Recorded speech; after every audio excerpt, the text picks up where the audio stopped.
Welcome back to the Papa Meat channel. How you doing? How you doing? Coming in and sitting down because today we are talking about landlords. A good portion of you just cried. You threw up. Maybe you pissed your pants a little bit. But we're also going to talk about some, maybe a little nasty tenants, little parasites called squatters. Some people look at those as freedom fighters. Landlords and squatters, two groups that are constantly at odds with each other, even more than cyclists and car drivers. Not to dig off that pile of worms, right? But a squatter, who, for people who don't know, is essentially someone who occupies a piece of land that doesn't belong to them. In the process, they can utilize squatters' rights and attempt to permanently take over the property for themselves. Hello, sir. You're delusional. You cannot do anything because the police said they will investigate it within a week, so they will come back to us. May so I please? as far as that, you have to leave. Pretty funny if, you know, the landlord is like a slumlord and he's a dickhead. Not so funny if you're just like, this is just some extra revenue for me. This is my grandma's house. Please don't live here. Squatters' rights state that these people may be able to take over a piece of property through adverse possession. They can legally own a property given that they live there for an extended period of time, upkeep the property, pay taxes, as well as many other stipulations. There are benefits to these laws, like allowing unused properties not to be wasted, especially today, where everyone is encouraged to buy up as much property as you possibly can to get rich, right? That's where the slumlords come from. People price gouging and raising stuff out, gentrification and pushing people out of areas. At least this way, if it's a shitty building and someone wants to live there, let them live there, dude. Kicking out a squatter can end up becoming a stressful and lengthy legal process. For some landlords that have multiple properties, this drives them banana sandwich. In 6 months, you haven't paid rent. It's my house. But that's not to say that we should feel bad for all landlords. God, we should feel bad for barely any landlords, because many of them are downright evil. A new report shows how much rent prices increased across Los Angeles. The housing crisis has long been an issue in Los Angeles thanks to expensive rent. In the wake of two of the most destructive fires in state history, a spike in rent gouging across LA County. Even this year, it was discovered that LA property owners began spiking up their rent to take advantage of desperate people who just had their homes destroyed in the wildfires. You like that? But landlords have also begun to take to the internet and become influencers themselves, landlord influencers. This is what 14,000 is going to get you in San Antonio, Texas. It's a speed tour, so let's take a look. Here we go. We see the big, beautiful yellow door right there. I don't know why they made it yellow, but they did. Or on TikTok, it's called hashtag property talk. Nowadays, there are tons of landlord influencers that give us a peek into their day-to-day lives while flexing their wealth and pushing their online courses, because as we know from our boy Andy Elliott, if you're a rich man, you have to put it in a package that people can buy on how they can become a rich man. I thought about buying one and then realized that's how they make their money. That's how they become wealthy, is because there's people that I'll teach you the secrets, when really there's probably like a 12-year-old kid from Illinois who uploaded a video that broke down, you know, like how owning property works or something. But ultimately, they want to sell you the idea that you need to buy tons of property and become a landlord to live a good life, to have that secure passive income life, right? Here's what it takes to have $10,000 a month in passive income. You know, everybody's spoiled. I've been in business for 31 years. I started with interest rates at 10 and 12%. So literally at 4%, and people complaining now at 6%, you guys are spoiled. Let the properties work for you. That's what a lot of them say. When this career started taking off, the first thing people were saying is, you gotta get property. You gotta invest into property. Which, instead of just being like, why don't you just invest into a home for yourself? They were like, why don't you go in on an apartment complex? And I'm like, what the well, I know about doing that. A lot of these people, all of these people that participate in this kind of content are absolute garbage scum. Like my boy Samuel Leeds, a landlord influencer who makes videos like this one where he giddily explains how you can convert multiple rooms in a house, including bathrooms, mind you, into bedrooms in order to hike up the prices astronomically. This was a bathroom. This was a bathroom. She ripped it out and put a bed in it. You ever walk into a 2-bedroom house and you're just like, this is a studio apartment? My boy Samuel Leeds disagrees. Check this one out. Right now, I'm standing in Huddersfield. These houses, they rent out for about £1,000 a month. Big houses. However, my friend JL Spooner, how you doing? Hi. We met 6 years ago. I've been mentoring her. God damn, Sam, you are out of breath. I've been mentoring her. Trying to do more. Living in a council flat? Yes, I was. In and out of hostels? Now I'm a property billionaire. Now she's a property millionaire. How? Because she doesn't get £1,000 for this house. She recently bought this house and he's renting it out for how? God, Samuel is just also disgusting. He looks like he's made of butter. doesn't he? This is the kind of guy that I just want to see a video of him, like just some guy, it could be anybody, just takes like a metal bat and just hits him over the back of the head, and he's just blind. And he would still talk. He's like, okay, so I'm blind.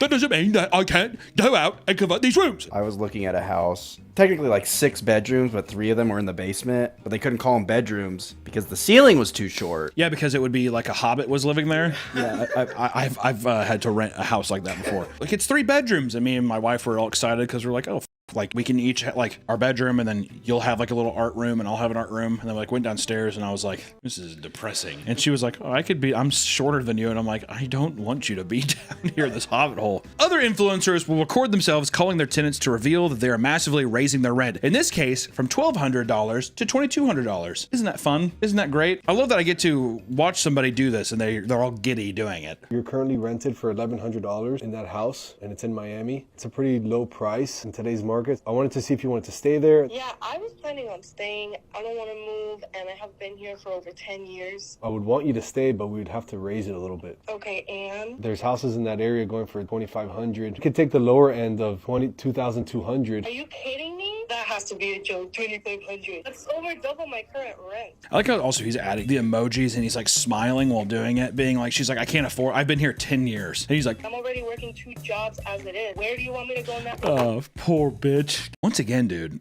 Ugh. So today I thought we'd look at some particularly wild squatting stories to maybe get the blood boiling in a nice way where you're just like, you know what? Yeah. Fuck 'em. Before diving into some of the most insane landlords you've ever seen. Right. Yeah, right. Get out of my face. I'm not gonna move. This is my house. Cool. This is harassment. Bye. Oh.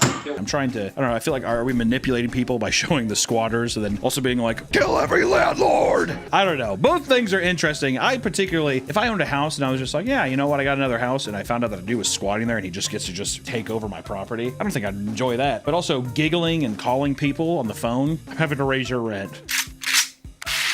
That guy should be squatted on. That should be illegal. But first, before we get into the juicy landlord stuff, let's talk about squatter stories, which we could talk about a squatter who moved into a home and then sold it for £540,000. A squatter from London named Keith Best was doing a painting job in his neighborhood when he spotted a large, broken down, abandoned flat in East London in 1997. The house had belonged to Colin Curtis after it was given to him by his mother Doris when she died. Curtis eventually inherited another property and moved out in 1996, simply abandoning it without ever coming back to check on it. He's just like, I'm just gone. Which maybe that's how they do things, and Keith slowly began his renovation, sinking £150,000 into the property out of pocket, despite not even owning it. He admitted in an adverse possession claim, but happened to do so only weeks after it was criminalized. The Curtis family discovered what he was doing, which began a lengthy legal battle over who owned the property. By the end, Keith had spent £400,000 in legal fees, as well as £245,000 to Doris's granddaughter as compensation. Okay, first off, where the is he getting this money from? Because Doris was an old retired woman, Keith was under harsh ridicule. He told reporters, I've been portrayed as a thief who cheated an old man out of his home, but that's not true. The whole thing has been a nightmare. It affected me health. It cost me a lot of money. I never made anything from this, and it's being made out that I robbed a pensioner. I have not made a profit. The negative press led him to losing his job while having to return to court 8 times after failing to settle the dispute with the family peacefully. The stress was so great, according to Keith, that it led to the mental decline and the eventual death to his mother. It killed me mom. She saw the effect it was having on me. It was awful. I regret the impact it had on my health, and I didn't make any money from this. He keeps saying that. He's like, it killed my mom, and I also didn't make a single dime. It was only in 2014 when the decision to criminalize adverse possession was overruled, and he was finally successful in gaining ownership. That motherfucker was in a 20-year battle. Curtis attempted a counterclaim, but failed and eventually died in 2018. Curtis couldn't even hold it. Keith recently sold the home for £540,000 and retired, now residing in a large home in Essex. I did not make a dime.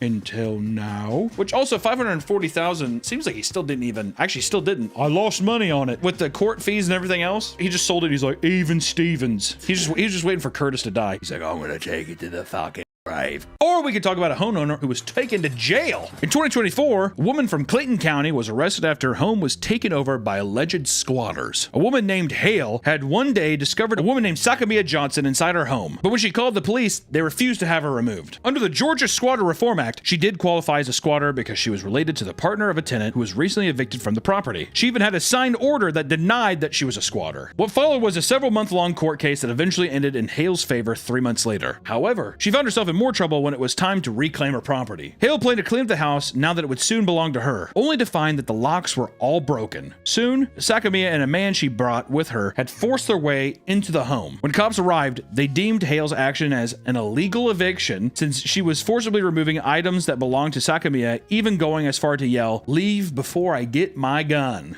Because Hale had not yet received the proper documents to legally evict a tenant, she was charged with criminal trespassing and a misdemeanor count of terroristic threats. Hale was thrown into a police car and forced to stay the night in prison. Eventually, she was able to successfully reclaim her home. You gotta be careful. My parents had squatters. How long did they occupy the house for? A couple months, because we were in California. Because the thing is the house was actually being foreclosed on. The foreclosure letter got sent to the tenants, and they opened the mail, which is illegal. So then they just decided, we're not going to pay. Didn't you say that they left the house in absolute disgust? That was a different tenant. My parents had 3 houses. Your parents are slumlords? Yeah.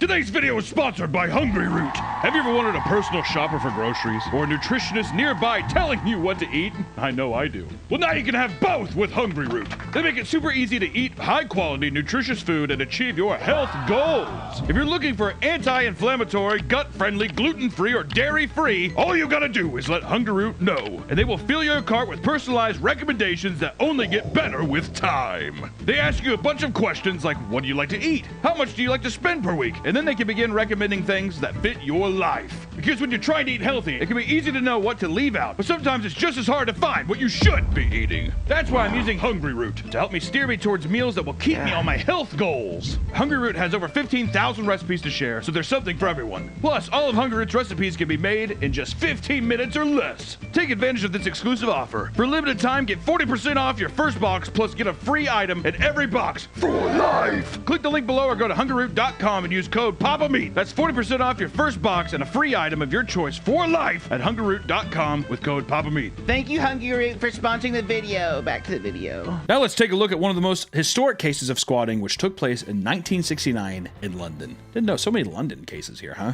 A group of organized hippies created the London Street Common after taking over a 100-room mansion at 114 Piccadilly in London's West End. It happened during a time of radical politics fueled by a decade of rock and anti-establishment sentiment. And on top of this, there was a housing shortage after World War II that made it incredibly hard to find shelter. Many of the remaining buildings were left vacant by property owners waiting for its development value to increase. A bunch of broken buildings from the war, and they're just like, fuck it, I'm just gonna leave it. And then whenever it actually starts to spike, that's when I'll start renovating it, and then it'll be worth however much more. The group's reasoning behind this act was to show the world that the city doesn't get to just belong to the rich people in power. Unfortunate, because yeah, it does.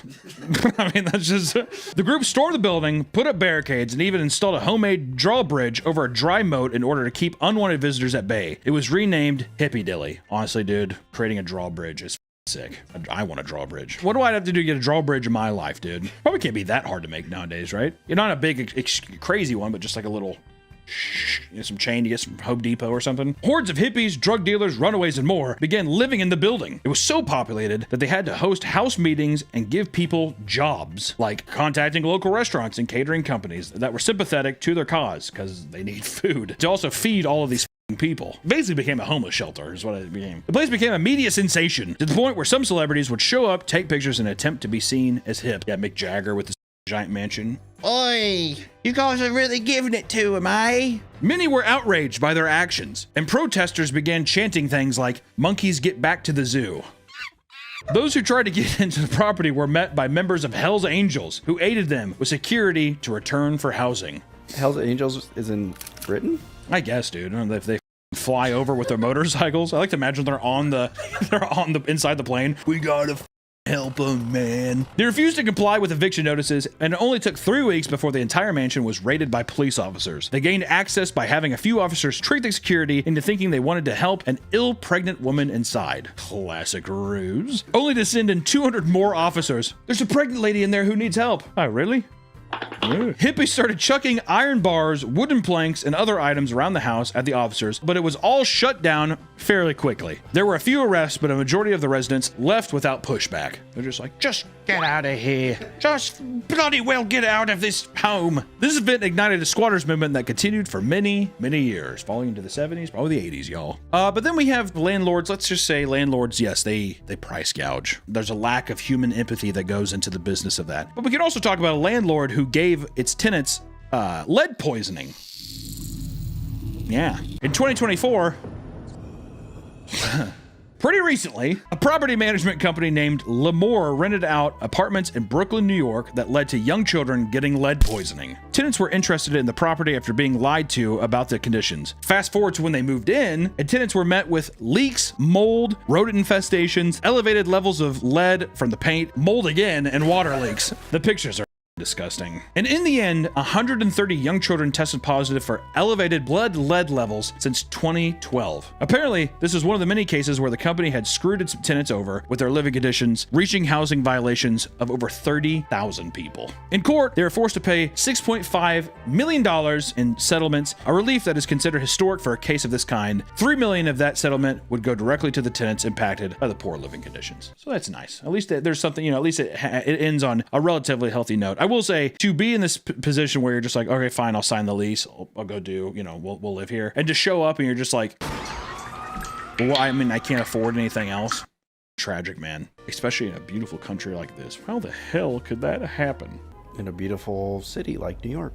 A beautiful, super clean city like New York. Brooklyn, New York, mind you. Let's start talking about some of the tenants, y'all. This headline is supposed to be, I think, shocking, but at the same time, after all we've read so far, it makes me just be like, sweet. Tenant takes revenge, blows up apartment. It's cool if no one else gets hurt. Otherwise, that's a bit of an overreaction. In 2022, a man in his 30s was due to be evicted by his landlord. He knew it was coming. He was so infuriated about it that he purposely set up a gas explosion to blow up his apartment. Scratch what I said. Scratch what I said about it's cool if no one else gets hurt. I was just kidding about that, okay? The entire roof was blown off the building, sending debris down the street and causing neighbors to be evacuated. Nobody was injured, and the man is now in custody. All right, never mind. Don't do that. I feel like I should really clarify. I'm joshing. All right. Or we could talk about the tenant who was living in the cellar of a building dies in a fire. In 2019, a 32-year-old man named Philip Sheridan died in a fire that spread throughout his converted basement in Leeds. It was discovered that Humraz Shahid, the landlord, did little to keep the property suitable for human habitation. The cellar only had one entrance with a faulty handle that was already partly blocked by a stove. You have to jiggle it. You have to jiggle it. It's like, I can't. He's like, sorry, my new stove is here. I don't want to move. There was no fire alarm or smoke detector either down there. I like how he set it up and he couldn't even bother. You'll smell the smoke. You'll wake up and run. It'll be fine. The source of the fire that killed Philip was the stove itself, so he had to run through the fire just to save himself. He ended up suffering severe burns all over his body before falling to the floor outside of the building, passing away after a short time in the hospital. It was clear that everything that happened was 100% avoidable, and Shahid was arrested and given a 13-month prison sentence. That's it? 13 months? A year? They're like, a little over a year, Shahid. 13 months. What of the Weber grill? What happened with my Weber stove? Like, it burnt up. Just put a bullet in my head. Or we can talk about my boy Daniel Ohib Shalom. There's no way I'm saying, is that how you say that? Daniel Ohib Shalom. It is in New York City, maybe. Ohib Shalom. I do not think I'm saying that right. Daniel Ohib Shalom is infamously known as one of the worst landlords in New York City for years of neglect given to his properties. Daniel Ohib Shalom's apartments are notorious for deplorable conditions. He already has a reputation. Daniel Ohib Shalom, they're just like, don't stay at his place, whatever you do. It was so bad that he was given jail time after accruing 700 plus housing violations on top of harassing tenants constantly. I hate this motherfucker. He would refuse to make repairs to the point that the doors no longer had working locks and the walls themselves were falling apart. And you can see some of the photos here. I like how he's just like, I'm not gonna repair it, and we're raising the rent. They put a Chipotle down the block. I'm raising the rent. That's kind of landlord I want to be. I saw a Chick-fil-A, a Raising Cane's, and a Chipotle while raising the rent. There's a Costco 2 miles away. I saw your Honda Civic pull in. I know you're gonna drive that while raising the rent. It was believed that the landlords wanted to create living conditions horrible enough to force everyone to leave so that he could renovate and sell the buildings at a higher value. Is that fun? Did you like that? If you don't like it, leave. You know what he's going to do to sell it for a higher value? He's going to go to Home Depot and be like, what's the cheapest sink? And they're like, that one? He's like, I'll take like 12 of them. Do the landlord special, baby. Landlord special. Paint it over. There's cracks in the wall. All right, it's good to go. One man recounts the condition, stating, quote, imagine waking up in the middle of the night with smoke throughout the building and the smell of burning oil because of a boiler that was never maintained. Imagine fighting cancer and not having heat and water. They would withdraw the rent straight out of our bank account every month, but then we get no heat for 5 days every week. 3 days with heat, the rest of the time no heat, no hot water. He's like, there's a new Thai curry place open on the block. We're raising the rent. The bodega on the corner just became organic. We're raising the rent. You can now buy organic Doritos from the bodega and a Boarhead sandwich. We're raising the rent. To avoid getting caught and forced to fix his building's many problems, he would forge documents regarding proof of upkeep and even listed other associates of ownership documents so it couldn't be tied back to him. What a greasy little man. I like how he's just like, I crafted this thing with AI and I signed it, and I also signed it in my dead niece's name, so people will never know that it was me. I'm Daniel. I am raising the rent. According to a DA, there was an instance in which the ceiling was so damaged that it collapsed and injured a small child. Suddenly I heard him scream, and when I went into the room, the ceiling had collapsed over him. And thankfully, you know, it wasn't a major injury, but I mean, it hit his head. It just fell on a child, and he's just like, were you jumping around? Is this because I raised the rent? He was then sent back to prison a second time to serve 60-day sentence after he failed to complete repairs at 2 properties that were ordered by the courts. Dude, just fix the property. Actual slumlord behavior. I don't have it. Well, if I have to repair, I'm raising the rent. When the man was sent to jail, residents of 2 of his Washington Heights buildings rallied together to push the city to let them own the property as a tenant-owned co-op. That'd be really funny. You're gonna let them live in this wasp nest? All right, let's see what happens. Let's see what happens when they have to raise the rent. And then it turns into a different story when we become a landowner, all right? They received tons of support from city council members, and a conversation began about helping to set up proper financing for renovations, as well as giving them community ownership of the building. News came out that he was punched in the face soon after being arrested, which was applauded by all the tenants. Just a little cherry on top. He got arrested and someone just beat the hell out of him, and everyone's just like, yeah! He's like, so what am I gonna do? My hands are tied. I only have 700 other buildings in New York City. Okay. All right. So this is we're all officially barbarians now. The Mongolians have come back, and this is now China. It's like, what are you talking about, Daniel? Yeah, the guy next to him is just like, stop your crying. My stove. And they're in the same prison cell. Just kill me in my sleep. Daniel's like, I'll buy you a new stove. Oh, you, Daniel Oshalo. Did you have any really bad landlords?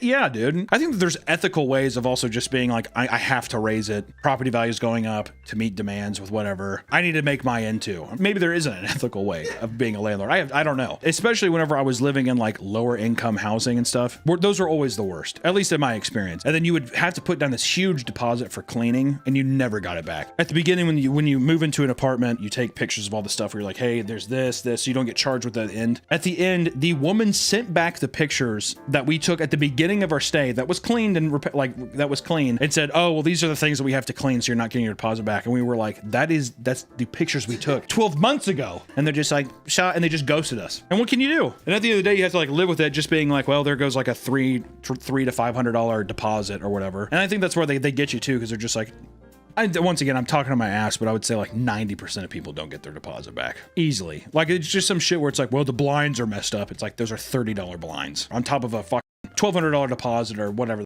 it is. But, you know, landlords can be creeps. So let's talk about some creepy landlords, such as a landlord who hides cameras in the women's room. That's got to happen everywhere. That's got to be such a common thing. That's also why, in like, if I stay in a hotel and stuff, I'll put like bags in front of outlets, like little stuff like that where I've seen in shows where it's like, oh, there's a camera there. I've seen so much stuff. I'm just creeped out by it. How creepy is it? Not that I give a shit about anybody really seeing like my tiny pig cock or anything like that, but I'm just like, just weird feeling like somebody's like taking that video and they're doing whatever with it. Just watching you. Yeah, hawking loogies in my hand and going to town on my cock and then ordering DoorDash, not washing my hands and eating Subway. That can't get out there. In 2025, Edgar Ramirez Dijadio, a landlord from Palm Beach County, was arrested after he hid a camera on the ceiling of an apartment he was renting out to a female tenant. What did I tell you, dude? Probably in the fire alarm, I bet you anything. She had only been living there for a few days before her boyfriend noticed her bright green light coming out of the device on the ceiling. He's like, have you not noticed this? It's a smoke alarm. It means it's good. It's healthy in here. He brought it up to Edgar, who claimed it was a device that strengthened the Wi-Fi signal.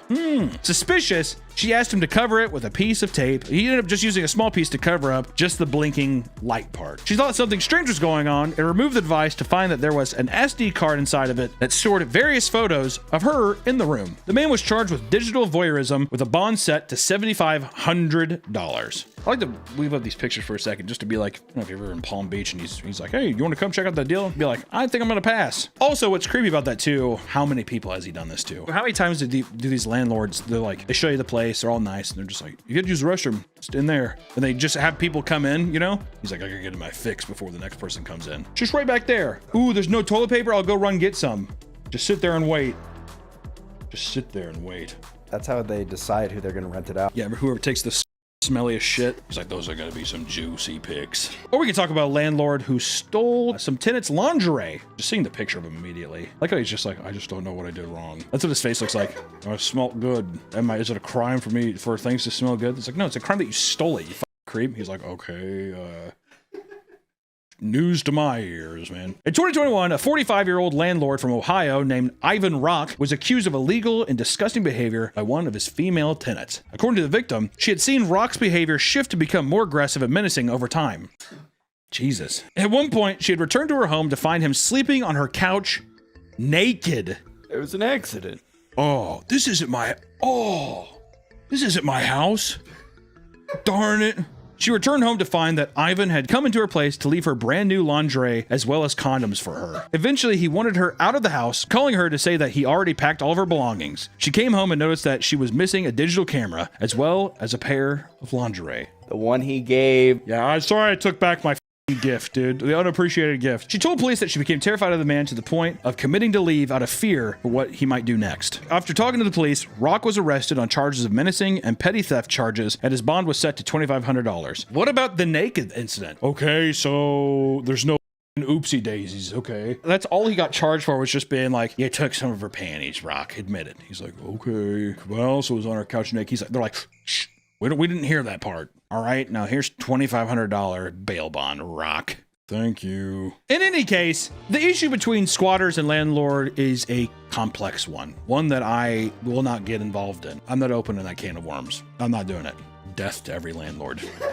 There are extreme cases, sure, but in reality, most people just want a roof over their heads and just a place to stay and feel safe and not be price gouged. So if you do have to be a landlord and be one of these people that are just like, I have to raise the rent, at least make the places bearable to live in. Don't be putting cameras in there and stealing lingerie, showing up naked to your tenant's house, that kind of thing. That I feel like that's at least enough of a hand. Okay, fine. And also give people back their deposits. Give the deposits back. I have to get a cleaning guy in here, and I mean, it's gonna take him he's gonna be here all day. She's like, there's one bedroom. Yeah, but it's probably gonna cost $1,700. Probably. Never mind. Fuck it. Kill your landlords. I'll see you next time. Welcome back to the Papa Meat Channel. How you doing? How you doing? Come on and sit down, because today we're going to be talking about the most powerful subculture in the world, K-pop stands.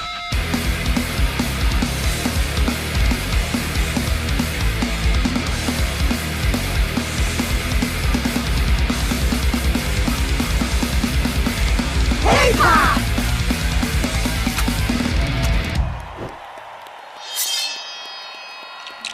We all know that K-pop artists are essentially treated like gods in South Korea. Let's be honest, the majority of the world at this point, with the success of K-pop Demon Hunters and also Gangnam Style. I will say, that motherfucker Psy, he brought it in. That came out of nowhere. Gangnam Style, I have no idea.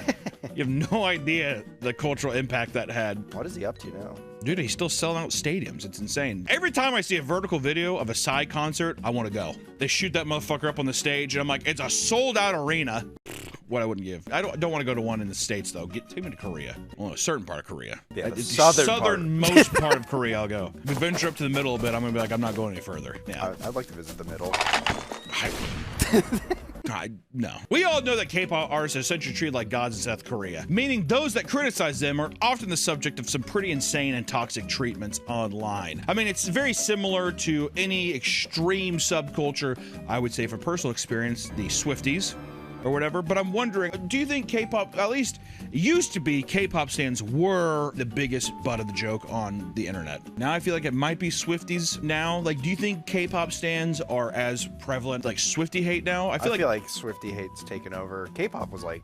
I also feel like K-pop, now that it's become so normalized as well, that it's like accepted. People understand they've taken the K-pill. Yeah, well now it's like people just being like, actually I will flick my bean to this guy, or like, you're like, oh my god, they're so hot. That thing, you know, versus now other people who are like, what is this music? This is like, why are you so attached to these people? Blah, blah, blah. Journalists often have to walk on eggshells facing death threats and potential doxing for daring to cover these pop stars in a way fans deem unfavorable. It doesn't matter if they're critical or giving praise, there will always be a group of fans boiling with rage over their coverage. Even in the world of politics, their strength in numbers can do legitimate damage to those that get on their bad side. I mean, in 2020, K-pop communities banded together to anger Donald Trump by RSVPing to his Tulsa rally, only to not show up day of. This resulted in a staggeringly low turnout with only 6,000 attendees seated in the 20,000 capacity venue. Look at that ghost town. Should not have upset our great leaders. But you know what? That's the side. That's the double-edged sword, though, right? When you're kind of starting out, you want to be on YouTube or you want to do anything in entertainment where you want fans or you would like some kind of praise, right? You desperately want an audience. I want an audience, right? And the bigger you get, the worse they are. Too parasocial. Also, the younger they are. Gotta watch out. But the more where it's also like when you tap into that rabid like 12-year-old fans, that's cataclysm. End of days. Yeah. I mean, look at every large fan base that is in that realm, they'll cannibalize the thing they love. Why is that? Why is that? Is that just because it's gone so far out of like the realm of the creator to them and it's like such a personal identified thing to themselves that they no longer, it's more the fans than it is the creators? I think it's entitlement. They're so young and they're going through puberty and stuff they don't understand. They have very strong emotions towards things. So when they love something, they love it. And then when they get disappointed, they're going to tear it apart because... Yeah, why'd you kill this thing I love? Yeah, there's no filter for them, too. Like, there's no middle. It's extremes on both sides. That's usually also why you see a lot of discourse anyways with like, this is the best episode I've ever seen in my life, or that's the worst thing ever. Why would you do that? There's never a thing where it's like, oh, okay. Even K-pop artists themselves are at the mercy of their fans, often being brutally targeted by the people that obsess over them most. When K-pop stands mobilize, there's no telling what kind of hell is coming your way. I'm here to make the case that you don't ever want to fuck with K-pop stands. If you're new to the K-pop chaos and are curious about just how powerful these fans are, look no further than K-pop Demon Hunters. That was one of the main reasons we wanted to make this video. Was I had my nieces and nephews come over and those kids watched K-pop Demon Hunters. I think it was 4 times in a row. And I want to preface that I was not watching them. It was like a little family gathering. And every time I'd come in, I'd be like, didn't you guys just watch this? Oh yeah, you put it back on. Walk out of the room, come back, hear that golden song four times. You're just like... This video is sponsored by Fume, the leaders in flavored air. Fume is a flavored air device that's designed to help people quit vaping and smoking by breaking the hand-to-mouth pattern. Cravings can come in when you least expect them. You have to find a way to fight the urge and not return to your old ways. And breaking bad habits can be hard. So don't handle it alone. Let Fume help. Fume is not a vape, it's not an e-cig, it's just flavored air, which means you can use Fume anywhere. By keeping Fume close by, you can have it as your natural replacement while you're working on improving your habits. With Fume, there's no vapor, no nicotine, and never any toxic chemicals. And on top of that, Fume is an award-winning device that with great flavor. Feel the rush of crisp mint or tangy raspberry as you say goodbye to your cravings. I keep my Fume device here at my desk so it's close by in case I'm feeling anxious or a bad habit wants to distract me from my work. Better to play with Fume at my desk than go back to a bad craving. If you're ready to break the habit, now's a great time to try Fume. Right now, when you grab a Journey Pack, you'll get a free Fume topper just for using my code PAPAMEAT. Over 1 million people have already used Fume to quit differently. The only question is whether you're ready to take the first step. Addiction is really good at saying later, don't let it. grab this offer while it's available. So head to tryfume.com/papameat. That's TRYFUM.com and use code PAPAMEAT to get your free Fume topper with your first purchase today. Thank you to Fume for sponsoring the video. Now back to the video. This animated musical released last year, quickly becoming the most viewed film of Netflix of all time. Many people, even some between the ages of 30 and 40, have admitted to watching the movie repeatedly during the weeks following its release. During the sing-along theater showing of the movie, people were losing their minds during any scene that included characters from the fictional boy band, the Saja Boys.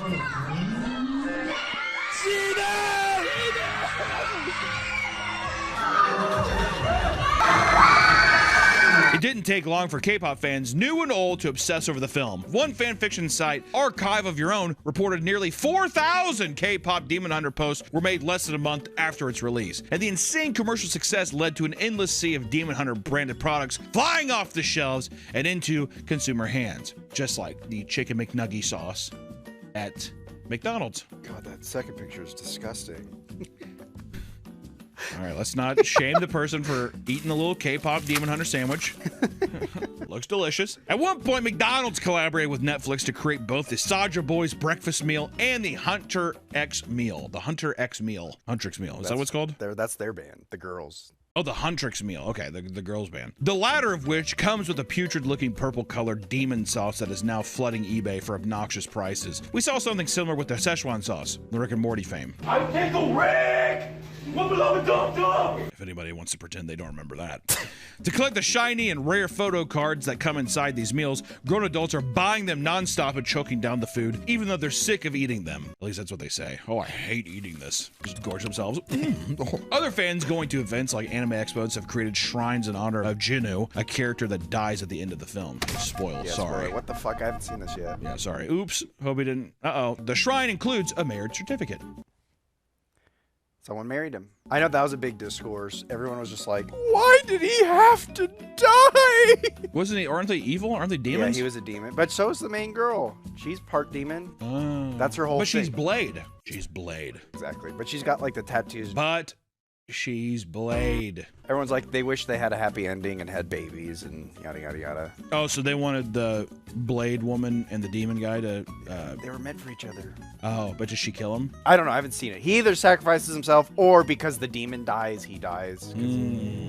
I've heard good things! Any fandom is going to have its fair share of gooners, and K-pop Demon Hunters is no different. Entire subsections of the community that have been made that focus on asking the big questions, things like, you're locked in a room with Rumi. What would you do? Or, what are the Huntrix girls' favorite sex positions? Things that you'd wish would stay private, but yet leak into the public world. With any kind of gooner content we always make, you're always just like, it could have just been kept to yourself.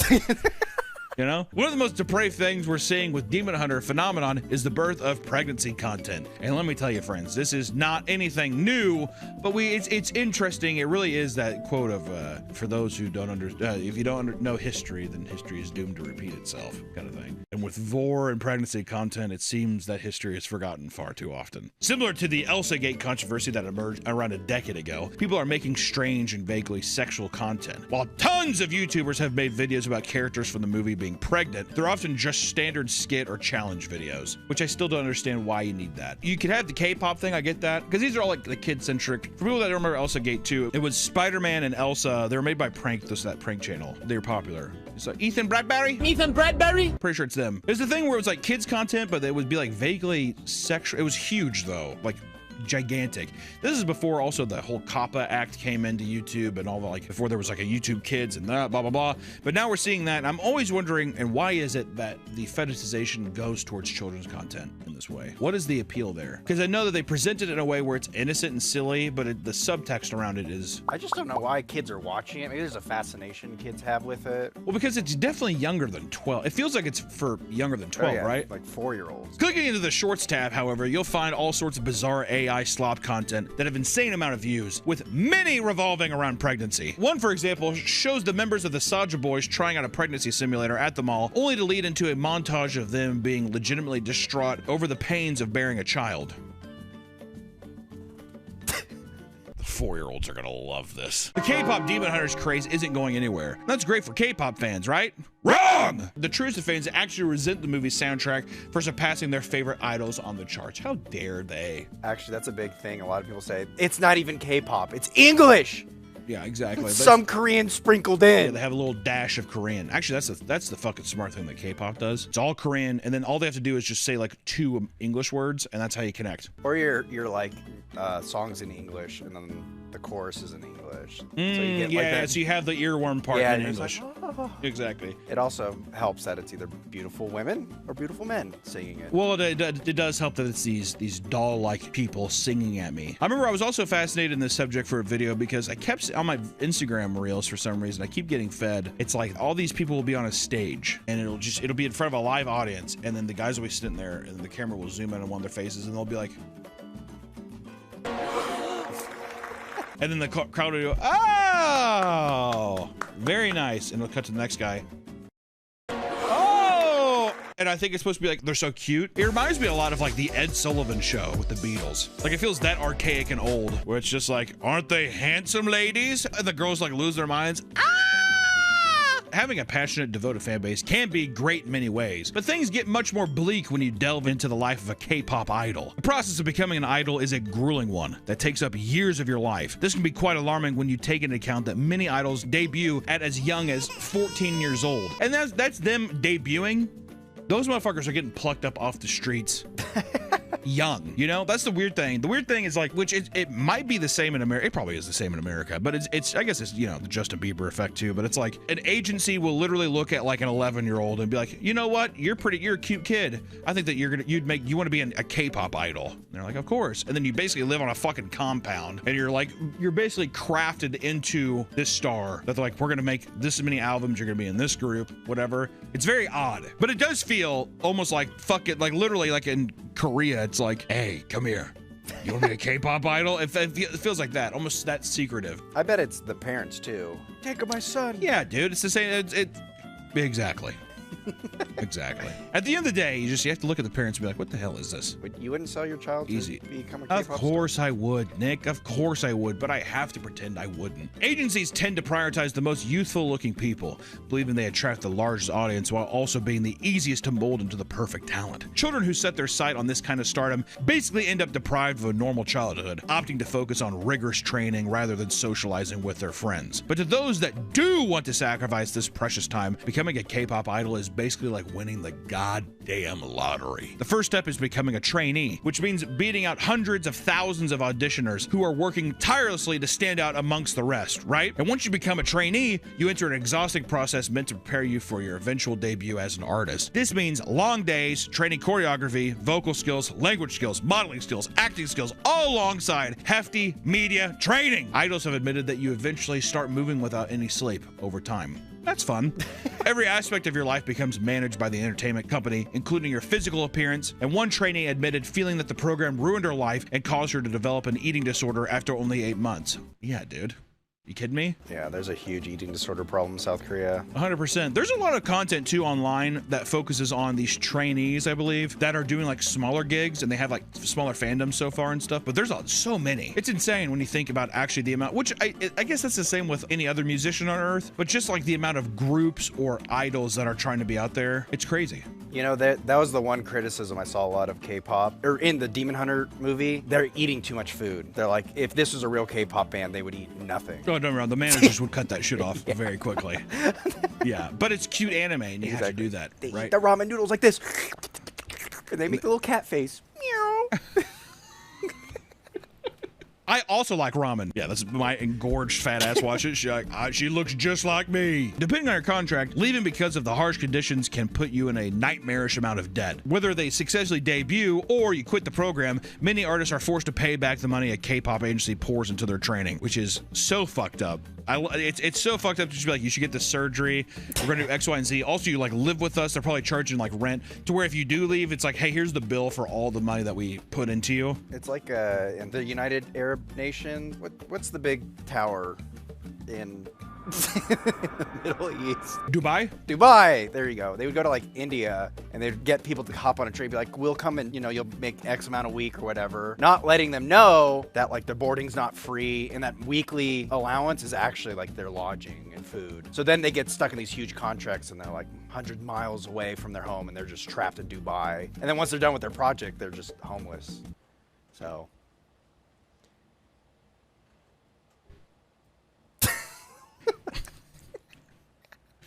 I always thought that the people do that because then, one, it makes you reliant on the company to where then they probably get like super cheap labor of like, okay, well, I'll pay off my thing. So then you can hire them back and you get super cheap labor.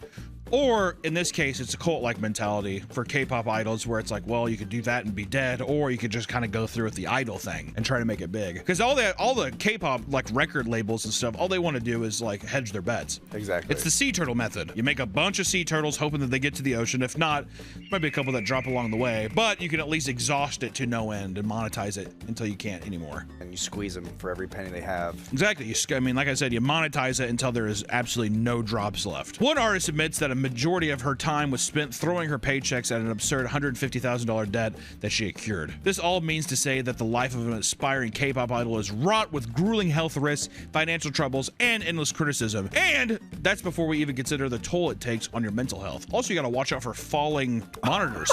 Yeah. I don't know if anybody forgot that video. Holy shit. I remember when I saw that, that fucked me up. That is a crystal clear video. Well, whatever ended up happening to him. I think he got paralyzed. That's horrible. But even after dealing with those toxic agencies, you may arrive on the other side just to realize that your new adoring fans are just as, if not even more predatory than the fucking people who made you. And there's a lot of passionate stans out there, and left unchecked, this passion can quickly turn into an unhealthy obsession. The companies that run these idol groups actively feed their fans creepy obsessions. Members of the group God, for example, were pushed to sell merchandise infused with their own DNA. A DNA necklace became incredibly popular with the fans, proving that every aspect of an idol's life had the potential to be monetized. Literally, it's the thing. Do you want my blood? Yes. What do you think people were thinking? Like, oh, it's that DNA. Maybe. There could probably, you could decipher that your own way, but I bet a lot of people were like, I bet it's cum. Yeah, probably. Or just their spit. I'd take their spit. I bet it's anything. I bet you anything. People were like, you would have some fucking people being like, I want to clone them. I'm gonna clone and make my own, and then I can do whatever I want to it. And you're like, huh? You ever hear somebody say something like that?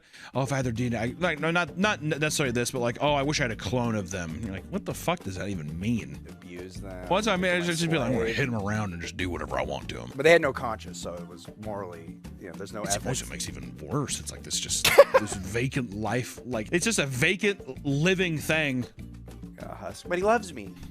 He gives me kisses and does. You love me, right? She's like moving his jaw. Yes, I love you. Do they still perform the K-pop dances perfectly? On strings. On strings. You can get it. You can get a pulley system that does it all for you. She's in the back, like pulling this rope, and it's just like.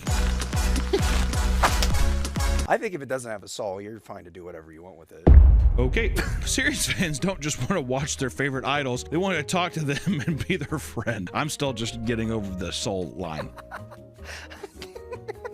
There's like a very creepy religious subtext to that too. Well, if they don't have a soul, then you can do whatever. This, however, is likely to never happen, so they've created an app to capitalize on this desire. It's called Bubble and allows fans to have one-on-one conversations with chatbots of their favorite idols. Basically monetizing AI bots to just be like, I love your music. Thank you. After downloading the app, you get tickets that allow you to start a conversation with an idol of your choice. Once you choose an idol, they'll send you a personal message to start the conversation. And after the chat started, the bot will occasionally send their message about their day or song recommendations, making sure to use your name throughout the conversation. I read that in a book. It's how to win friends and influence people. You read that book? Yeah. Why? I wanted to learn how to meet friends. Okay.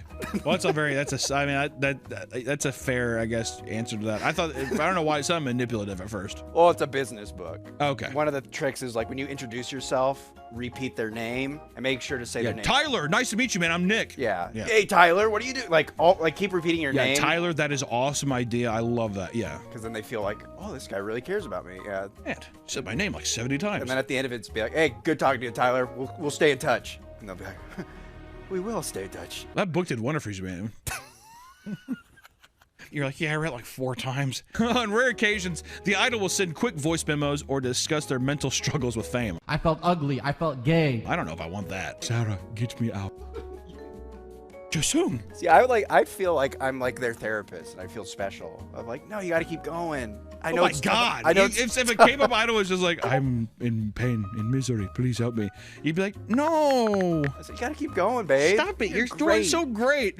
Okay, and he'd be like, send me a picture of your panties. I will say you are gaining a bit of weight. Ooh, stop eating. No, Noeating. Thank you. When you're jumping around, I can see your belly fat kind of jiggling. And it makes me want to throw up. But the app isn't flawless. The frequency of these messages differs from idol to idol, as some will send multiple in one day, while others only send one message per month. And on the off chance that the idols do text back, they rarely ever give a proper response. Fans will tell the bot that they are excited for the new upcoming album, only for the idol to reply that they haven't eaten anything that day. How do we know these aren't real? How do we know that they're like, oh, it's a chat bot? It's like, that sounds like these are the real people. I'm hungry. Hey, I'm really excited for the album. Please feed me. Send Apple to this address. However, despite this ruining immersion, it seems that fans don't really mind. One person states, I often ask my idol, what did you have for lunch? On Bubble. Typically, his replies are totally unrelated to my question. But once he replied, I had pasta. I guess many other fans asked about it too, but who cares? That moment, I just felt so happy thinking that he responded to me. That's sad. For both parties. The chat bot. I do. The one time I almost sympathized with a clanker. I am hungry. Feed me. I want pasta. For some fans, talking to an AI version of their favorite singer isn't enough. A select group will go to any length necessary to get close to the real deal. Shortly after BTS singer Jin finished his mandatory military service, he hosted a Hugathon where he would sing and give select fans a chance to hug him. I have a feeling that was not his idea. Yeah. I have a feeling that was definitely the people being like, now you're gonna hug thousands of people. I'm hungry. Pasta.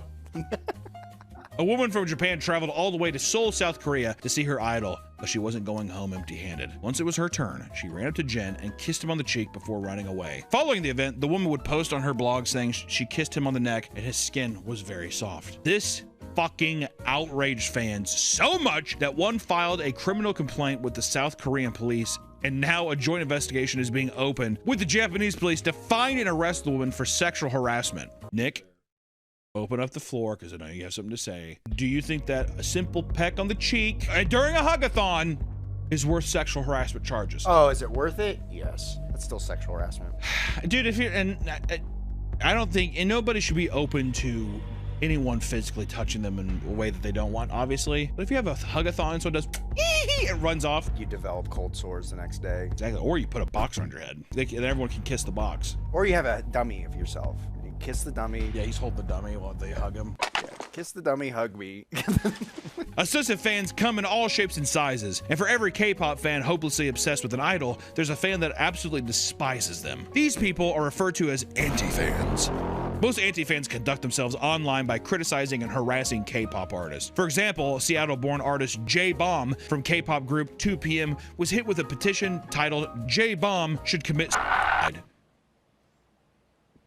It had over 3,000 signatures, along with various vitriolic comments from anti-fans. And this came after a controversy regarding unearthed posts from his MySpace made during the trainee days. The post read things like, Korea is gay. I hate Koreans. I want to go back to the States again. Korea is whack. But everyone thinks I'm the illest rapper when I suck nuts at rapping. Granted, I don't think that warrants 3,000 people to suggest the man should kill himself, but that's just me. I don't know. The life of a K-pop star is never easy. On one end, you have fans who are clawing for your attention, and on the other, you have people who want to see you on your deathbed. Believe it or not, there are people out there that are far more intense than anti-fans. So much so that they have their own name. A sasang is the final tier of obsessed fans. These people are stalking their idols' every move and going way beyond parasocial boundaries to appease their lust for their favorite singers. A big part of stalking K-pop stars is not just knowing their personal location, but also owning an item connected to them. In 2019, the group NCT 127 was traveling the US and playing in Houston when some stalkers got into their tour bus. We're inside the NCT tour bus and we're making their beds. It didn't break in. They simply asked the bus driver if they could go inside, and he let them in. Hello? Once at the bus, they rummaged through their personal belongings, crawled into their beds, and stole their tissues from their trash. One of the stalkers even stayed at the same hotel as the group and followed them in the streets. In one case, a fan broke into an idol's dorm and stole his piss. What? I gotta have it. A fan of the group, EXO, had somehow located where the group was staying and broke into one of the members' rooms. After finding nothing of value, they saw an unflushed toilet filled with urine and bottled it up before leaving. When they got home, they froze the pee so it wouldn't spoil and got on Twitter and tried to start selling it. Also, do you believe that? Or is it just his piss? Unless there was a video of him like breaking in and being like, shh. At what point, how many times are they just like, I have a piece of their hair? Like gimmicky shit, they're like, oh yeah, these obsessive fans will buy anything. The fan also appeared to have drunk some of the urine, having described it as slightly sour. Okay.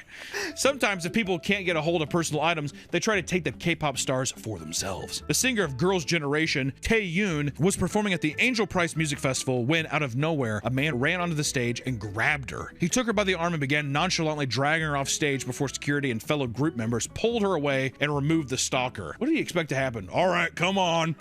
Yeah. She's like, okay, sorry, bye. Despite being a traumatic event, the K-pop star decided not to press charges. She said that he was just a passionate fan, so she wanted him to be sent to ponder his wrongful actions. It's not just your average Joe who becomes a K-pop stan. Even government officials can catch the bug. After touring Kazakhstan, the group VIX arrived at the airport and were getting ready to leave when the bus took off and drove them to the first-class lounge. Oh. The hell is this? The managers had already stopped off the bus, so the group members were not aware of what was going on. They were then escorted to the lounge by security and greeted by one young fan. As it turns out, the president of Kazakhstan kidnapped the group and forced them to do a private meet and greet with his daughter because she was a big fan.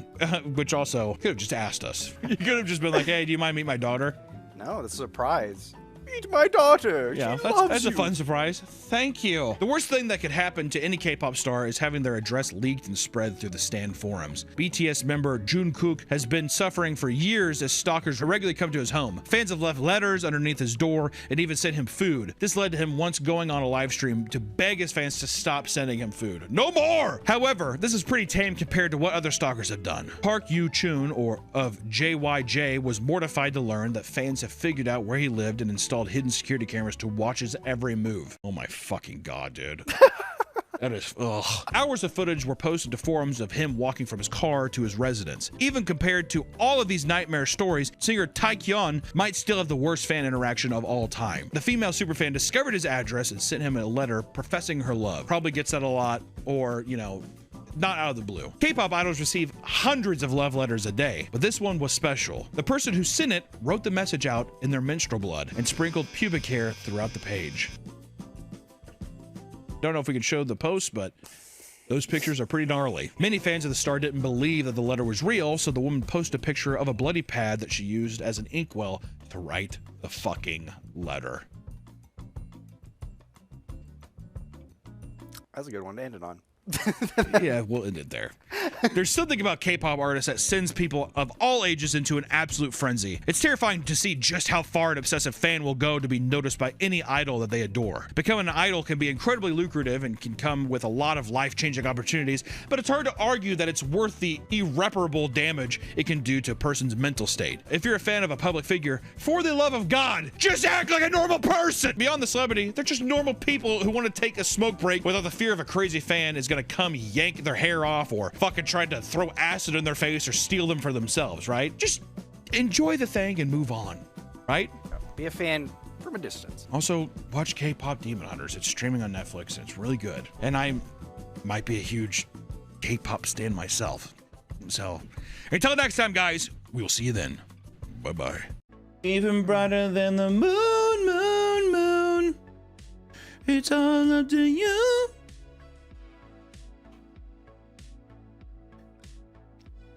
Oh my god. It's Friday! That's how I feel, dude. Why don't you give it to him? Give him one.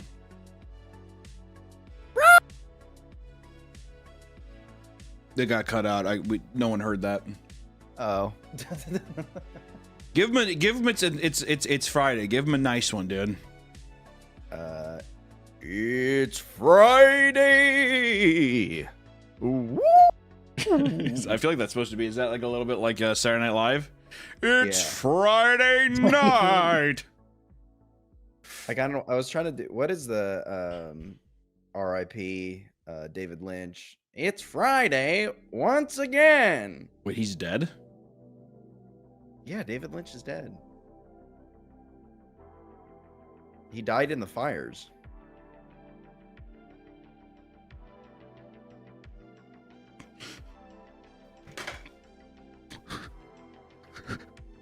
Is everything okay? Are you?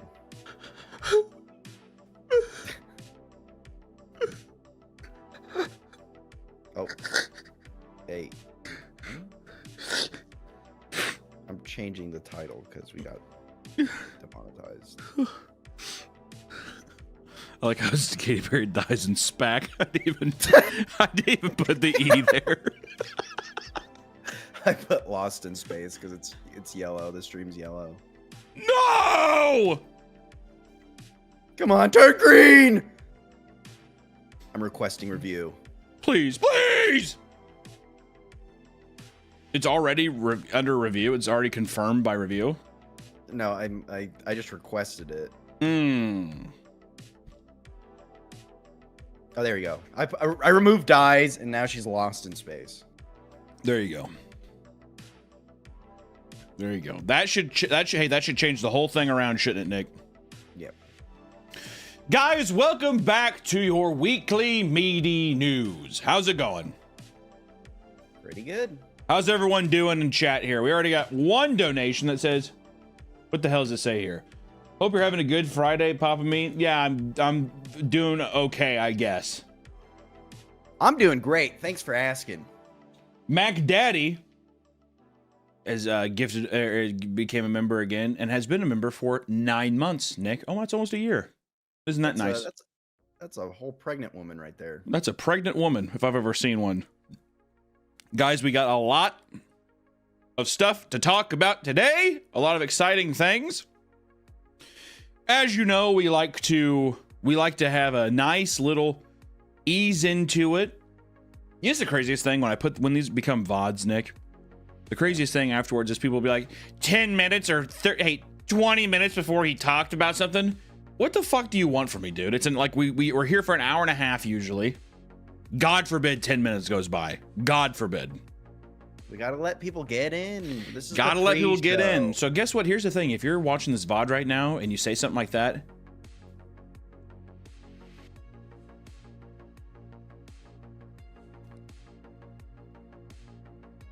are you talking?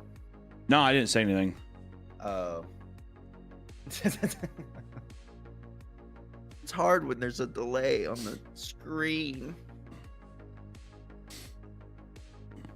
I want to just say, if you complain, jump off a rocket. Jump off a rocket is great. Sack and Guac. Thank you for the membership there, buddy. Joe M says, y'all win the Goosebumps mask auction.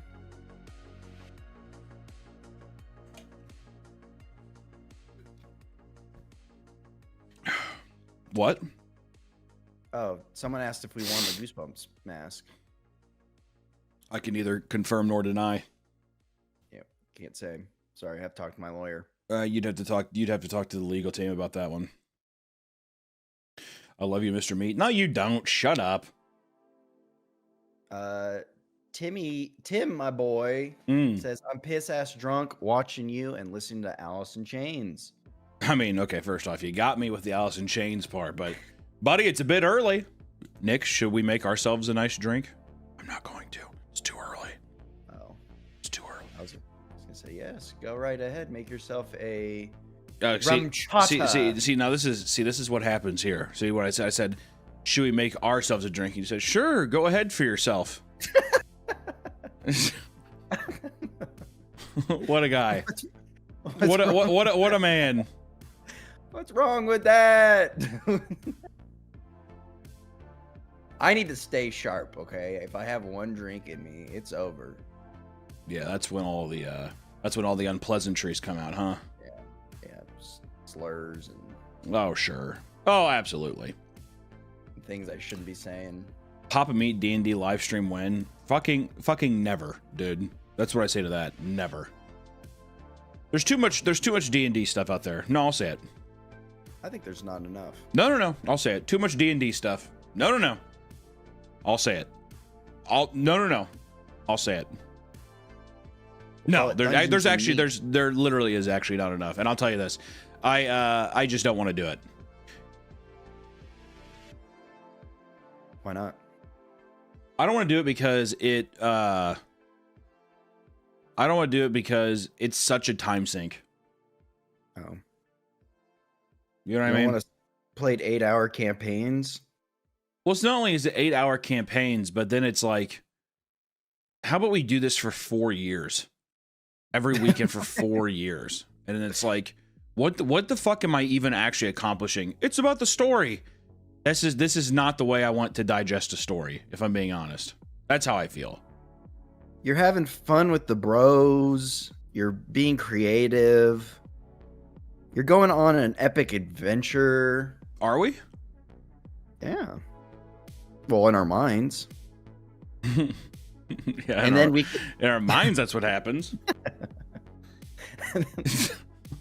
And then, you know, we can have someone animate it for a podcast. Oh, now we're talking. Yeah. Now, see, that's all you needed to say to me. We'll call it Hancock's Quest. Oh, wow. Hancock's Quest. I like that. All right, let's catch up on these things, and then we'll go into the news. Because the first subject is pretty interesting for all of our little internet trolls here in the chat. Okay, let me read a couple. We have Matt Gurley. R.I.P. Katy Perry. Have a voodoo ranger on me. Who cares? Who cares? Fuck that. I don't know what that means. Vampire Laugh. Oh, Vamp.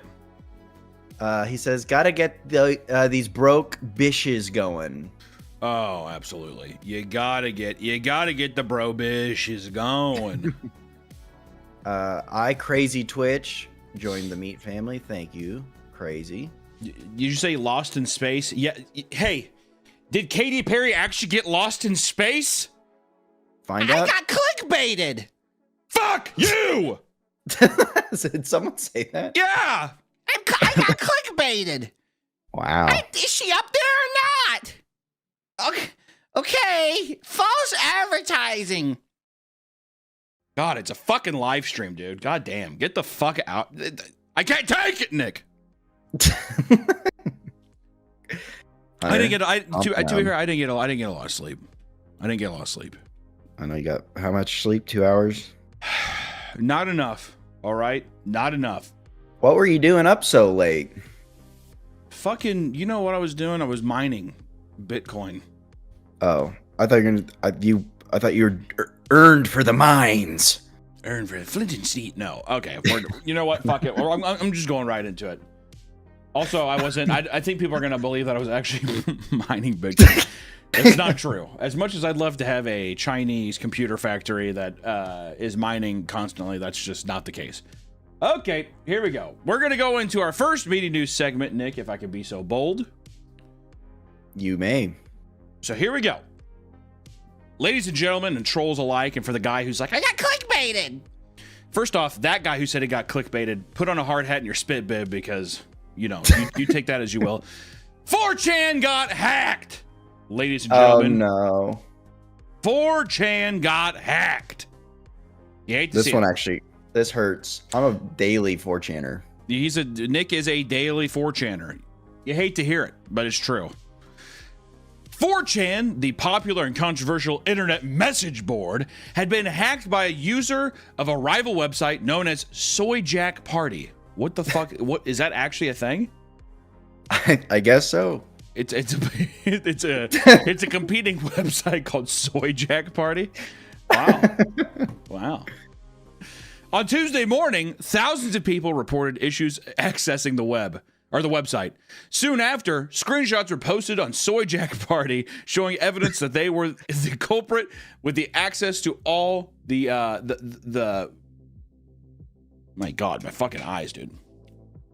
All the back-end tools now. So basically everybody at Soy Soy Jack Party, they had complete control of Lay 4chan. Lay Epic 4chan. According to the hacker, he was sitting on this information for over a year, collecting tons of sensitive information and tinkering with the website. How the fuck is he tinkering?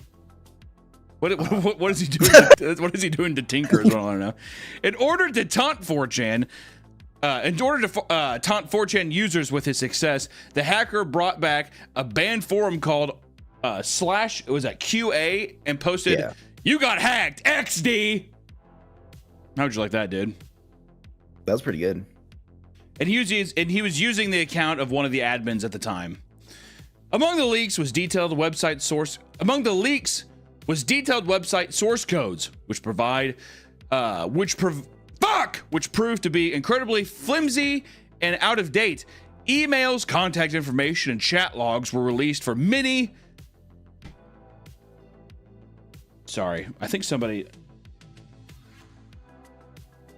Sorry, I got scared. I thought a spider was crawling on my foot. I thought a large spider was crawling on my foot. Sorry. I apologize about that. Yeah, basically all the chat logs for admin and staff were released to the public, all right? And for a website as controversial as 4chan, leaked personal information may result in some serious harassment or even harm, all right? Because people like to say a lot of nasty things on that website. Anonymously. Anonymously. I'm saying that right. Anonymously. Anonymous. Anonymously. There it is. Sounds like a guy named Lee who's anonymous. Anonymously. You don't know who I am. Well, maybe just the first name. That's it.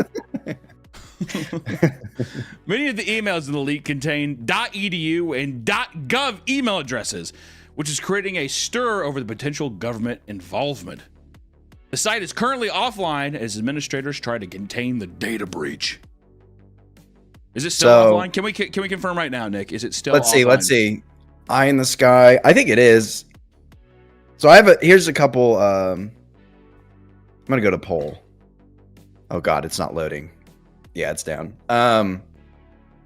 There's some other stuff not in the document, but people are thinking that 4chan is an Israel psyops because over like half of the posts were made from Israel. So over half the posts on 4chan were posted by people from Israel? Yeah, so people are thinking it's like the Israeli government trying to sow discourse online. They're going to sow discourse online through 4chan? Is 4chan as big as it used to be or no? No, it's been dying. So why would what is the idea that Israel would have any involvement in this then? Is it just people that are a little silly? Well, yeah, they've been saying this for years. Okay, first off, the behind that, Nick, what do you believe?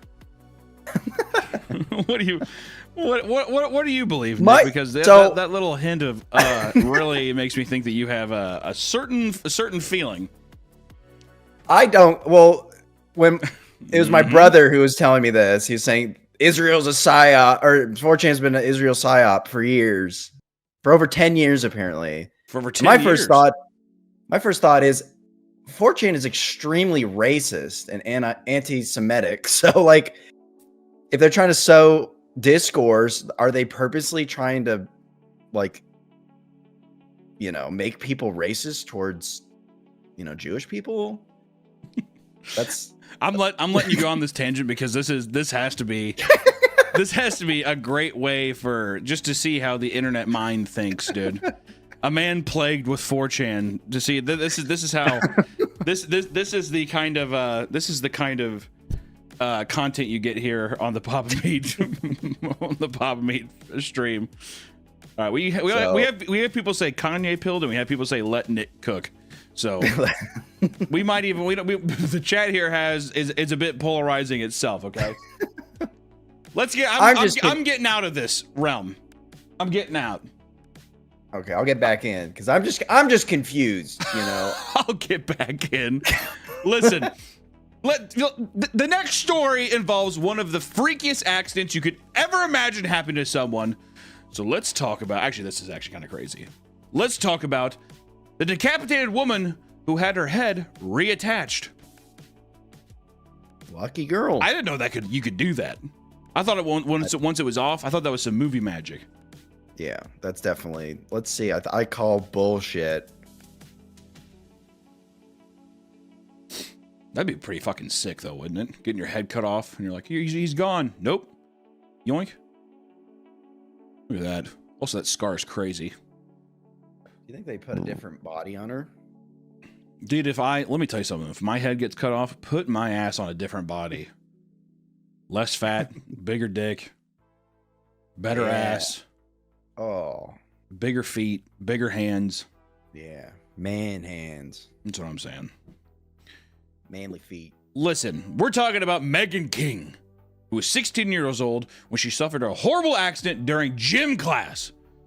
They're playing a game of soccer, and she had leaped to catch a ball coming straight at her. And in the process, she injured her spine, ankle, and tore muscles off of her shoulder blades. My God. Damn, dude, what kind of fucking going hard playing soccer? My God. She had to receive 22 surgeries, with her condition only getting worse. She was later diagnosed with hypermobile syndrome. How do you say? I don't want to say that. I don't know how to say that. Hypermobile Ehlers-Danlos syndrome. Sure, whatever.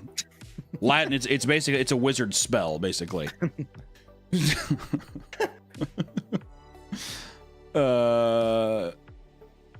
Which, listen, that's where your body struggles to produce collagen to the point of causing joint stability. Listen, and you see some of the pictures here with the back of her neck. You can see that. All right, so how the fuck was she decapitated, though, Nick?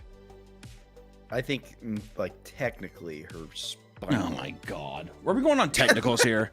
This is so misleading. Fuck. What the fuck? Hey, whoever researched this story, fucking fired. They're gone. Okay. All right? She was forced to wear a halo bracelet. Dude, this fucking... Listen. God bless her. This woman's neck, her head did not come off. Oh, we have a quote from her. I flew my chair back to keep gravity from decapitating me. My neurosurgeon had to hold my skull in place with his hands. I couldn't stand it. My right side was shaking uncontrollably. All right, she get me on a technicality. I've never been so disappointed in my life. I've never been so fucking disappointed. Come on, man. Which doctors did an emergency reattachment fusing her skull to her spine. Dude, see, you know what? The guy who said clickbait, he's rubbing his fucking hands together, dude. Like a little fly. Yeah, he's rubbing his hands together like a fly, knowing that we duped him again. That we fucking duped him again. Whatever, dude. Her skull kind of came detached from her spine for like a second, but everything was still attached. See, I thought what we were going to do here was like some razor wire. Right? Her head plops on the ground. And they're like, we have to get this to a hospital immediately. And they grab it and they like put it back on top and sew it up. And she's like, I'm okay. I'm still here. And I was going to be really excited. Yeah, I was picturing like a accidental like guillotine situation. I would, if there was a way that somebody could say that they were in a accidental guillotine situation, I would want to know what was going on with that. All right. Huh? There's those videos where they have like magnets where they slow down the guillotine so it doesn't chop your head off. But that's what I'm picturing. The magnet didn't work and it went. Oh, we can talk about more important things like a Chinese man suing a Chinese game company for being virtually egged.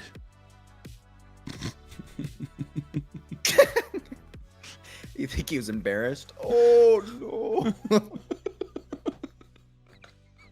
So much shame to me. What does that mean though? What do you mean egged? Well, like, so in Dota, this isn't the game, but in Dota during winter, they have snowballs and people can throw snowballs at you. So there's just digital eggs being thrown at them. Yeah. Oh, stop. Okay. A Chinese man named Quaibon was playing a game called Three Kingdoms Kill Online. God damn, dude. An aggressive ass title. Where he claims the virtual harassment has led to him being depressed.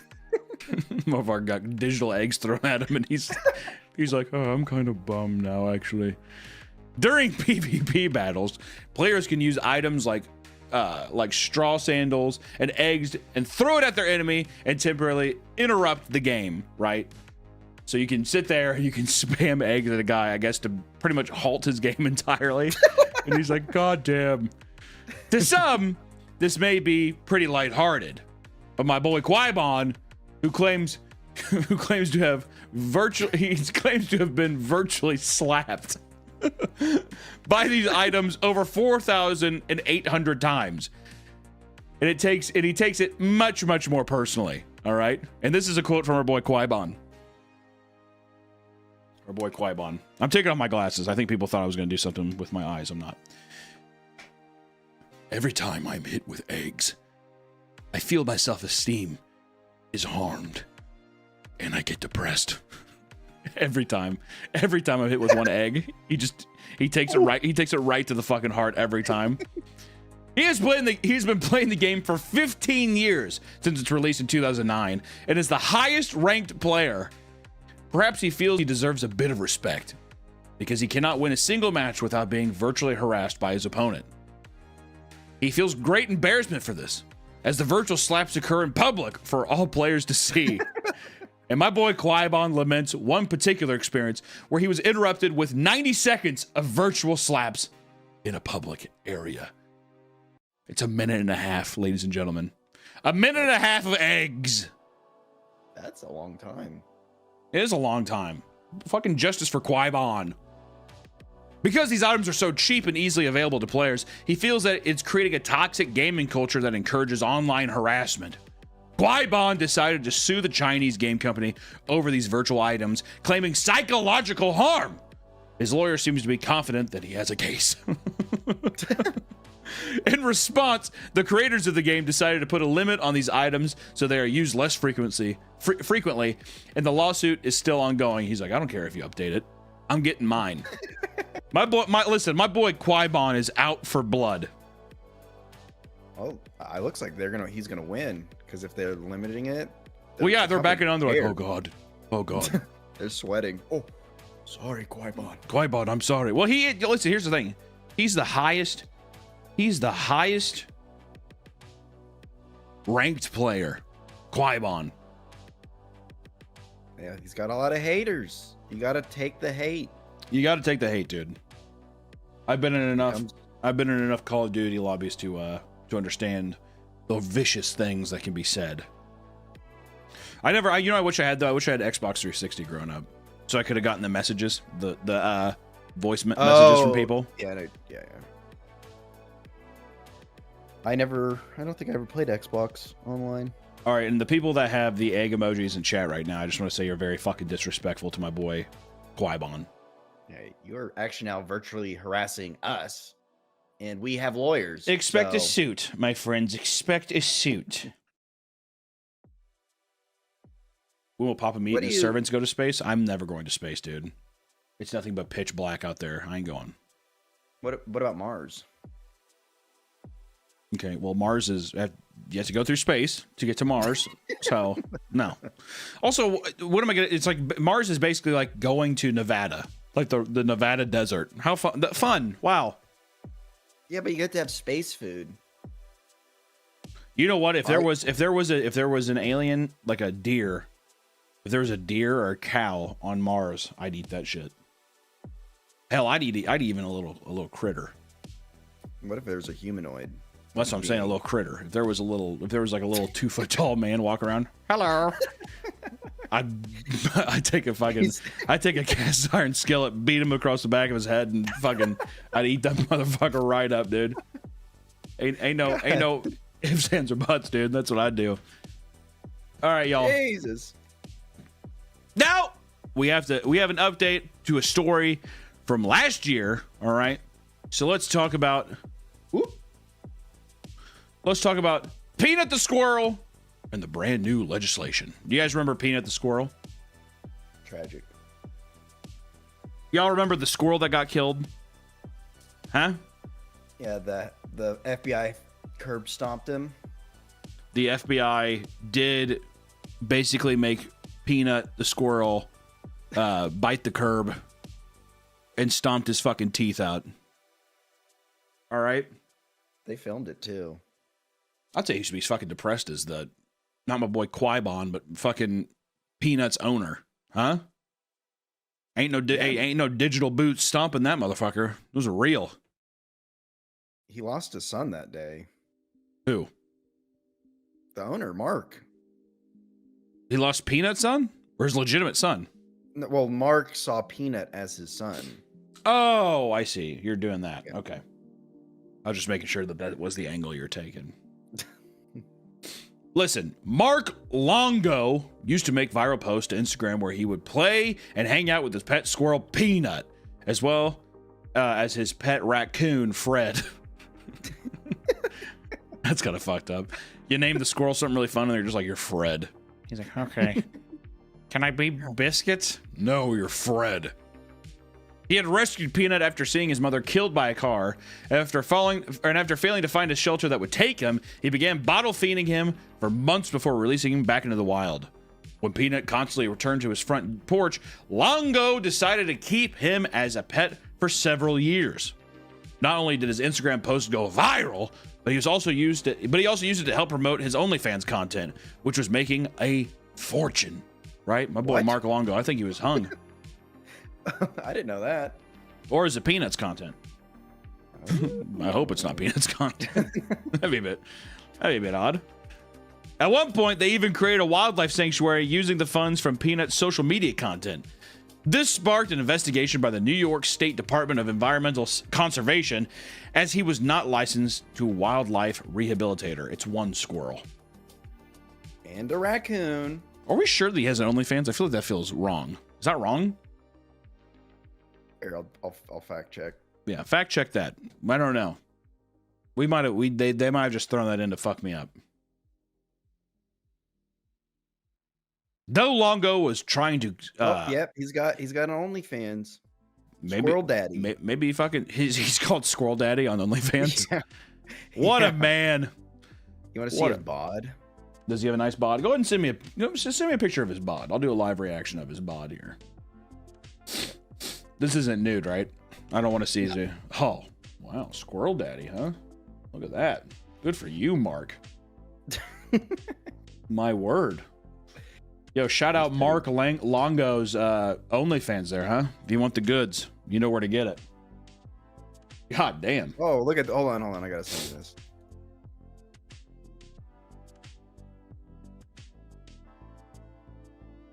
Wow. I'll be honest, the PNG of the squirrel hiding his taint, asshole, and balls and cock is that's a creative decision. That is a creative decision to have that PNG there. We can't show that, unfortunately. No. All right. Unfortunately. We can't show that one, but there it is. Though Longo was trying to certify Peanut as an educational animal, he had been breaking the law for years by keeping him up to this point. Because of this, Peanut was eventually seized by New York State Department of Environmental Conservation. And Longo claimed that the raid was more forceful than was necessary, and that, quote, they treated me like I was a terrorist. They treated this raid as if I was a drug dealer. He just had like a rock hard cock.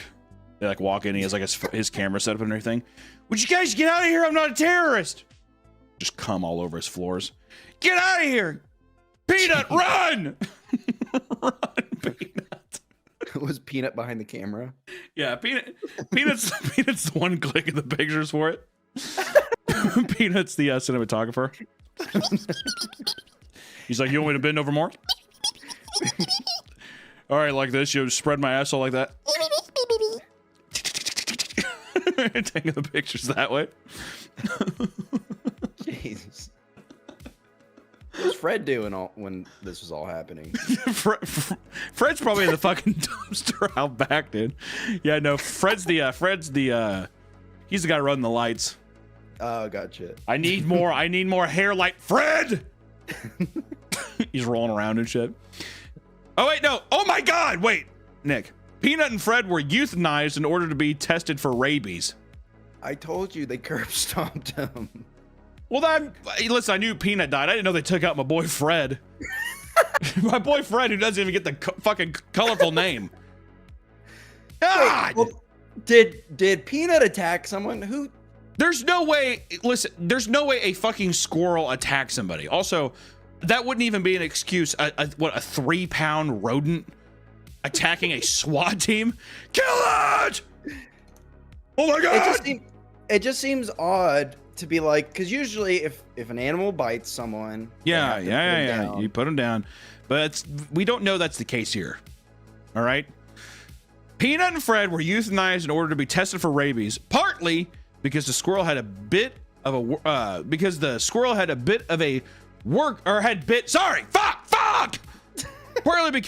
had bit a worker during the seizure, so he did bite somebody. Okay. All right, And so there you go. you You win, Fred. Nick. You win.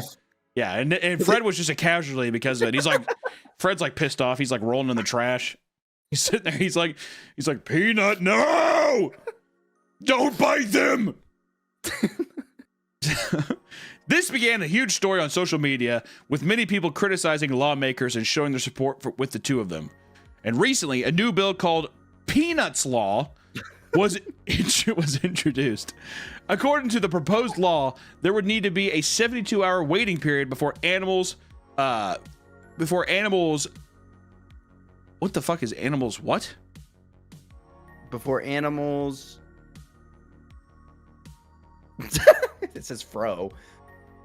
Whatever. Before animals can be fucking, when they need to be taken to a sanctuary or something, it needs to be 72 hours before they can be euthanized, dude. They can't just fucking do it on the spot. All right? God damn. This would also allow animal owners to get a proper administrative hearing before their pets are seized by the state. All right? All I know is Rip Peanut. You know what I'm going to say too? You know, no one fucking says this. Rip Fred. I know. No one. Where's Hey, Fred's law? no one fucking talks about Fred. Hey, Rip Peanut. Yeah, he's a cute squirrel. What about my boy Fred, caught in the crossfire? R.I.P. You know what it's like? Oh no, I can't say it. It's too horrible. I won't say it. Oh no, please. I was gonna say Fred, and this is just me using this as an example, because this is kind of what it's like. It's like being a person, a regular person who dies in, like, let's say an airplane or helicopter tragedy with a celebrity. No one cares about you, dude. They only care about the one person. That's my boy Fred. Well, you're nobody. Okay, true. Okay, that, you got me there. All right, don't say Kobe like that. That's not what I'm saying. Okay, I could have probably been a bit more subtle with my analogy there. I'm just saying that, you know what? Other people they die as well in there, and no one talks about them. Fuck. Yeah, one death's a tragedy, a million's a statistic.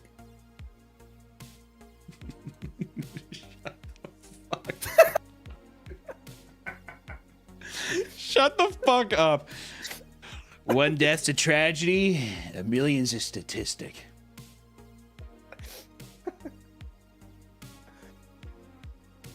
Hey, you know what? Let's take a little break and read some comments. Yeah, I put it up. We're taking a little break here before we get into our next story. Giovanni Gomez with $19 says, Hunter, Nick, my dudes, can you shout out my girlfriend Liz and demand her to buy more Creepcast merch? No. For my birthday tomorrow. No. I love you guys. Nick, ban me again and your cheeks are mine. JK, you guys rock. Ban him. Ban him. Get him out. Sniper Dat Booty, $10 says, love your videos. Could you give me a shout out to my husband, Russell? No. Fuck you, Russell. He'll flip his shit watching this after shift tonight. No, I'm good. You guys had a tough week so far. No, I'm good. Yeah, work harder, Russell. Cry more. Yeah. Hey, Russell, you know who's had a hard fucking week too? My grandma. Me. She's on the verge of death. My grandma's fighting for her fucking life right now. You fighting for your life, Russell? Huh? You know who's having a hard week? Fred. Yeah, and Peanut. Callie Rose 999. Papa, my friend Tommy and I, my husband Tommy and I love you. Plus your content. Watching your videos. God damn, dude. Highlight. Has every one of these been like a married couple? Am I you know what we're becoming? We're becoming the Grey's Anatomy for this generation, dude. Oh, hey, I'll take that. I mean, I'm gonna take it. I'm gonna have to take it. That's it is what it is, but watching so wait, who's Gray and who's the Hobbit? What? Sam Wise. What are you talking about? What the fuck are you talking about? In between us, who's Gray? Who's Gray? And who's Sam? Yeah. Who the fuck is Gray? The main chick. The main chick? Yeah, her name's like Lucius Gray. I honestly have no idea. Are you talking about it's from Grey's Anatomy? Yeah, from Grey's Anatomy. Oh. I thought you were talking about from Lord of the Rings. I was like, who the fuck are you talking about? Yeah, at first I thought you were talking about Gandalf the Grey. I'm like, who's Gandalf and who's Samwise? I don't fucking know. Is Lucius Gray hot? Actually, you know what? Let me pull up a picture. First off, what a great name, Lucius Gray. Okay, this is the first image that popped up when I typed in Lucius Gray. What is it? It's a LinkedIn profile. I probably can't show that. I just want to show his. I was just gonna save his profile picture real quick, and then I can show that. This is the first thing. This is the first thing that popped up when I typed in Lucius Gray. I'm not sure if this is. I've actually never seen Grey's Anatomy, so this is the first thing that popped up. There he is. Grey's Anatomy. Who's Lucius Gray? I think this feels me. Then I am Lucius Gray. If this is me, then that's me. All right. If that's Lucius Gray, then that is me. All right. That's a great fucking name, though, huh? Lucius Gray. That's Fred. That is not Fred. Fred's a dead raccoon. That's you. That is probably me in the future, dude. All these fucking microplastic, sugar-free teas. I can feel my body's turning into a Rubbermaid product. Apparently, we have 7 grams of plastic in our brains. Good. I want to double it. I say double it. Keep drinking the water. It's everywhere. G Borato with 10 Canadian dollars says, when I talked about the furry and anime con prank video, I should have been more specific and said pranks at any type of convention. Also, have you ever considered opening your Discord server to YouTube members? I'm guessing he sent a prior message that I haven't got to yet.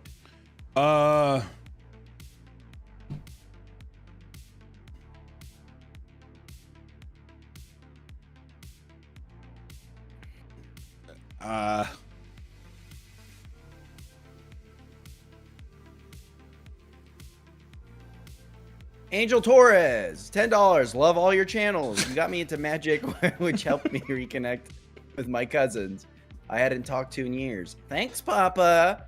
P.S. Shout out Nick for being the funniest little weirdo. Aww. That is actually so wholesome, Poggers. Yeah.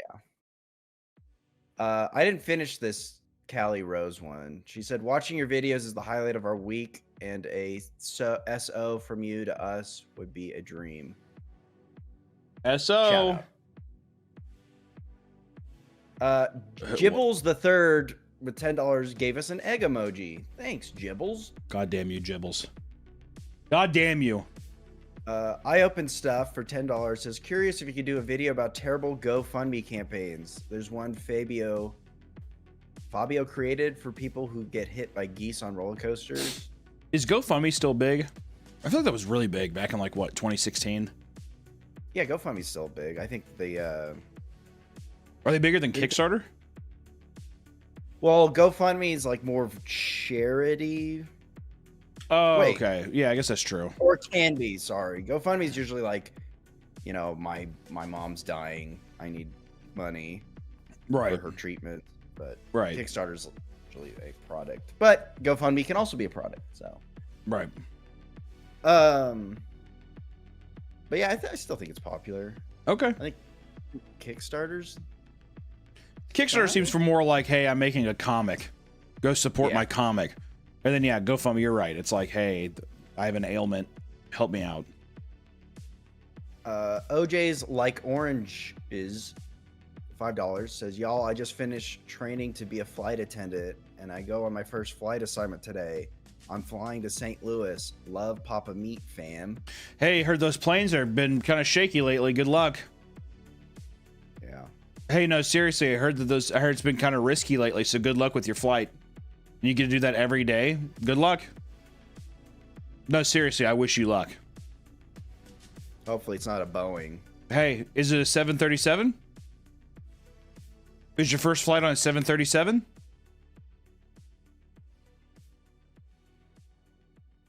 Rejected Ninja 95 says, what's wrong with space only being black? What's wrong with space being black? Yeah, you said you don't want to go to space because it's all black up there. Oh, he's trying to catch me into a racial debacle here, isn't he? Yep. Checkmate, sir. Checkmate. You used my words wisely against me. Well, I say, good on you. Probably because it's fucking scary, dude. Dude, I'm What, you scared of the claustrophobic. I'm a dark? little pussy. All right, can I say that? Yeah. At least when you get sucked out into space, it'll be a long, painful death of suffocation and freezing. It's cold. It's terrifying. Callie Rose said, paying money just to have Papa Meat say my husband's name for say my name for I can't surprise him when we watch this live together later, and not getting it is so defeating. Well, that's an important life lesson. I think that's an important life lesson of don't donate money to a streamer. That's the biggest thing. It's a good lesson. Don't donate money to a streamer. That's the biggest thing we got to learn from this. Streamers are the worst. Parasites. They're parasites. You gotta not give them. All right. But we do accept donations over here, and we love them. What we do is accept donations, and we read them quite frequently. I will say this too. Should we go into our next story, or do we have more? I mean, we have infinite comments, but we can keep going on the stories. I did see somebody gave a shit ton of subs, though. We should say that. Who? My boy BMAC gifted 50 memberships. 50. Thanks, BMAC. 50. Let me tell you, that's a fucking pretty penny, dude. My boy BMAC's just like, I have cheddar and I'm throwing it around. Hey, welcome to the fucking the dairy factory. I got some cheddar. BMAC coming in hot with that 50. With that 50. All right, next story here. I'm going to the next one. Guys, we're going to talk about the situation going on with Trader Joe's limited edition tote bags, which this doesn't sound like a big deal, does it, Nick? No, but it's huge. It is. It's a big deal. So just fucking listen for a second. Recently, insanely long lines have been seen coming out of Trader Joe's grocery stores with the release of a $2.99 bag.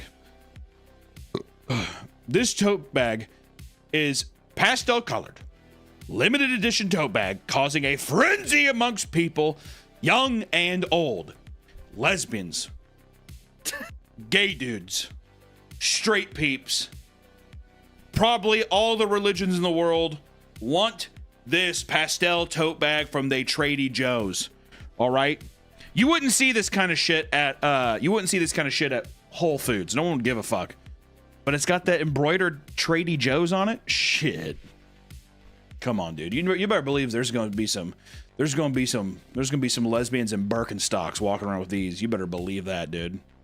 At a Kohl's getting jeans. You're gonna see a bunch of lesbians in Birkenstocks buying Levi's jeans at Kohl's. They're like, hey, do you want a bag? No, I got my own. And they pull this out. You better believe that's what's gonna be. This tote bag is pastel colored, limited edition tote bag causing, I already read that. Last time Trader Joe's released a limited edition bag, people scrambled to buy them in bulk so they could sell them online. On eBay, some people were able to sell the last batch of tote bags. One tote bag got up to $500 on eBay, right? Some people have waited in line early in the morning for over an hour just to secure their purchase.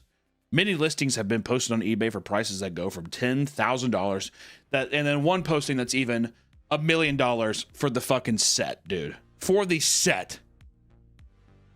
So this is what I want to ask you all right now. Would you spend on a limited edition Trader Joe's bag? Obviously not $10,000 or $1 million, but I am curious because people are paying some crazy shit. Would you pay $500 the same way that people buy vintage t-shirts, right, Nick? Yeah, that's too much for me. Sorry. Hey, I'll use a plastic bag. Yeah, you know what I do? I come people like, is paper okay? I say no, plastic. And can you triple bag that? And I got a box of Milk Duds and some fucking chips. Could you triple bag that? I don't want it busting. That's what I say. I just think we just need to get more plastic. I don't know how we can do that, but we need to supercharge more plastic into the system. All right? Plastic beads in face wash. Just bring that back. Plastic beads and face wash. We need to bring that back. We need to just start putting flavor pods in meat, like steak. So when you cook a steak, the pods get soft, and then when you bite into it, there's a little A1. When are we gonna get nice A1 flavor pods that are already embedded in the steak, dude? That's a pretty fucking good idea. I think so. And speaking of money, Nick, right? Yeah. We have to talk about our next story, which is also something prevalent that happened last year, which was the JP Morgan money glitch. I don't know if you guys remember this, but it was pretty funny. People would go to banks and whatnot, and they would just withdraw tons and tons of money that was not there. And people were like, I'm getting rich, as if there wasn't going to be a repercussion. Pretty funny. Pretty good stuff, okay? Multiple people are being sued by JP Morgan Chase after people started stealing money from them using an exploit promoted on TikTok. Of course, it's going to be... I forgot that it all started on TikTok, too.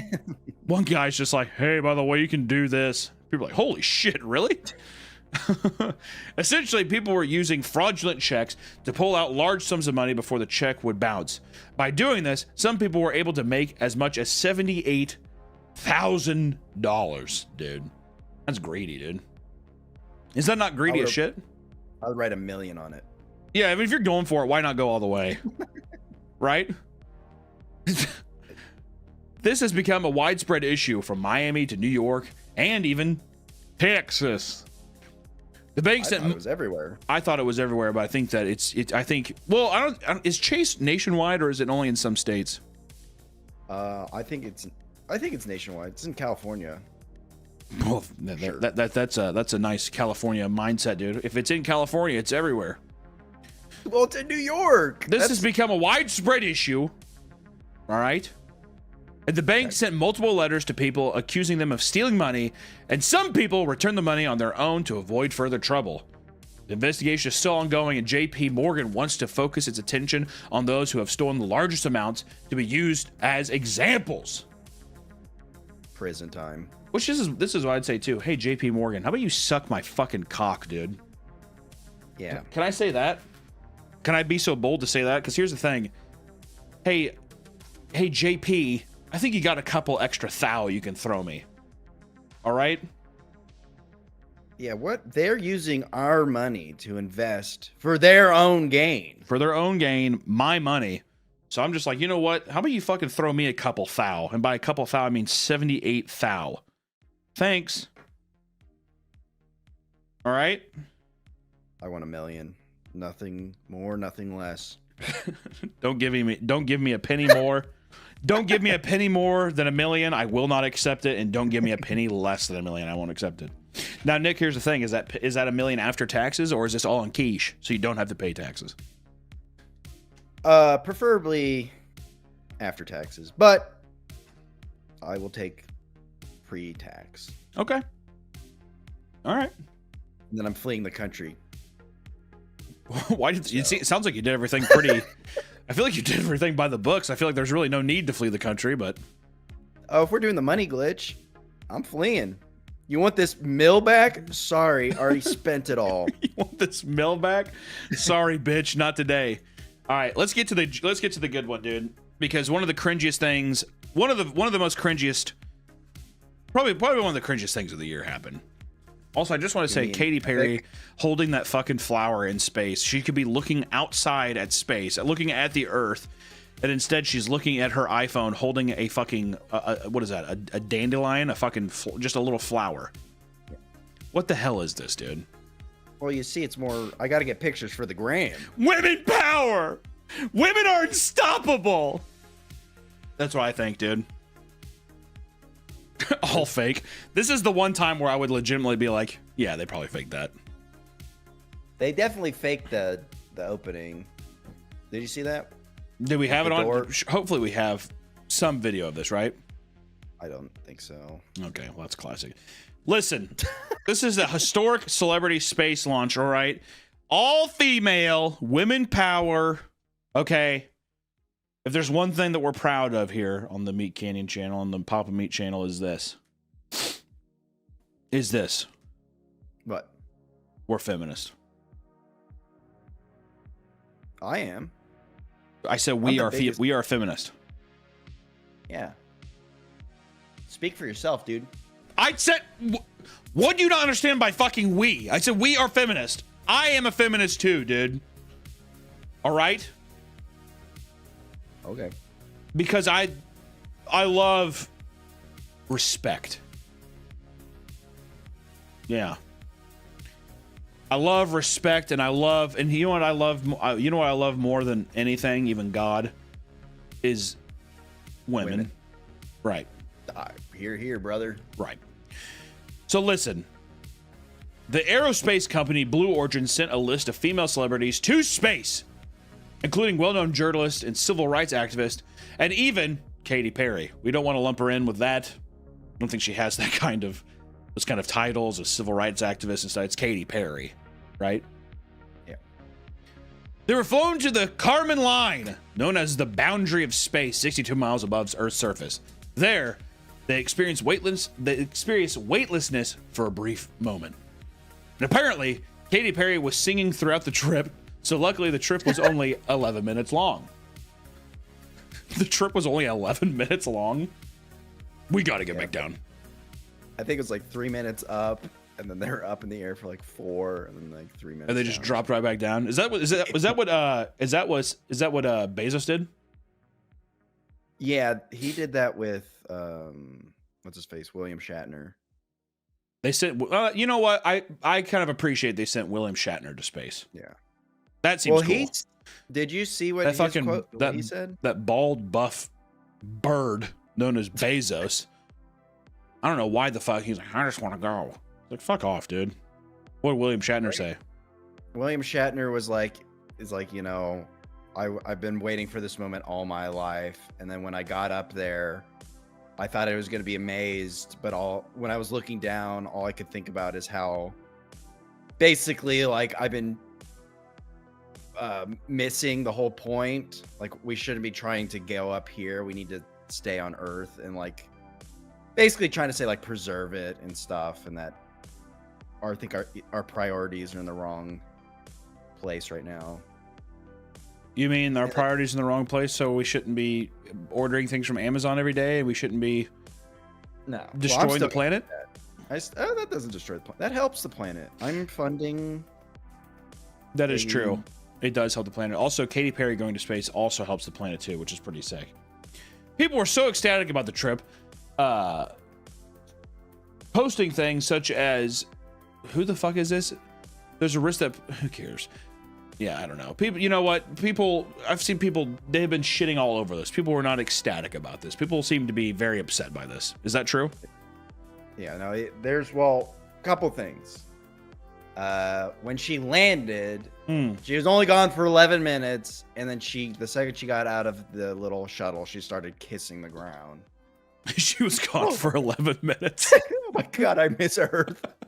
Oh my god. Oh god. But I'm sending you a couple videos. This is click the second link, or it's the first one, newest link. Click that one. So this is people think it's fake. Out of her mouth, but really her heart. And is that Jeff Bezos out there right by the capsule? Kind of hard to see. That is. Here we go. Yeah. Here goes Jeff Bezos to open. Why is Jeff Bezos opening this? Because it's his company. All right, guys, let me get in here and do this. Open the hatch.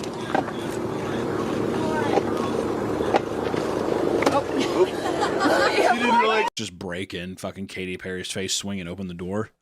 Hey, watch out! Come on out, guys.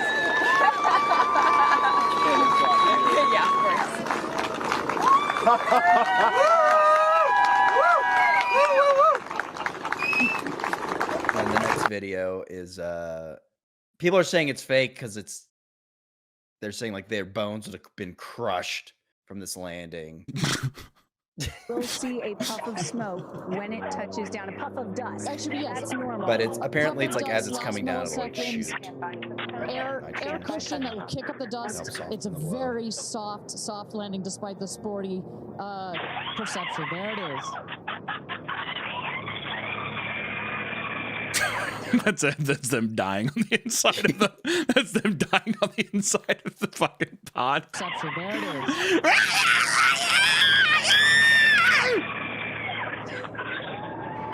Are those? Is that who? Who are these people?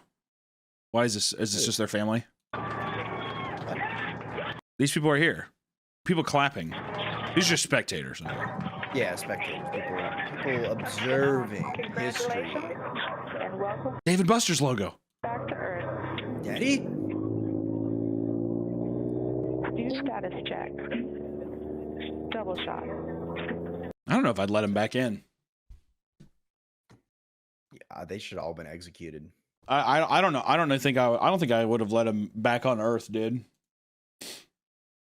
Do we have any? Send me a video of Katy Perry. I heard that she had a really funny speech afterwards. Oh yeah. Well, she was saying something like, "Here, just like, yeah." Okay, I'll find it. Yeah, Okay, I'll find just find it. Find it. Because yeah, you know what? You ever see that movie? What the fuck is it? It's Apollo 18. It's a horror movie where the guys they go to the moon, and then when they come back, like a alien bug or whatever gets in it, and they have to like blow up. They shoot like a nuke at the fucking spaceship when it comes back in. Oh really? I didn't see that. Yeah, I mean the movie's it's whatever, but I was just gonna say that you should have done that. You should have done that one.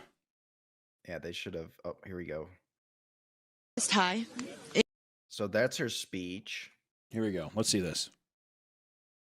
This is Katy Perry. This is 16-year-old Katy Perry.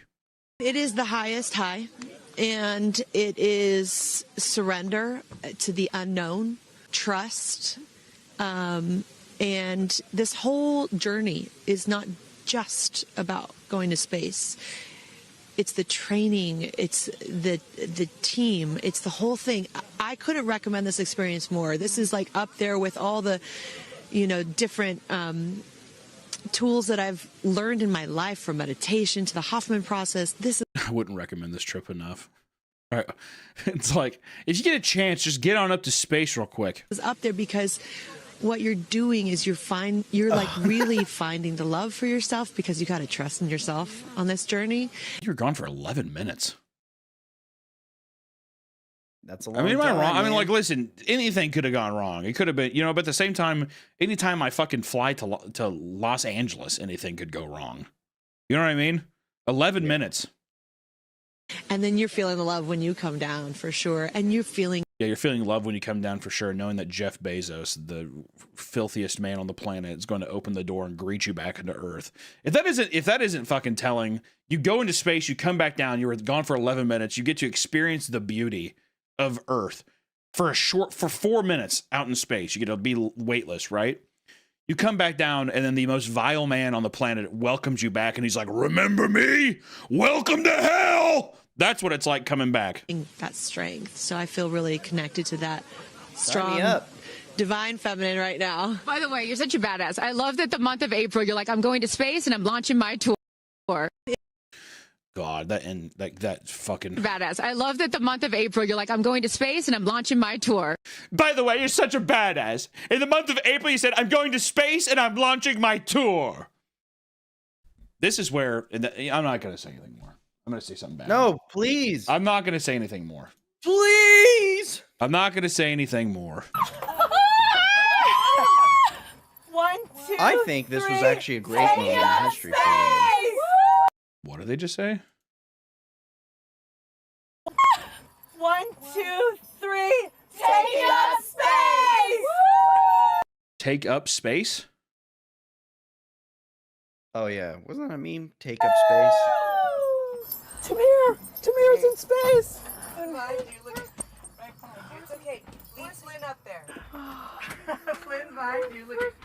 You're up there for 4 minutes, and then you're just on your... You're looking into the phone with a flower. Hey, Katie, you want to come look at this?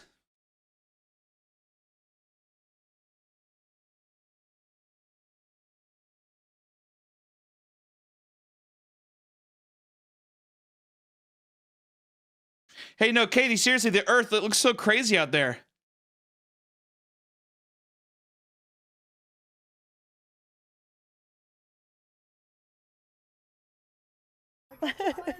Flynn, I gotcha. I got you, Flynn. Look at her. You can see Katy Perry in the back looking at the camera. she's just floating with the flower. These people are jiggling around cat toys and shit. And what is happening in here? Gotcha.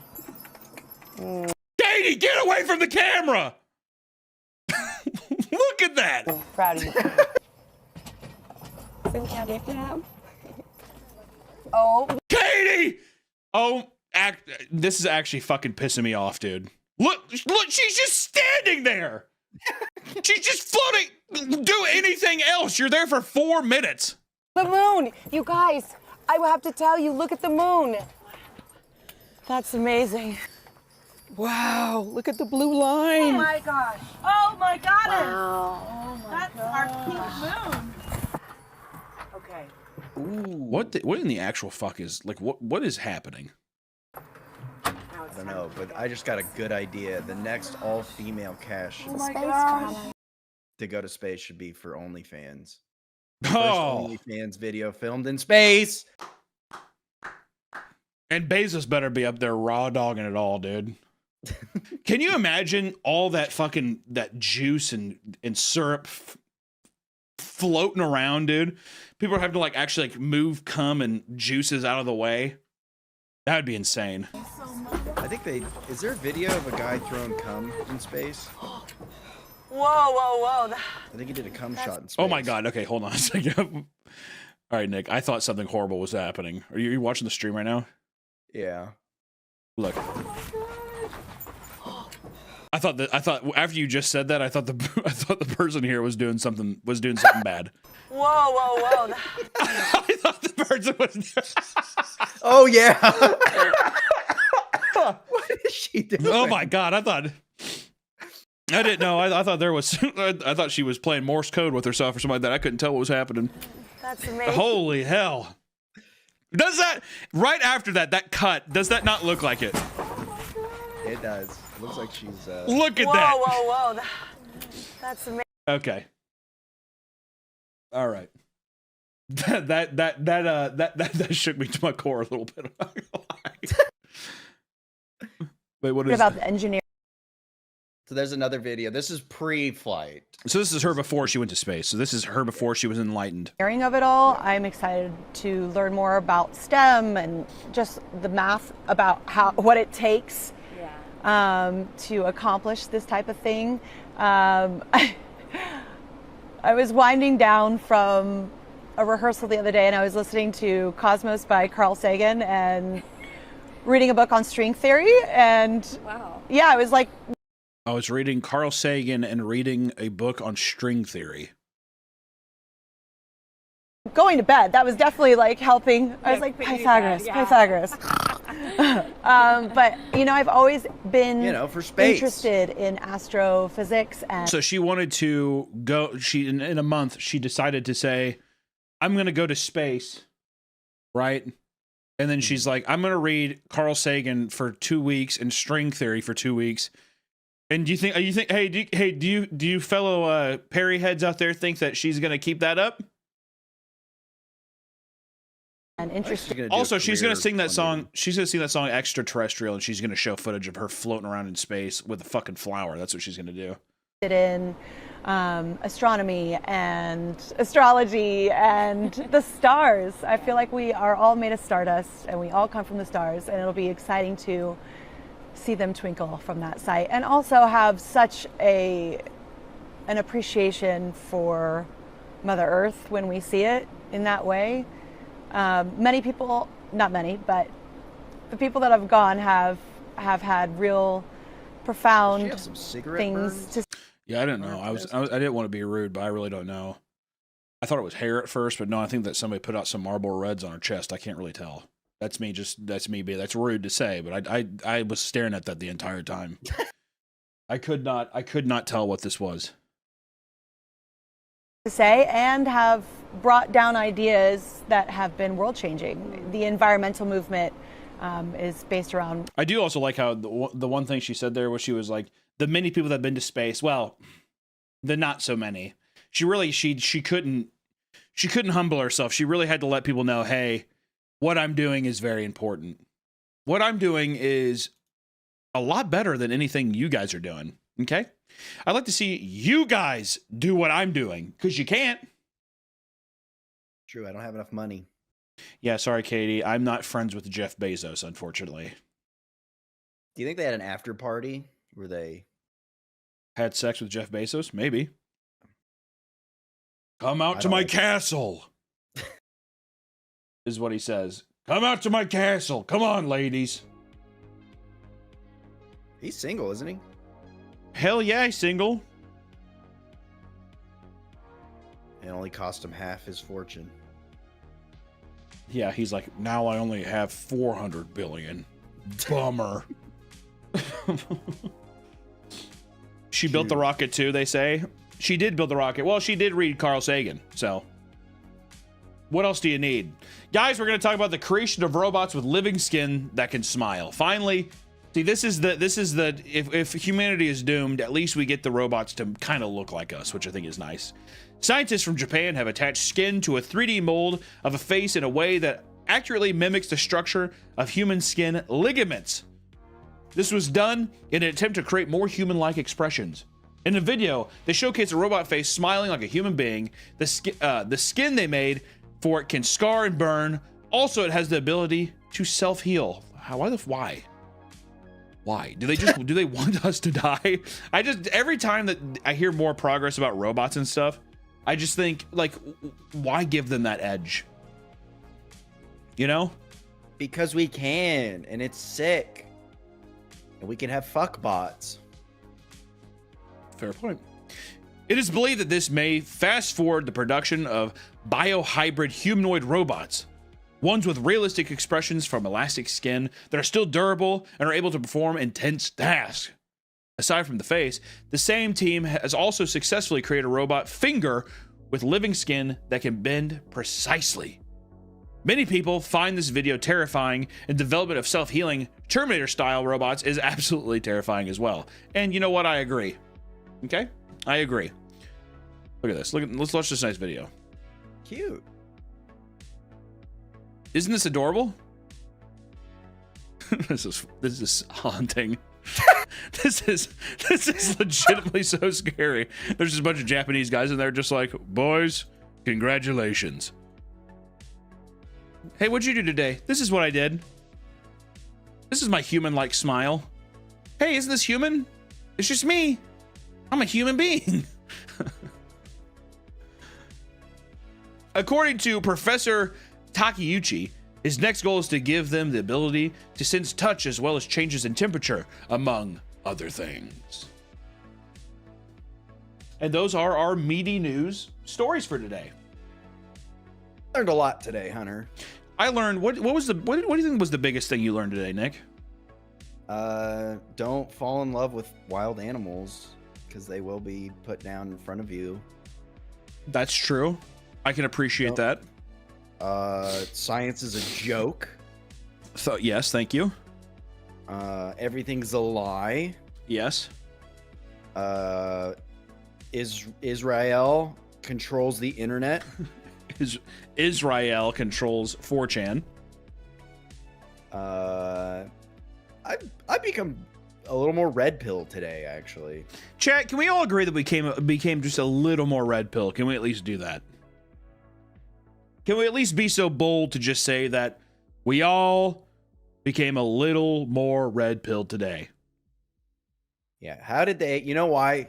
You know why they didn't go that high into space, is because of the radiation belt around Earth. No one has ever passed it. We've never gone to Mars. We've never gone to the moon.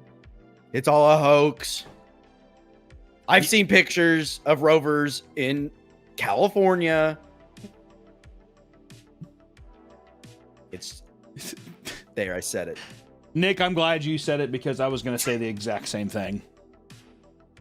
All right. And that's the kind of red pill energy that keeps you at this place. You know, people were asking last week what happened because I said that you were fired, weren't you? I was, but I had to. And we won't say why because it's a personal issue. No. But can I say how I got back on? Are you talking about the thing at the house, or are you talking about just the other thing? Well, I mean, I guess both were kind of part of it. Yeah. Okay, go ahead. I won't go into too much detail, but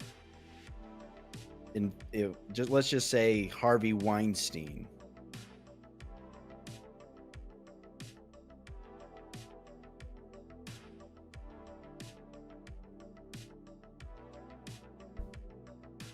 What? That's it? What are you talking about? I had to do a little errand. Okay. First off, okay. Hold on. Are you insinuating that you had to suck my dick, Nick? No. God. Okay. No. Let me tell you something, Nick. Fired again. No. How dare you? How dare you? All right, you can't just. First off, this is what's wrong with our chat right now too. All right, and also we just lost a bunch of viewers because of that. Thanks, Nick. And here's the thing too, we did this. You say something like that, and then we just get responses of people just saying gay. Oh. Let me ask you something, Nick. You do anything for Easter? Praying to the Lord. That's when he rose. God's building a church. He's gonna march like a mighty army man. I was hoping that's what. Hey, you know what? We went to a pretty cool show yesterday. Of course, the Japanese brought a condom to life. Yeah. We went to a biker show.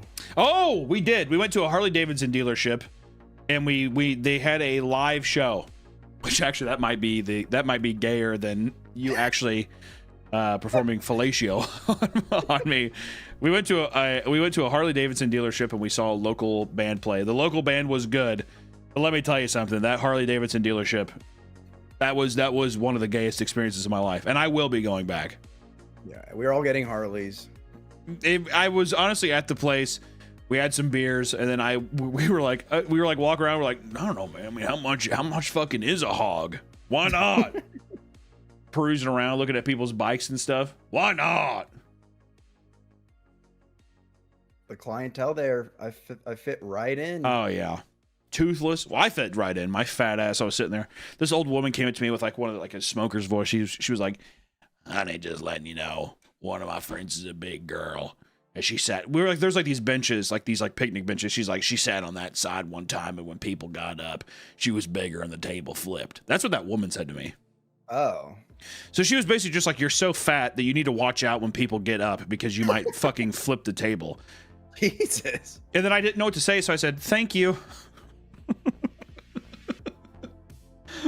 Which I was like, damn. yeah, I was like, well, guy, what am I supposed to say? Hey, bitch, fuck you. How about I scalp you right now, right here? Where's your hog? Is what I'd say. And I'd key it. I'd key your hog. The intentions were noble, but very insulting. Very Midwest coded. I'm trying to be nice, but I physically cannot. That's what it feels like.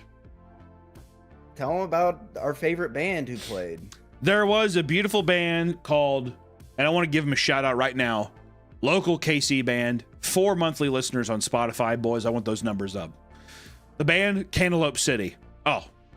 Yeah. They've been on repeat ever since. Cantaloupe City, say it loud, say it proud. We got to see the CC in person. All right?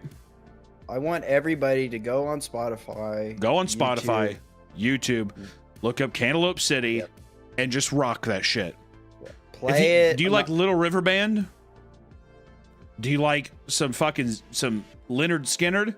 Then you might like Cantaloupe City. What does Cantaloupe City mean? I have no idea. Yeah. It's like a nice, refreshing city. That's Can how I dislike them? All right, Band Mac, get them out. And everybody, I want everybody to comment. Say, I was at the Harley show. I was really hoping you guys played your originals. Not a single original song. Yeah, we were listening to you guys on Spotify all the way. We wanted to hear "Change My Mind" or "Change Your Mind," and we did not hear that. All right, he did play "Texas Flood" by Stevie Ray Vaughan. I thought that was nice. All right, but maybe next time break out some of the originals. Okay.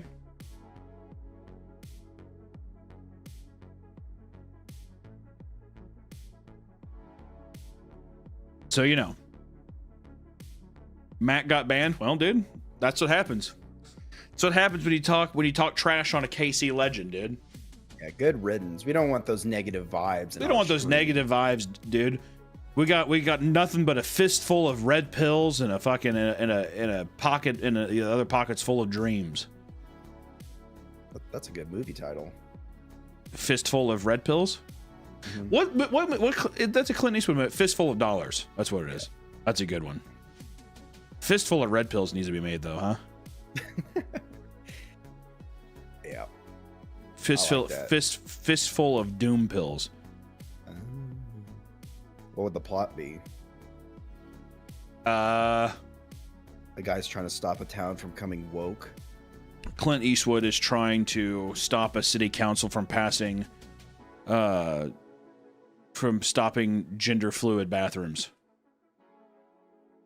Oh, horror. So it's kind of like Gran Torino, except instead of Asians, he's upset at, I guess, like trans people. Fistful of red pills. That makes sense, doesn't it? Yeah. Get out of my bathroom. That's what he says to him. Instead of get off my lawn, he does get out of my bathroom. Excuse me? He has a gun. Doesn't he get lit up at the end of that? Yeah, dude. Have you not seen the ending of Gran Torino? Spoiler, the Asian dudes just blow him away, but he does it so they all get arrested. So he's a martyr.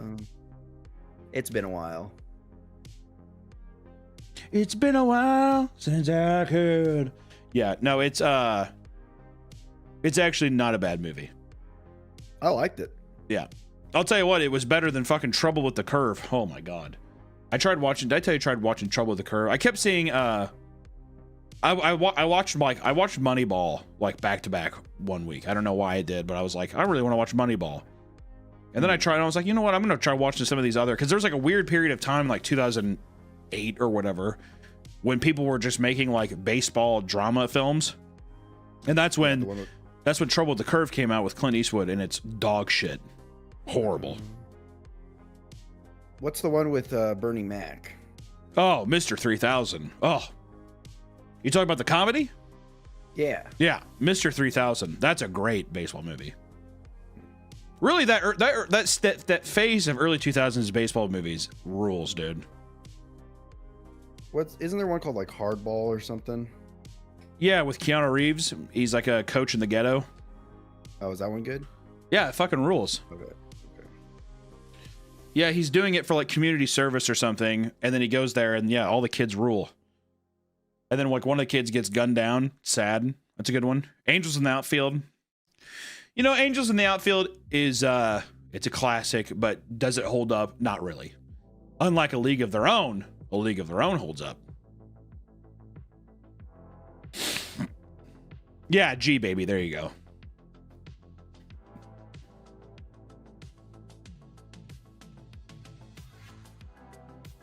Oh yeah, Sandlot. That's a good one. Sandlot is an all-time classic. You know, there was a couple.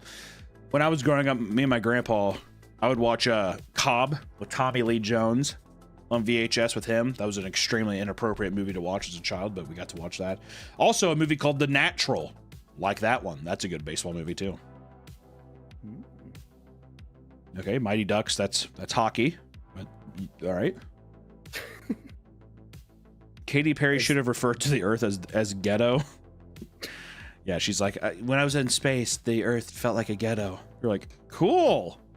Thanks, Katie.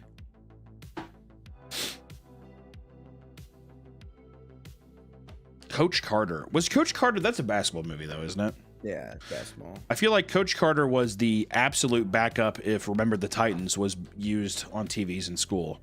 If there was no other copies of Remember the Titans, which I feel like there was 85 copies in our school, then we had Coach Carter. I don't think I've ever fully finished Coach Carter. That's what Sam Yeah, Gay, Samuel right? Jackson. Yeah. Yep. I like how this is us just talking about old sports movies now. This is what media news has turned into. Should we call it here, Nick? I was gonna say, do you want me to read a couple more? Yeah, let's read a couple more and we'll close it out. Okay. Brooke Mather says, "Happy Friday. Do you think y'all travel to another foreign place other than Japan? Israel for me." Nick's gonna go to Israel. I'm gonna go to. No. I have a bunch of people in Australia say they want Creepcast to go to Australia and England, but I don't think I'm gonna make it. Why not? What? Why don't think you're gonna make it? I just don't want to go. I don't want to have to deal with it. You don't want to go to New Zealand and see the Hobbit holes? No, I've seen the movie. I'll be all right.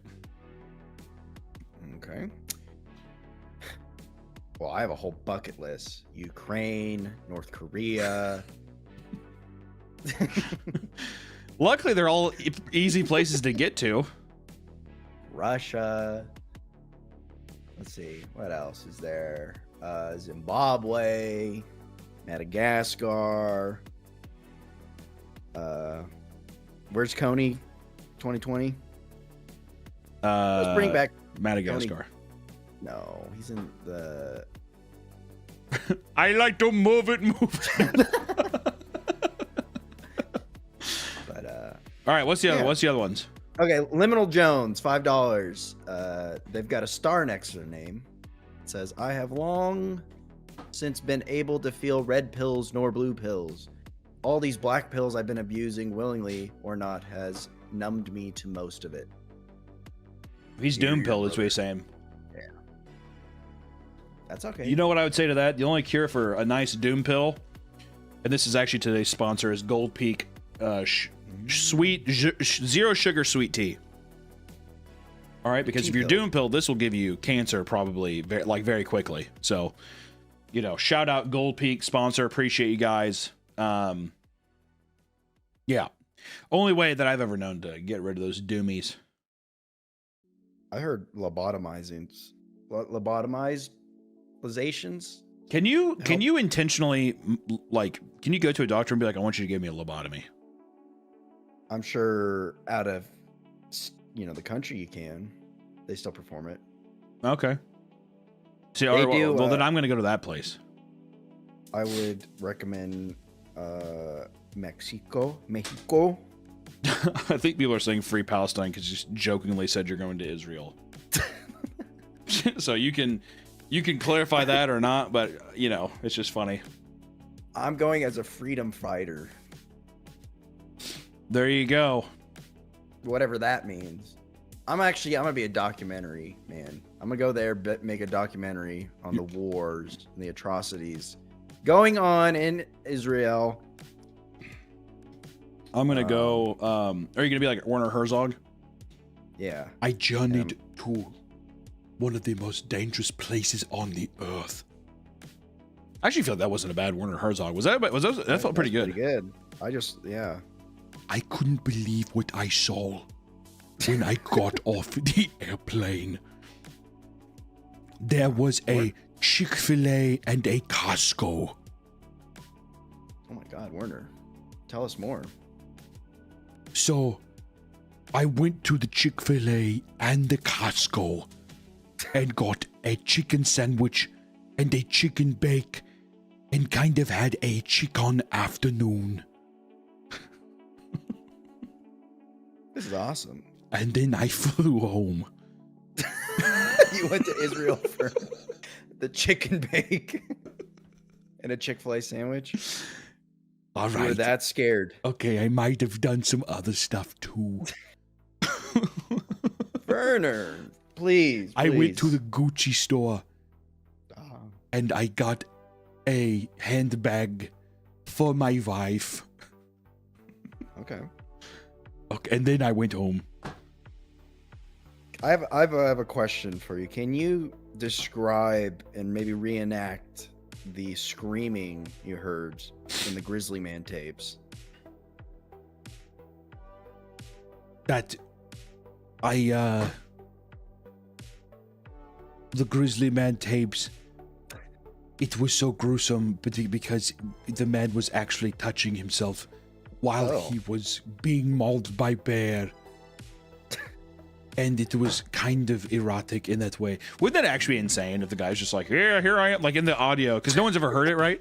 If in the audio, if it's him starting off, he's like, yeah, here I am, I'm beating my dick right now, and it feels pretty good. And then he's, you're like, Warzog's like holding the earphones like this, over his hands over his ears, and he's just like, oh fuck, that feels really good. Hey, all right, come on, get away from me. All right, Chim Chim, get away. Chim Chim, get away from me. Does one of those things. You can never listen to this audio. Yeah, I didn't plan on it. No, seriously, do not listen to it. That would be horrifying. Yeah. And I understand why the public can't hear it. Well, thanks, Werner. That was yeah, I lost it. I kind of lost it. I had it really good at the beginning, and I kind of lost it. It kind of went into an Arnold Schwarzenegger thing at the end. Hello there. Come on, little boy. Hello. Jamie, come on. Man. Hello there. Arnold? Yeah, I'm Arnold. You have another special guest? Yeah, welcome. Welcome to the strip. Well, I'm not doing this. I'm not doing an Arnold Schwarzenegger thing. Okay. Negligible Magic with $10 says, hi, Papa. Big fan. Been creeping my cast since Ted the Caver. That's the first episode. My wife would love it if you said happy birthday, Taylor, since I'm not gonna say it. Laughing emoji face. He's not gonna tell his wife happy birthday? Yeah. We really do have it. Oh, they're going through a divorce? Yeah. That's what it says in quotation marks. We're going through a divorce. Well, goddamn, dude. Even though just because you're going through a divorce, you can't throw a happy birthday her way. You know what I mean? No, because am I wrong? I'm spiteful. I'd purposely miss it a week. Be like, oh, sorry, I missed your birthday. Yeah, sorry. I'm just so much happier without you that I forgot that it was your birthday. Because I'm petty. Well, you know what? I think that at least we know now, dude. At least we know. So whenever you get fired again, you don't say happy birthday to me. I'll know why. I'll say, oh, did I miss your birthday? Sorry. I'm like, Nick, how did you get this number? I've had to change my phone number 3 times because of this. How do you keep getting my number? And then I would just put a little laughing tee-hee emoji. Yeah, crying, laughing emoji is all you send. That's all you send back.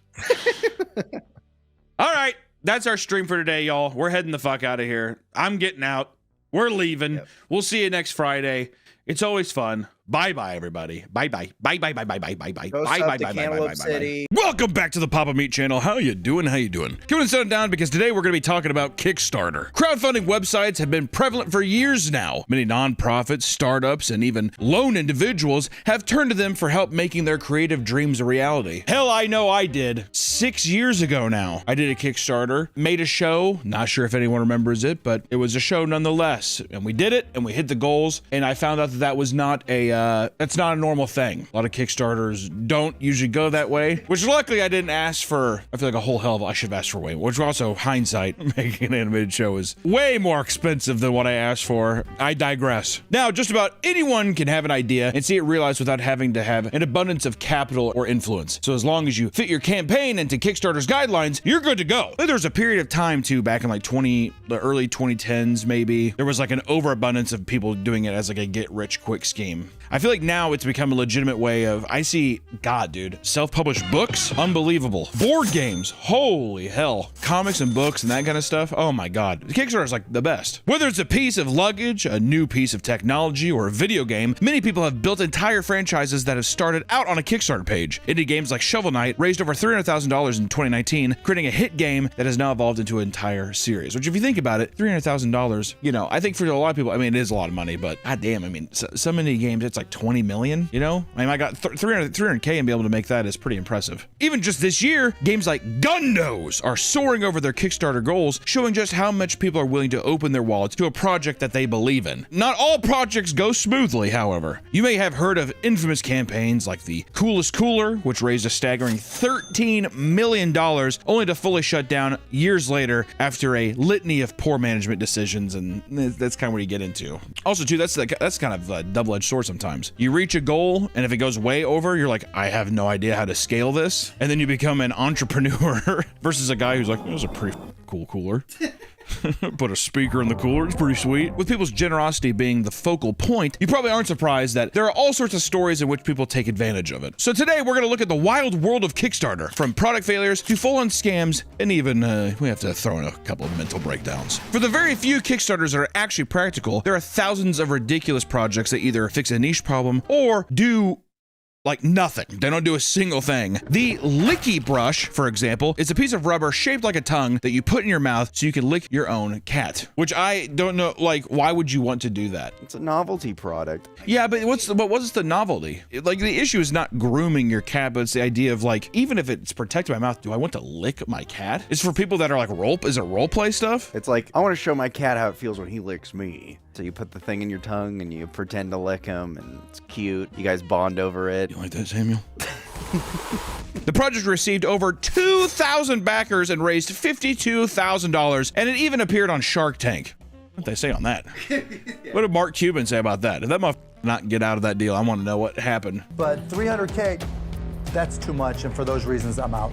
There's also Jellowware, which are disposable cups you are supposed to eat instead of throwing away, and the creators came up with this idea after entering a Jello mold competition. In total, Jellowware had 229 backers and raised over $10,000. I feel like Jellowware in like a bowl of mac and cheese doesn't make sense to me.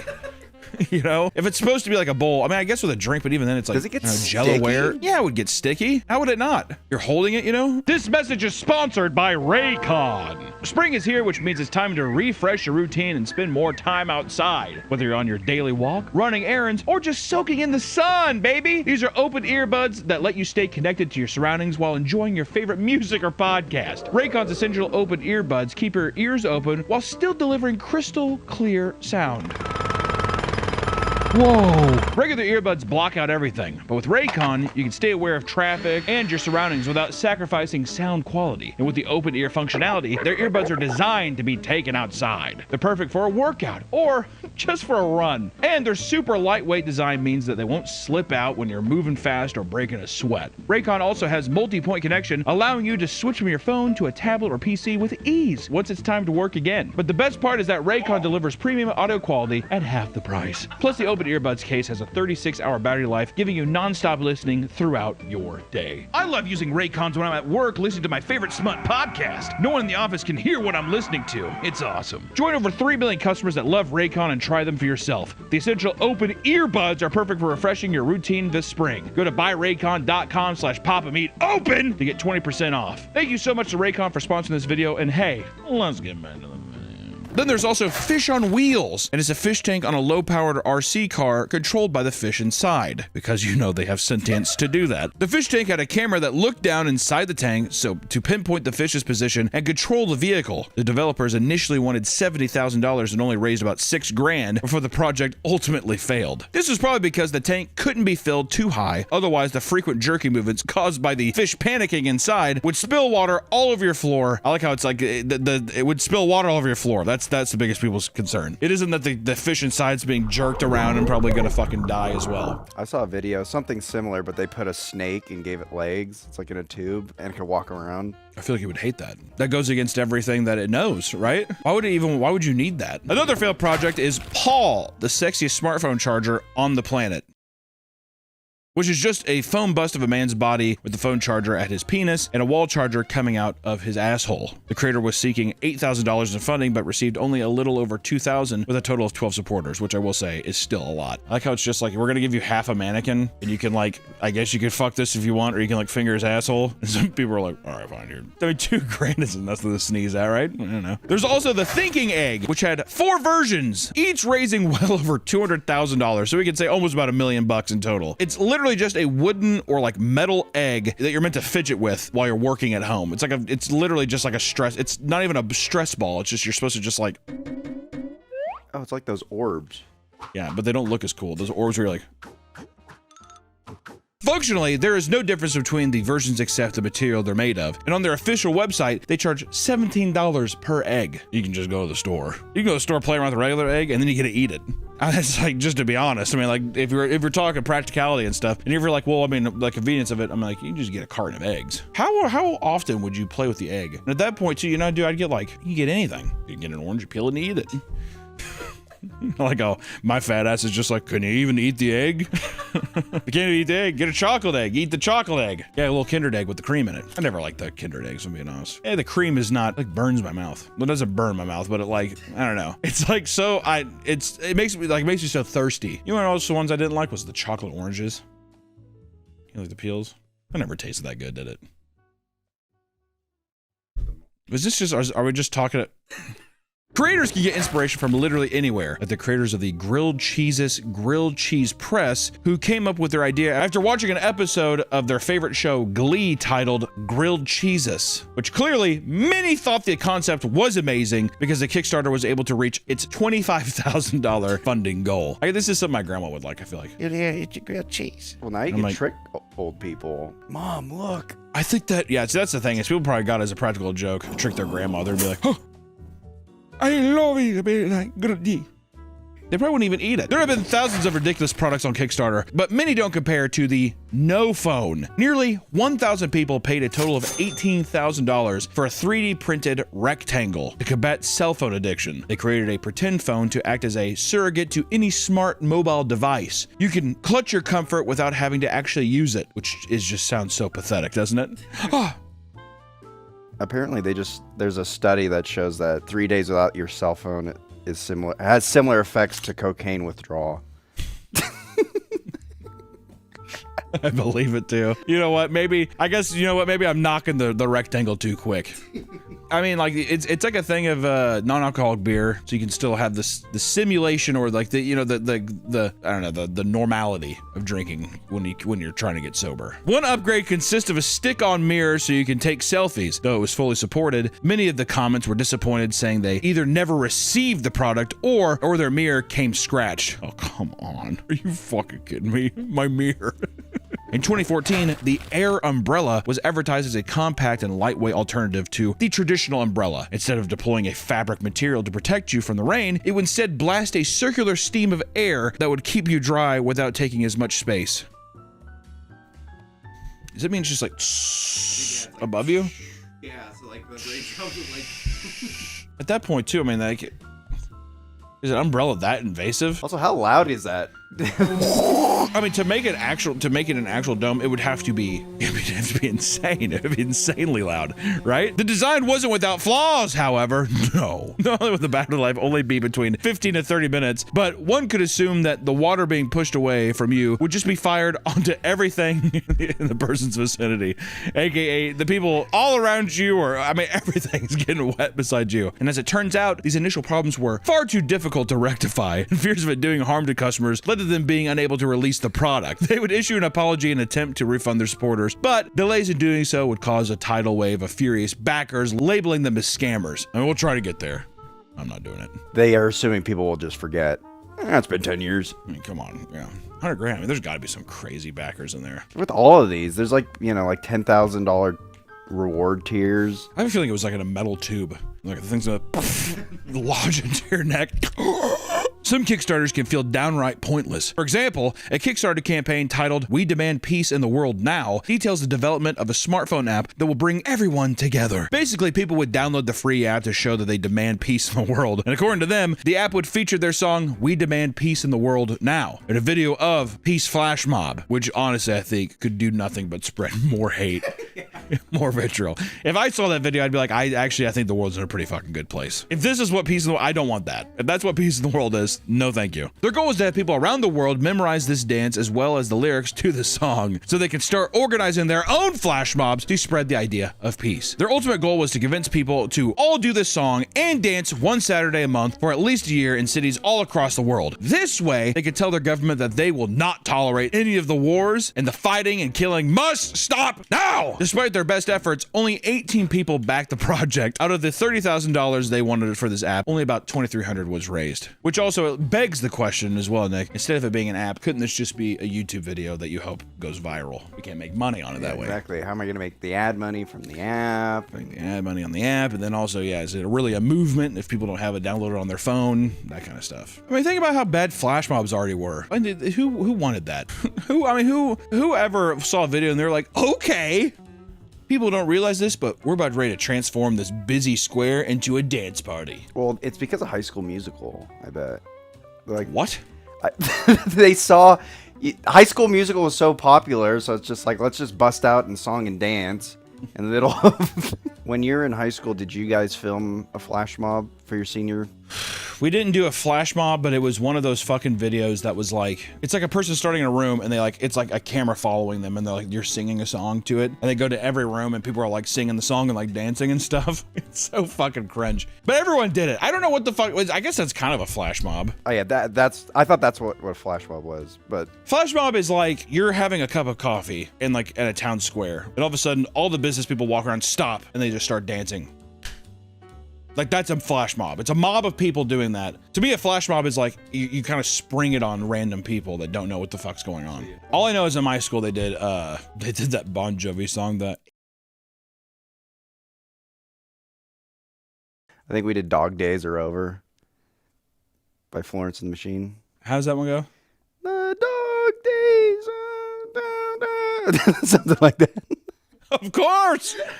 That's the dog days, dog. In 2013, Doug Evans created an exciting product called Juicero that drew in a total of $120 million investments for Juicero? All right. Their main product, the Juicero Press, was essentially a fancy juicing machine. The catch is that the machine was only designed to work with Juicero's own branded product packs, which were fairly expensive for what they contained. Customers would pay for a subscription fee of $35 a week to regularly obtain these produce juice packs, 35 bucks a week. The machine itself was overly complicated, requiring a Wi-Fi connection at all times to operate it, and each packet contained a QR code, which needed to be scanned by the machine and confirm that it was both an official Juicero brand packet that wasn't expired. Which also, what kind of fucking Apple bullshit is that? You have to have Juicero packs. You can't throw a goddamn orange in the thing and it'll work. Also, is this like a juicer for spacemen? A pack of goods? Their whole thing was like, it's freshly squeezed, but it's in a bag. And all the machine does is just squeeze the bag.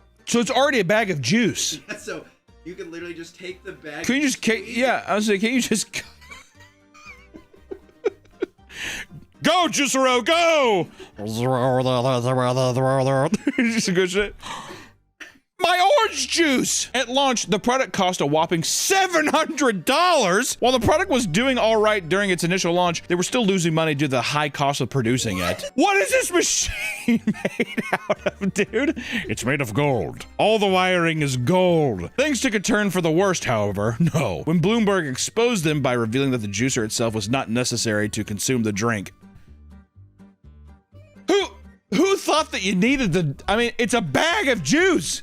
Cut a hole in it and put a straw in the bag. You got juice on the go. The company shut down entirely by September of 2017 and was mocked every step of the way. That has to be the worst product I've heard so far. There's got to be worse, but I'm just saying. In terms of like non-harmful, stupid waste of technology, that's got to be it. Some Kickstarter creators simply aren't equipped to handle the pushback that a poorly run campaign brings from their backers, like the creator of Pictures for Sad Children. John Campbell produced a webcomic of the same name in 2007, which focused on dark and absurdist humor that people really seem to connect with. The success prompted a Kickstarter campaign in 2012 that would raise money to produce physical copies of the comic. The $8,000 goal was exceeded, hitting over $50,000. Instead of this ending as yet another Kickstarter success story from a young artist, future updates to the campaign took a strange turn. John would post a lengthy post about their withering emotional state, treating the update tab on the campaign as more of a venting space. It turns out that the pressure was too much, and John would express their anger by posting a video update titled, "It's Over." In it, the text reads 127 emails about this book. The video then shows 127 books being burned in a bonfire over ominous music. John reveals that the last 25% of the books will not be shipped and refunds will not be processed before threatening to burn one book for every future message received about it. Along with the video came a novel-sized post that went from long personal stories to criticisms of capitalism. One quote reads, "If you would like a refund, please contact a fan of my work directly for your money. This is where the money would come from anyway.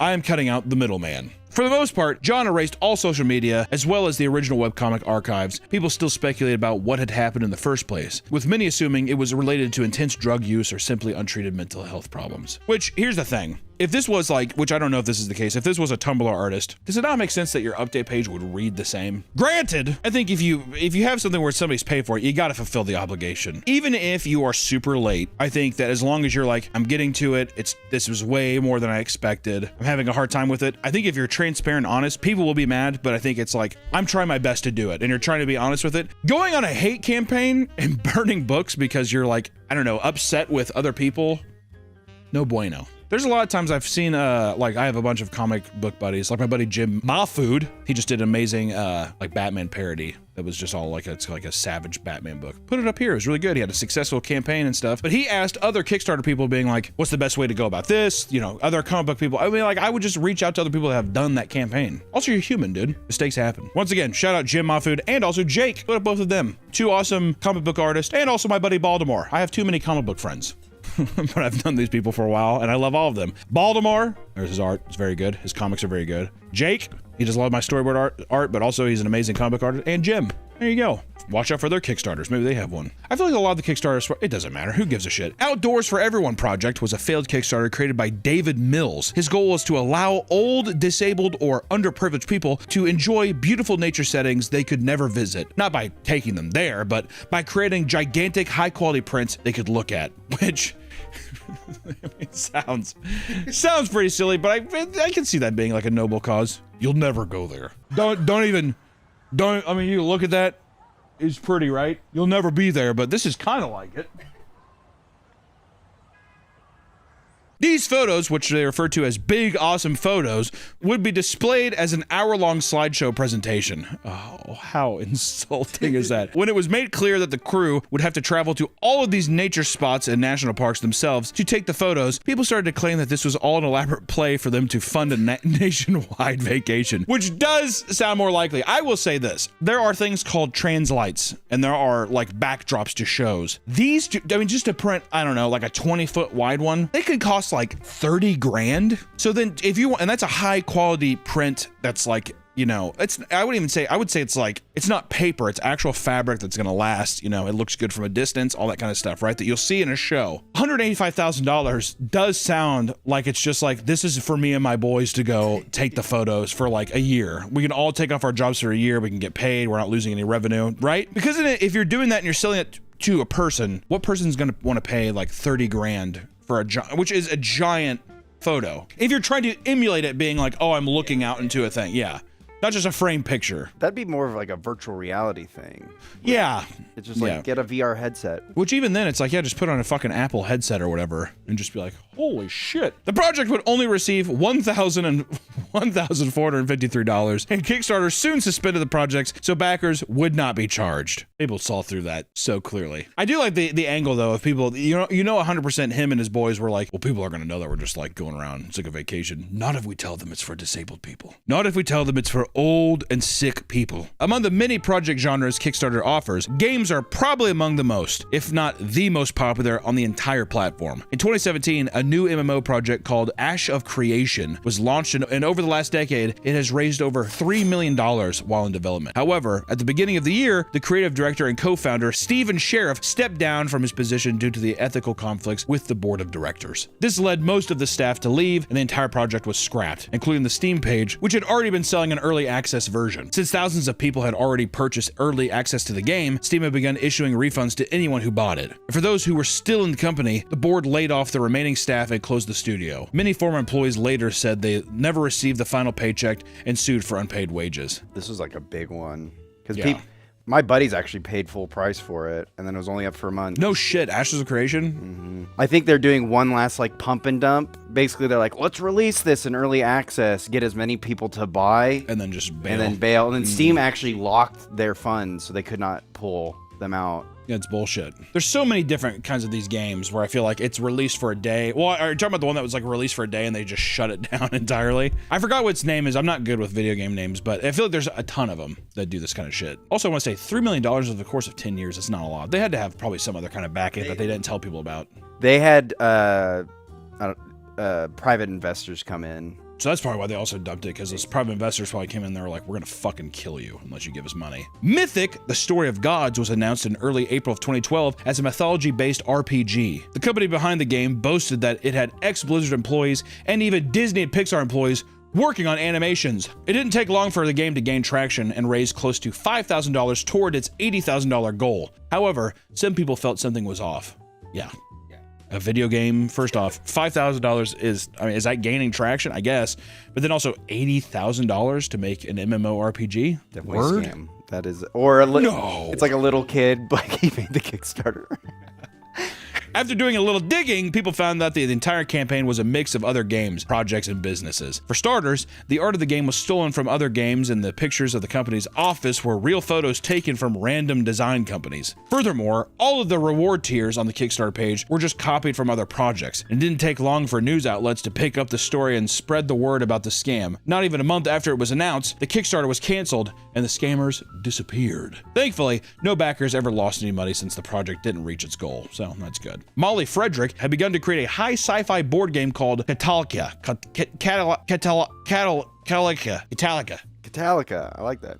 Catalica, which focused on, quote, the experience of living as a member of the stellar consciousness of the galaxy. Like some Evangelion ending, like end of series shit. According to her, it's a cross between Risk and Magic the Gathering. Now you're speaking my language. A decent-sized audience of interested people easily hit the goal of $7,500, which allowed Molly to regularly post updates and stay ahead of schedule. When the product was ready to be shipped out, delays started to frustrate people who would go on to critique her in the comments of the campaign. Things all changed one day when Molly started posting weird weird updates to explain why things were being delayed. Apparently, it no longer had to do with just printing issues, because she was now being harassed by celestial mass claiming... What? She was now being harassed by a celestial mass claiming to be the sun. I mean, do you just see that Kickstarter post and you're like, awesome? Like when it comes to this, of like, I've actually been, I mean, it's heartbreaking. I'm paraphrasing this because what I want to say is I would see that and be like, no way, mental breakdown, sick. Even though I know it's wrong, but I'm just saying, if you saw that update, you're like, oh, cool, update. Huh.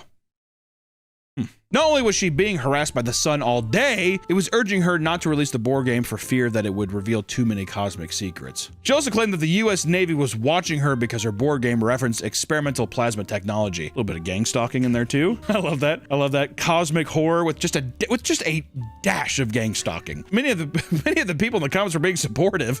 What? I'm sorry the sun is watching you and the Navy is also on your back. Keep your secret, sister. One man in particular, however, pretended to be the sun and started urging her to buy 30 gallons of gasoline and light a nearby school on fire. Jesus Christ! God damn! Are you kidding me? See, now that's a problem. When you know you're openly talking to a mentally unwell person, yeah, get 30 gallons of gasoline and fucking set a school on fire. Yeah, I tapped 2 islands, I'm gonna play Counterspell. Updates would continue all the way up until 2023, and in the end, only a small number of people would actually ever receive the game, making it some sort of collector's item. Everyone else was left behind, despite putting in money and followed the project for years. Which I gotta say, it has to be some kind of like religious tome now. I was gonna say, she actually released something.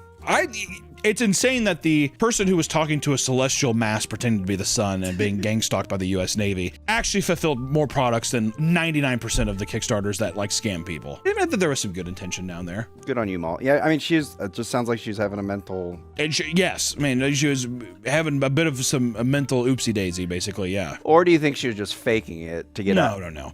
I think that if you... No. I think that she was probably going through some shit. With the intention still of being like, I want to release this thing, but like physically and mentally I cannot. Most Kickstarter projects rely on advertising and backer interest to succeed, but some people skip making a product entirely and just use the platform to beg for money. Many attribute the rise of beggars on Kickstarter to a 2014 project in which a man simply asked for $10 to make a potato salad. The Kickstarter would go viral and receive over $55,000 in donations and spawn countless other projects similar to it that were just asking for money. Seeing the success from all the potato salad clones, lots of young children and teens started getting on Kickstarter and asking for anywhere from $800 to $2,000 for a gaming setup. And most of the time, the reason they needed such expensive rigs is they wanted to start a gaming YouTube channel or to start streaming, which if I saw that, I'd do. Nope.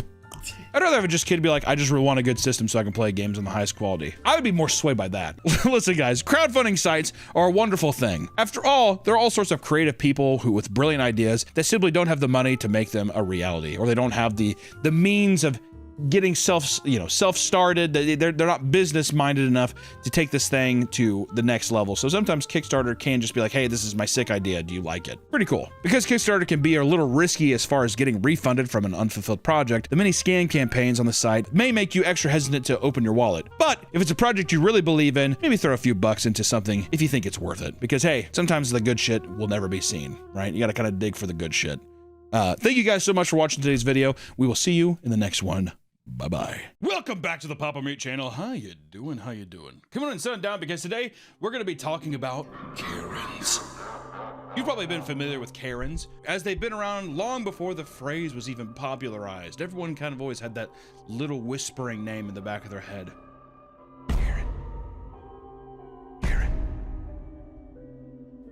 They're often angry, old people who have the unique ability to make every situation revolve around themselves through sheer entitlement. Over the past decade, the number of Karen outbursts have only increased, leading to some pretty insane confrontations. If Karen catches you in their sights, it's already too late. Be prepared to be berated and in some severe cases, assaulted. It doesn't matter if you're at a restaurant or a bus, Karens are everywhere, just waiting to ruin your day. So pull out your phones and press record as we dive into some of the wildest Karen interactions out there. Click record.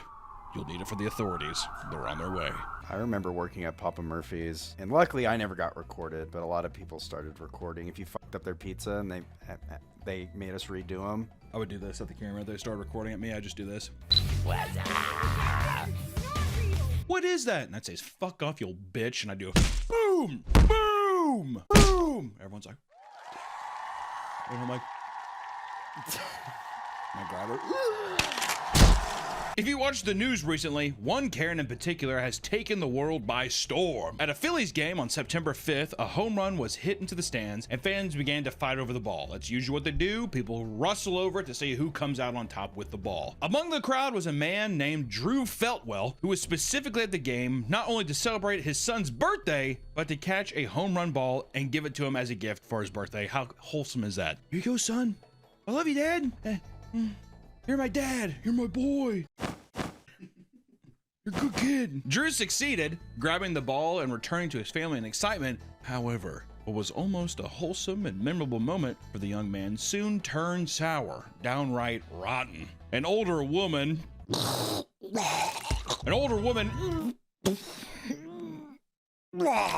just hate saying that. Old woman. Is there anything grosser? Really? Any woman after the age of 25. Yikes. Yikes. Yikes. Yikes, yikes, yikes, yikes, yikes, yikes, yikes, ew. An older woman rushed towards the father and started berating him, claiming that he had ripped the ball directly out of her hands. Show the clip of it.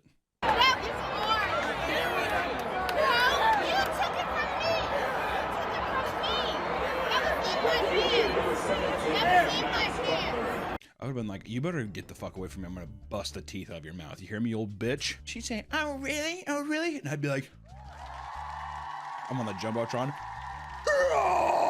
She's gumming it. I'm like, come on, son, get one at her. He's like, oh, okay. Eye pops out a little bit. She's like, oh. Try to put her eye. Oh. Fucking wild dogs just running off the street. Start ripping at her. Not willing to fight it out with a ravenous Philly fan, he ultimately gave up the ball so the Vans family could be left in peace. This was met with aggressive disapproval from everyone surrounding them as the section began to erupt with boos. And people started yelling at her to give the ball back to the child. Yeah, right, the Phillies Karen was not gonna back down and started flipping off the entire audience in her section. She even went so far as to chase down people criticizing her to scream at them about how she was in the right. You look so tired. That's a real way to fuck up a Karen's day. God, you look so tired. Why don't you go take a nap? The whole thing was broadcast live, and on top of being projected to the entire stadium on a Jumbotron, it wasn't long before her face spread throughout the internet like a wildfire, with people scrambling to discover her identity so they could ruin her life. That's maybe a bit too far, but you know, it is what it is. Meanwhile, the Sun was showered with positive energy from sports fans. Not only did other fans approach him to give him their balls, but the Miami Marlins gifted him a goodie bag, and Philly center fielder Harrison Bader, who fucking cares, is a Phillies player, met with him to give him a signed bat. I mean, that's kind of sick. You know how that evil hag ruined your day? Yeah? Not anymore, buddy. This one's for you. This one's for you, big man. He's like, we brought her. She's tied down on a chair out back. You know what a piñata is? Am I gonna get candy? Mm-hmm. Put it in your mouth. Just rolls her mouth. I'm hoping she's like strung up on hooks too. I just think give the kid the ball. She had to have been drunk, right? No, I think she's high off the excitement. She saw a weak target, pushed him down.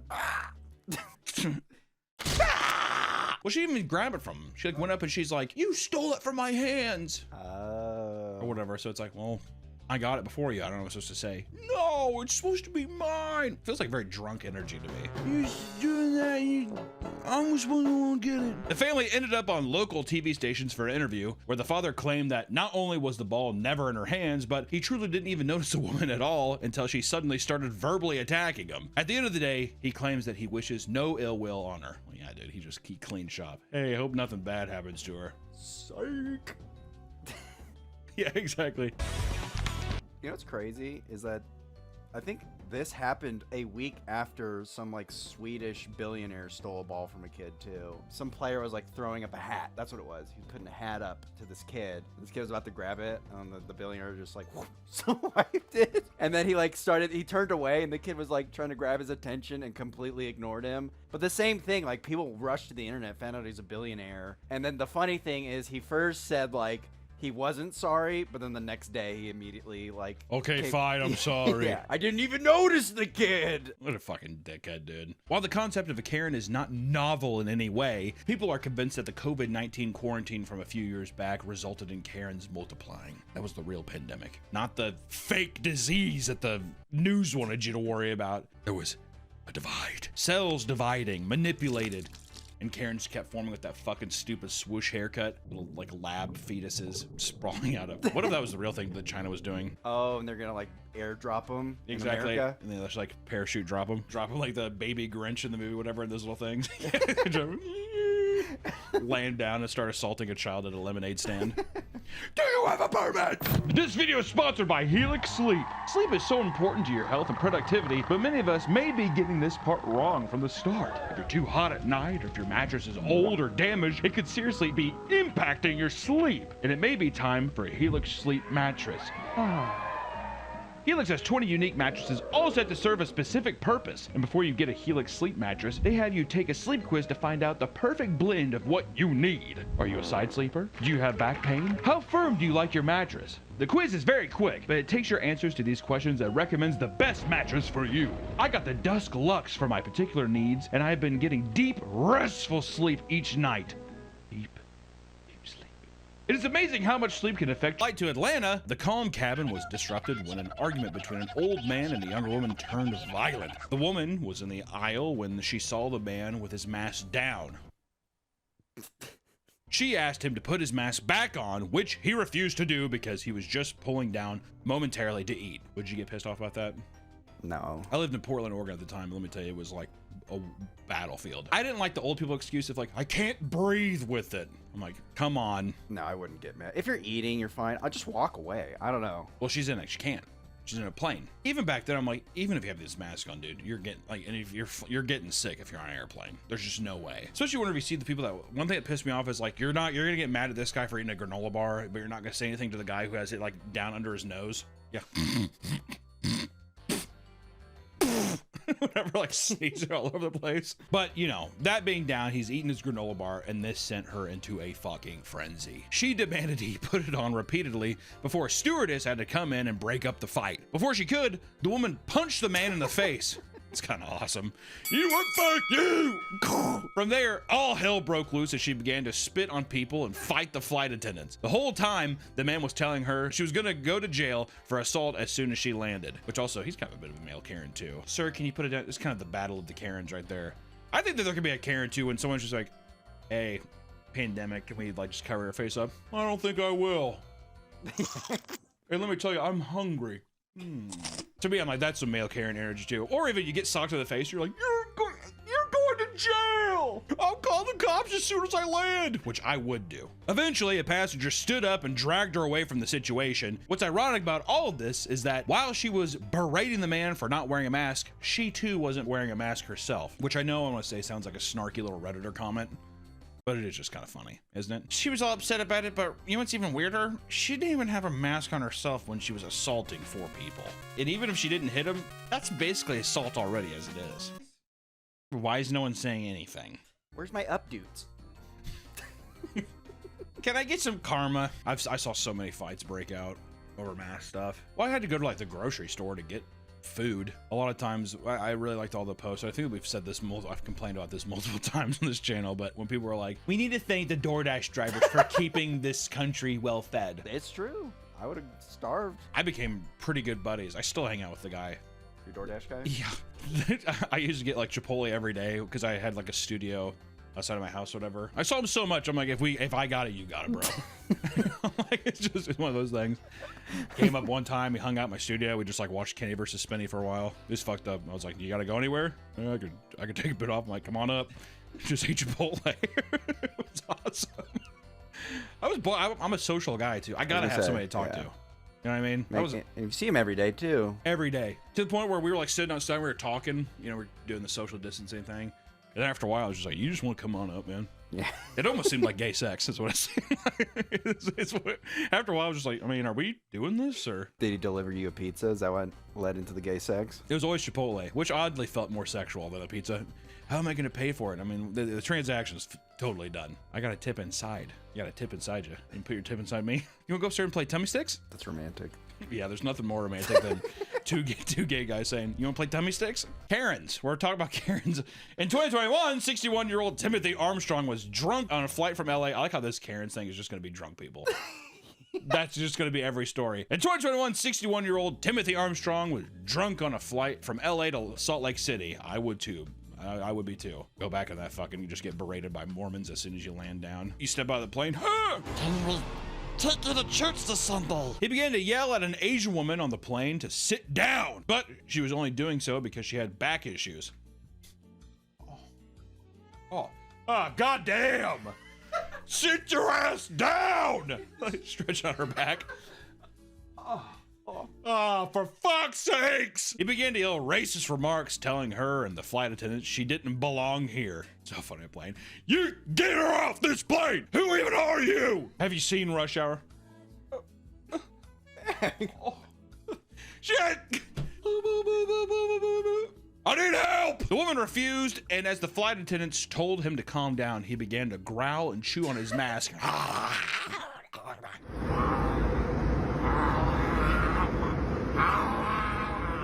He then stands up and starts yelling at the staff. They told him to sit down, but convinced himself that the plane had landed and that the staff was trying to hold them against their will. Which I love that idea where it's like, look at, we have it. We're in the air, look out the window. I'm not going to. You give me your mask. This then led them to sitting in his seat, rambling about Joe Biden, the state of America. I mean, what the fuck is Sleepy Joe even doing? Wake up. Wake up! You voted for him too, didn't you? Yeah. As soon as the plane landed, the man was escorted off the plane by 3 officers and later was cited for public intoxication as well as disorderly conduct. A lot of Karens on planes. Also, that's the thing, people think that Karens are just, because there's not a male Karen. There's not like a male Karen, right? Name? Ken. Yeah, but I would just hear he's a male Karen, is what I've heard. Because Karens can be both man and women. Exactly. That's how exclusive they are. Karen is gender fluid. That's kind of hip. Me and Nick were on this flight, and this guy was just pissed because this woman was like, which to be fair, no one wants to be on a fucking plane where the flight attendants are funny. This woman was like, thank you for flying Southwest. You could have flew American. You could have flew Delta, but you chose us. Thank you for flying Southwest. She has this whole, like 3.5 minutes. I mean, it was a full number. And then she's done. She's like, so thank you again. There's a couple people that, like, whatever. And this guy was like, oh God, this stinks. Like yelled it right at her face. He said, don't quit your day job. Yeah, he's like sitting there and she was like, okay, this stinks. And everyone's like, oh my God. He's like, yeah, don't quit your day job. It's kind of fucked up. There's some other guys who did. That was a bit. I was like, well, yeah, that's excessive. You already got her once with it stinks. And he's like, yeah, don't quit your day job. That hurt her feelings. Yeah, hurt her feelings. I'll tell you what, yeah, she was definitely like, because whenever you leave a plane, they're always just like, thank you. Thanks again. She was like, thanks. At the Short Hills Mall in New Jersey, a woman lunged at another customer in a Victoria's Secret because she was told to honor social distancing rules. Are all of these COVID? This is the COVID section. Oh, this is just the COVID section. Okay. And then my girl, Ijoma Okinta, was shopping for a pair of underwear. A little pair of panties at Victoria's Secret. What is Victoria's Secret? I know people say that a lot, but I want to know. Was the secret that it's just like, hey, the secret is that if you want to look sexy and get your guy all riled up, or get your woman all wet and shit, wear a pair of strawberry panties. I think it's the secret is the lingerie. It's what's underneath. Have you ever been in one of them? Yeah, I used to always go in there when my mom was buying bras and I'd just sit down. I went there one time, bought Allison a pair of panties in there and didn't know where they were at. Because I was like, what the fuck? I see all this other stuff. And it's like, this other woman was like, huh, yeah, this one over here. She like pulled the thing open. It was like, and I didn't realize that you like have flat files of just panties. And they were like, which kind does she like to wear? I'm like, I don't know. I was just kind of mostly getting this for me for a little, trying to get a little sexy action going. You know what I mean? They're like, yeah. And she said, yeah, something that's finger licking good. And I was like, we're going to Kohl's. That didn't turn you on? No. I'd fucking dab her up. Be like, hell Bruh. yeah. Yeah. All right. Which one? She's like, yeah, I'm a bit of a bulldog. Bit of a bulldog in bed. I'd show her pictures of my wife. If I had a wife. What would she wear? What would you have her wear? Oh, hell. I'd dress her up pretty with some nice sheer panties. My girl Ijoma Ukinta was shopping for a pair of panties. While standing in the checkout line, Abigail Elphick got too close to her. COVID was at its peak, ladies and gentlemen. Like I said, we're not too much more of the COVID section, but it was at its peak. So when Abigail was getting too close to her, Ijoma asked her to stand 6 feet back and to be courteous. Please, stand back! Please! Instead, Abigail became aggressive. She lunged at Ijoma, who pulled out her phone and began filming. At that exact moment, here it is. Oh God, no, excuse, now you are, oh my God! Oh my God! Right in action, Abigail's coming at her. As soon as she saw the phone, she realized how bad she was gonna look doing this, and she starts having a meltdown, crying her eyes out as she insists that she didn't try to attack her, which always makes you look innocent. I didn't do that! Anytime anyone bursts into tears and they're like being defensive, I'm always just like, motherfucker's guilty. You know what I mean? What adult? If you're a child, different story. If you're a full grown adult, you burst out, I'm like, you don't have that, you don't have your emotional state under control. I'm like, I think I'd only cry if everybody started attacking me and I was innocent. Because then I'd feel like I'm in hell, like something's wrong. You wouldn't just leave? They wouldn't let me. Also, what do you mean? How would you be wrong? So like give me a situation. So like, for example, if I was getting accused of doing something, like if I accused of what? Let's say I grabbed some panties for my wife, and Karen's like, I want those. And then she called security on me, and then I tried explaining my situation, and then she keeps attacking me, so then the security's just like then they start attacking me. Then everybody else in the store starts pointing and laughing at me. And then when I try to leave, they won't let me because they think I stole something. So you just start shaking and falling. All because you're like, you wanted to buy the same pair of panties? Yeah. I thought you were saying that she's accusing you of stealing. It turns into that. Oh, okay. So like this, I'm saying like the only. So you're saying that it starts off with something as light as like, hey, I want those. This is the last pair. And then all of a sudden she's like, I don't know. I think he might have stolen something from me. Yeah. I don't know. And they're like, he probably did. Yeah. Look at him. He looks like a thief. And you're like, what are you talking? Yeah. And it's like a lot of people. How many people's in the situation? How many people's in Victoria's Secret? It's like 25 people. I get weak in the knees. Start shaking. Well, especially if I didn't do anything. If I grabbed it and then she like tried to grab it from me or said I stole it from her, see then I Would you start crying or would you just like start yelling at people? I'd probably start yelling. But I'm saying I could see myself What's crying. the first thing? What's the first thing you would yell at? What race is she? I'm just kidding. Just kidding that.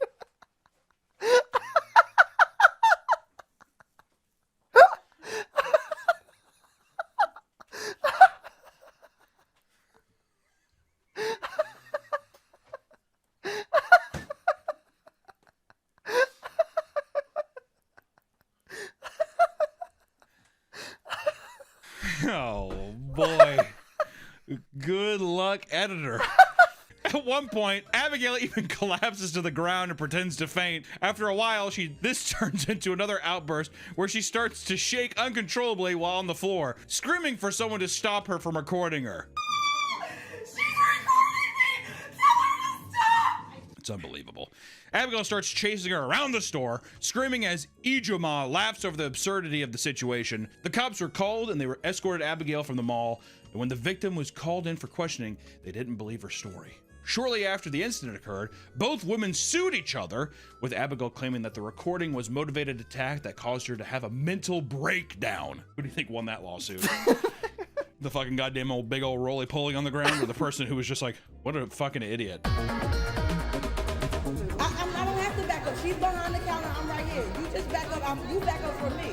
First of all, you're a male. You shouldn't be approaching me. I'm a female. Some Karens will become very desperate to make the other person look like they're in the wrong. This can result in one of the most advanced moves in the Karen's playbook, faking an injury.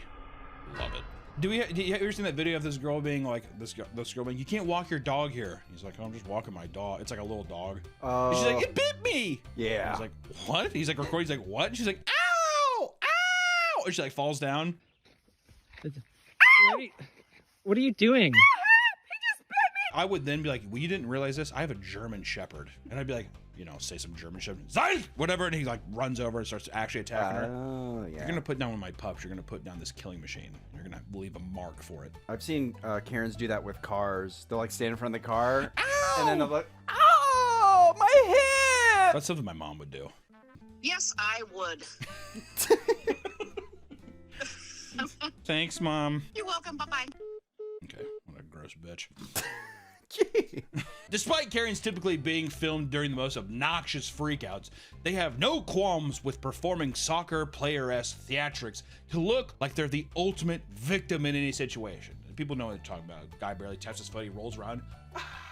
In Aurora, Van Tees Wine had been putting up with her bizarre landlord, Lisa Anderson, for quite some time. She signed a lease agreement with her that warned of a $110 late fees for missed rent deadlines, right? Despite this, Von Teese would often be pushed into paying rent early from Lisa. On the day of one particular payment, Vanese had forgotten to make the payment on time. The deadline was the first of the month at noon. And only minutes after that deadline, Lisa decided to bring over a handyman that started drilling into her door to change the locks. Minutes.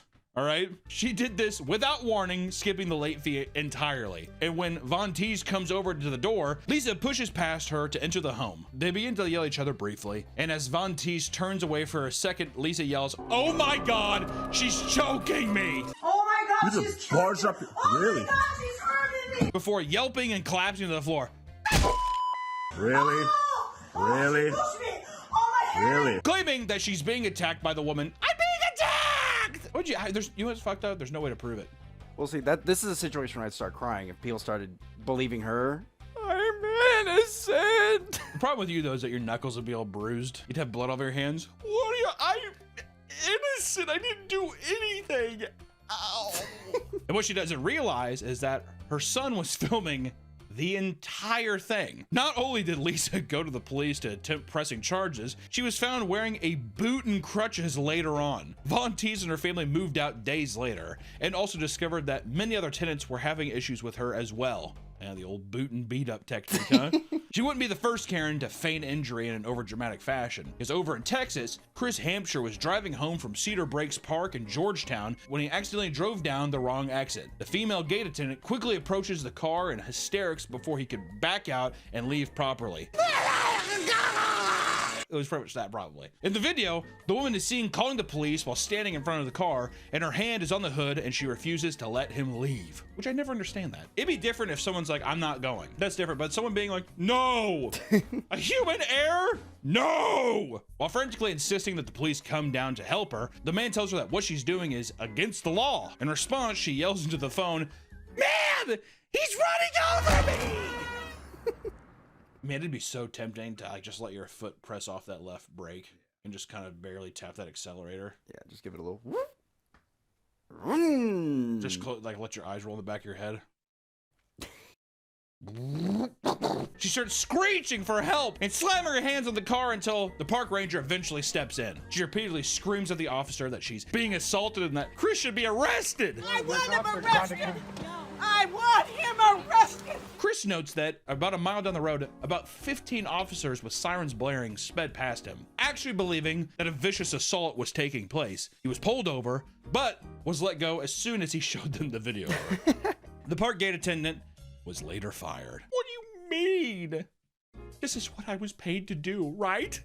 Right? They have like the most mundane job, but they take it super seriously. It's just a power trip. Somebody, I think it's always boiled in insecurity. Feeling like you wish you were doing more or something, or someone just like, you know, making you feel small, like making you feel not valuable in the situation. When it comes to Karen hotspots, there are none better than fast food restaurants. I don't know why, but those little crazy bitches love some fast eats. Any place where people are expected to be even a little bit patient or guaranteed to be hassled by an old grumpy customer. It's truly understated just how difficult it is for the average Karen to be just a little patient. It's common to see them pacing around the front counter, huffing and puffing as they demand the entire restaurant to stop to help them first. Me! Look at me! It's pissing me off! Come on! One old couple was seen physically standing in front of a woman's car because she had gotten in the drive-through line before them, despite there being literally nobody else in the lane, all right? This is what they're doing. They want all the smoke. Exactly. I will get your ass from in front of my goddamn car. At Jack in the Box, one rather large woman. Is it helpful that we say that? I think it paints a good picture. She claimed that if her incorrect order isn't fixed immediately, she will blow this whole motherfucker up. You left my sister's shit out. Fix my shit or I will blow this whole motherfucker up. That's a threat. That is. I'd be like, try it. Come out of here. I stuff like her. Keep her like covered in like C4. Getting over her fucking Jeep Wrangler, which not even police officers can handle themselves when the wait is too long at these establishments. A cop from Georgia films herself crying in her car because she had to wait too long for her Egg McMuffin, only for them to get the order wrong. Her voice starts to break as she explains that she, as a cop, doesn't get treated with enough appreciation anymore, urging other people to say thank you to other cops when they see them. That would make me be like, every cop I see, I'm gonna be like, go fuck yourself. My McMuffin was wrong. It's supposed to have cheese, and it doesn't. It doesn't have cheese. I'd be pissed if my McMuffin didn't have cheese. I would survive. I would live. I'd be like, well, thank God the rest of it's deep fried and everything else. It's still good, and I have my giant sugary coffee as well. I don't have cheese. Just a fuck up in the drive-thru. She went through the drive-thru. I had to wait too long. Like, I didn't know you were in a cop car, dude. Like, I just like how it's like, it's because I'm a cop. Because I'm 5'0". All right.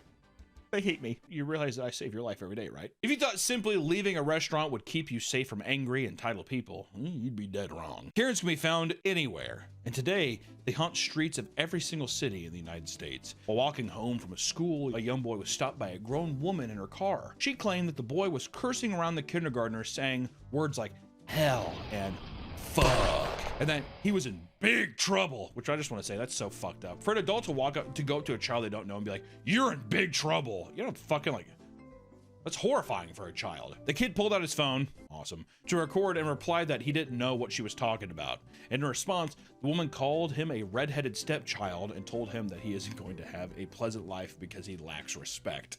Redheaded stepchild motherfucking kid recording me. You know that you're not gonna have a very pleasant life, right? I wonder if she's projecting. Is that projection? A little bit. Might be. She then threatens to get out of her car and smash his phone. When the kid claims that that would be assault, she claims it's actually not because she has the money to replace it after breaking it. I'm gonna buy you a new one. Like, what? The entire time, her kids are nervously looking around in the back of the woman's car, clearly uncomfortable. Come on, Mom. At a lake in Tennessee, two boys were enjoying their time fishing when the HOA president approached them, drunk and furious. 62-year-old Matthew Webster repeatedly told them to leave, stating that it was private lake, so they couldn't fish there. When they ignored his demands, he got in their faces and threatened to hit one of them. I love that. I'm gonna beat your ass. The boys called the police and told Matthew that they were going to stay until the police arrived. Tell you what, he didn't like it. And he began to call them disappointments and then began to interrogate them on who their parents were. Before the police could arrive, Matthew walked up to the youngest boy and snapped his rod in half while the other geriatric neighbors backed him up. Yeah, good job, Matthew. He said, that's why I'm your president. I snapped boys' rods. After the incident was uploaded, it went viral, and people began searching for Matthew's identity. As it turns out, he is one of the head chairmen for a local Catholic church. The parents of both boys decided not to press charges against Matthew, and a popular fishing content creator sent both of them Bass Pro Shop gift cards to replace the broken rods. That's awesome. If you want free stuff, you just got to stage a Karen breakout. You need to have like an old person who's going to die soon as the martyr. That's good. And then anything you want, have them. Wonder what would be the thing, though. What would you have a Karen break or smash? And then you'd have to have a scapegoat child play the innocent bystander. An Ari camera. An $80,000 camera. That'd be so sick. That's what you need to do, is you need to have a kid who's like filming. The kid's like, oh, we're making little movies, whatever. Get off my lawn. Get off my fucking lawn. Slaps the camera out, stomps it, pushes the kid over. It cuts off. You upload that online. What's notification on my phone? That's weird. Open it up. Oh, Steven Spielberg wants to send us a camera and he wants us to be on set for his new movie. A24 wants to pay for our movie? Exactly. A24 wants to give us money to make a new movie. It's insane. The only thing though is you'd have to have that kid around forever. From watching these videos, you may be wondering how you're supposed to survive when encountering a Karen. As cringe as it is, filming them and directly calling them a Karen is one of the most effective options. It just is, I'm sorry. That's because the phrase Karen has taken off so much that people are actually becoming afraid of being referred as one. Well, it's true many Karens, male or female, are genuinely mentally ill. There does seem to be a staggering amount of people who are simply entitled and think that the world revolves around them. A good shaming always does people good. So it doesn't mean go out and physically, you know, have this person hurt or dock somebody, because that's never cool. But goddamn, put them up on a pedestal. They wanted to be there. Let's put them up there. Sometimes it's the Karen who's filming though.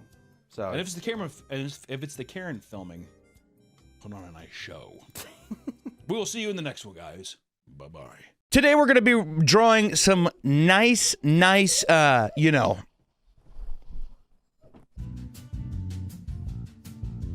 I think I'm going to draw Kratos. I'm going to draw Sonic. And then, I don't know. I don't know. We'll see. All I know is that Kratos is an old man. And as I've been playing the newest game, God of War Ragnarok, this definitely isn't sponsored. Kratos acts like a big mommy, so I think I'm gonna give him some nice mother's hips and some nice mama zitties, dude. You know what I'm talking about? There's a lot going on with him. I'm gonna simplify a lot of this. All I know is I want the chains that he used to have for the Chaos Blades. I think I want to wrap those around his wrist, make his boobies wrap around his wrist, and he's gonna hold like that, and he's gonna be milking himself for his boy. For his boy. So much muscle definition. You're so big and strong, Daddy. Thank you, boy. I would have made his head like really wide, if that would look good. What have y'all thought about God of War Ragnarok so far? I feel like I hate Atreus. A nice healthy set of abs. Just a nice little casual scar up the middle, no big deal. I saw a woman at Walmart that had thighs like, had the ass where it looks like a shelf in the back. So he could have big juicy ass like that. Would it be as good of a God of War game if the whole game was about Kratos trying to get Atreus to latch? Come on, boy, you have to feed. No, I don't think I will, Daddy. See, I want his tit to hang down like it's the chains, you know what I mean? For the Chaos Blades. Draw Elon Musk. How about you stop telling me what the fuck to do, dude? And then maybe I will do it, because I'm a pushover. Today's video is sponsored by Adam and Eve, the nation's largest retailer of adult products for over 50 years. If it's getting hot and heavy and you need it, they got it. Tell them Papa sent you and head on over to adamandeve.com and use promo code PAPAMEAT to get 50% off your first item and free shipping in the United States and Canada. Thank you to Adam and Eve, and now on to the video. He could fling these guys around, he could fling it into Atreus' mouth, he could be fed. Very well fed. Just a nice big old fucking nice just sluggish titty just in his hand. Kratos looking like he'd be TikTok. Also, this would be ferocious to see him battle, dude. I'm just gonna draw Atreus. This is just gonna be Atreus.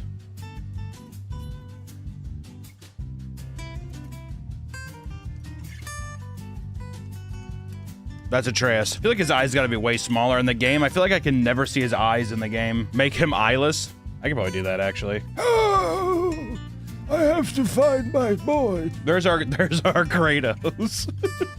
He's beautiful. He looks so fucking old, dude. Boy. Can I do my, let me see. Can I do the, how does his voice get? Boy.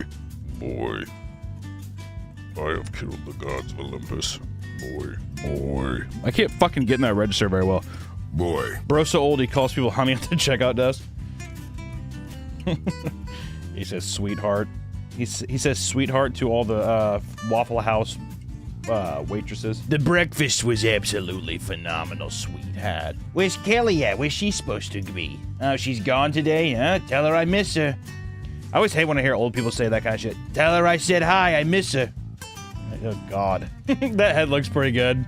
I'm actually kind of happy about the head. She took off work today to avoid you, and that's usually the deal. Huh? She knew you were coming in, so she took the day off. And all the old people are always like, that better not be true. And you're like, is that an odd threat? That feels oddly like a threat. Hell yeah, dude. This Kratos is looking mad good. That's gonna be my new catchphrase.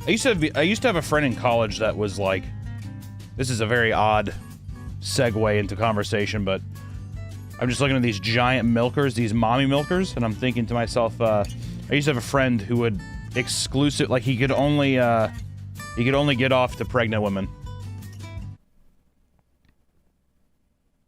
But my buddy, he was also my roommate, and the amount of pregnant women that were like dating and that dated him, pretty crazy. Boy.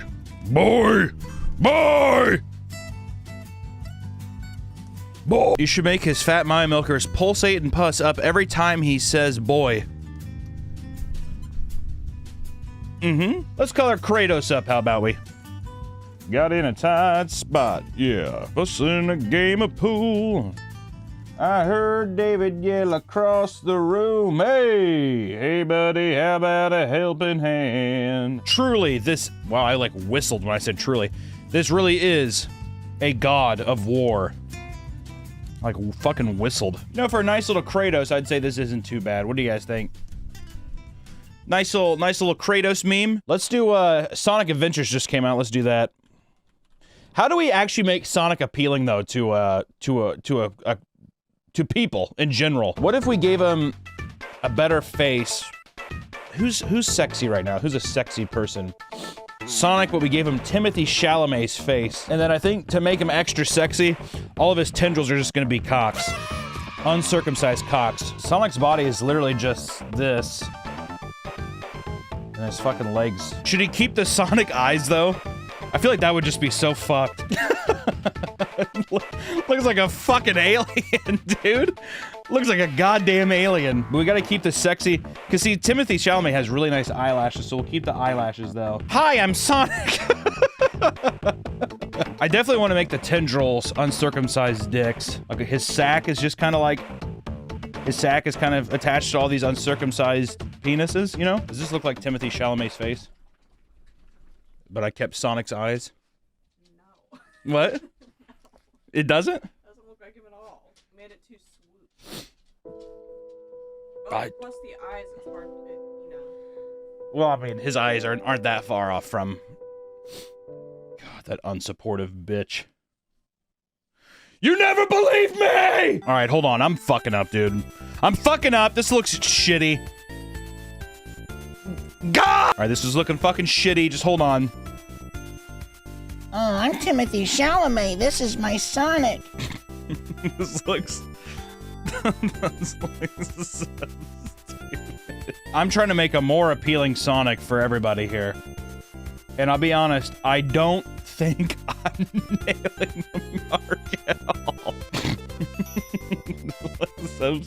It looks so bad! No matter what, this next one's gonna be it, dude. I can't fucking take all day drawing this stupid-ass fucking guy. Alright, whatever. So that's the fucking base of him.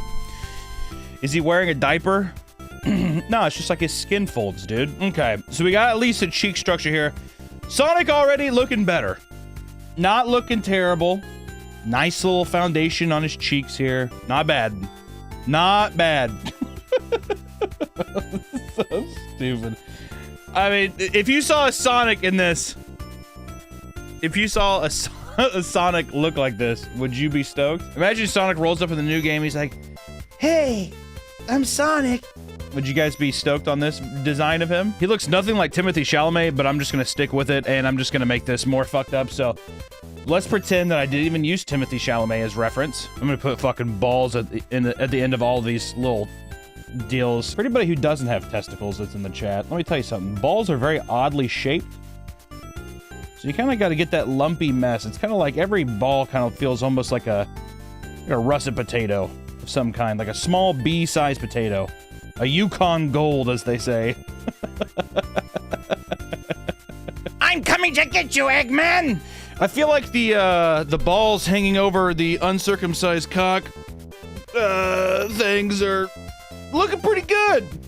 Would that deter his speed, though, is the real question. Would that mess with his speed if he was rolling around? Would he be constantly in pain? Possibly. Possibly. I am not sure. Old boy's got, I think he's got a fucking taste of the consumption here or something, because old boy looks sick, dude. He's drooling all sorts of stuff.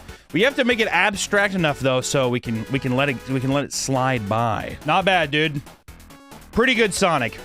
Not gonna lie. Let us drop some color! Yes! You're too slow. Every time he rolls, though, he pinches his balls, so he's like, You're too slow! I'm gonna go collect some rings. Ow. Ow. Rolling around. Mommy, I want Sonic for my birthday. Gets beat relentlessly. I'd like to think that, This Sonic, he does a nice little hardcore two-step, dude. You know? He does the little... All right, there we go. There's our Sonic. Yay. Why is the coom greenish? It's not that. This is not... Nope. It's nothing that is inappropriate. So that is Sonic milk. He produces milk from that area. Yeah. Yeah.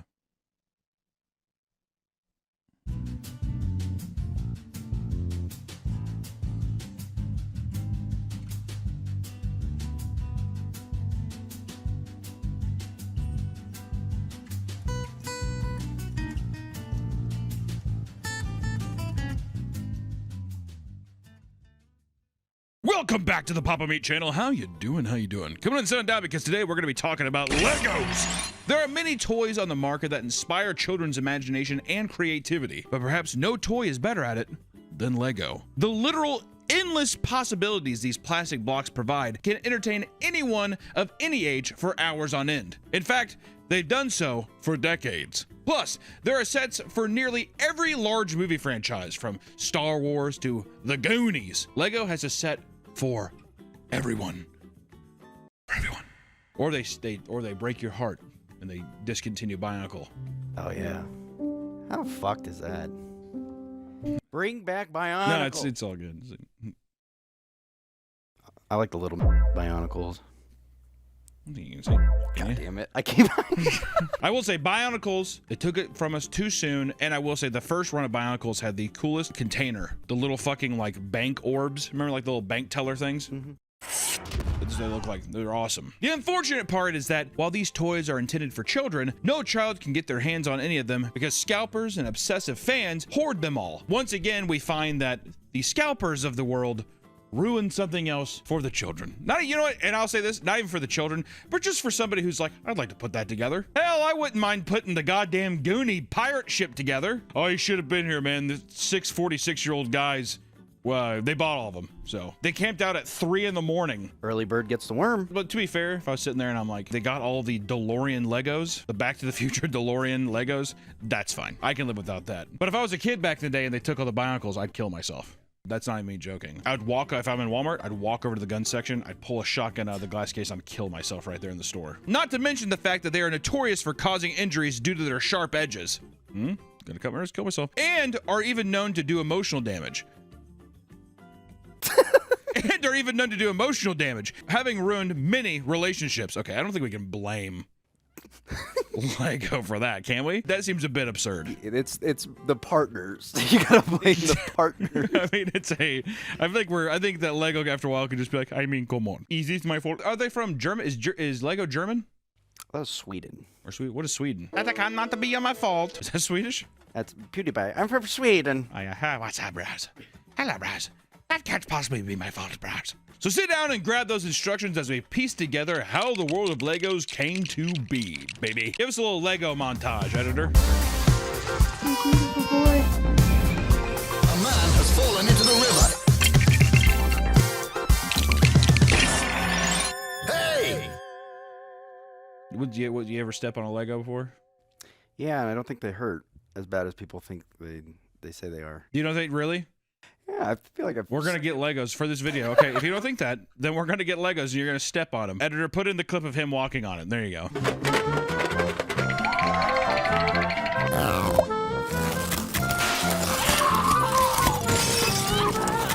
It might come as a surprise, but Legos have been around for almost 100 years and have a pretty extensive history. In 1932, Danish carpenter Ole Kirk Christensen began making wooden toys and named his company Lego by combining the words leg and goat, or play well, Legot. Legot. Legot. From there, his business would take off! And in 1949, Ole Kirk would begin making plastic toys and developing automatic binding bricks. Not long after he began experimenting with plastics, he rebranded the toy as Lego Bricks. And the rest, baby, is history. 2 iterations, the motherfucker just made it. Like, that's it. That's it forever. It's perfect. That's actually kind of interesting. Just be like, he's just like, yeah, I had wood. What if we just made it from plastic?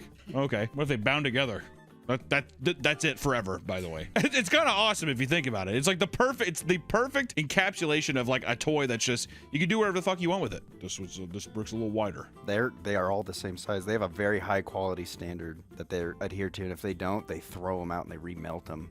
Really? Mm-hmm. Lego bricks, basically every Lego, even like the big kid ones, you can connect them and they're supposed to fit, unlike Mega Bloks. Well, that's what I was gonna say is, here's the unfortunate thing, dude. When you go to somebody's house and you see one of those fucking atrocious plastic bins of Mega Bloks, it's just sad, isn't it? I had Mega Bloks.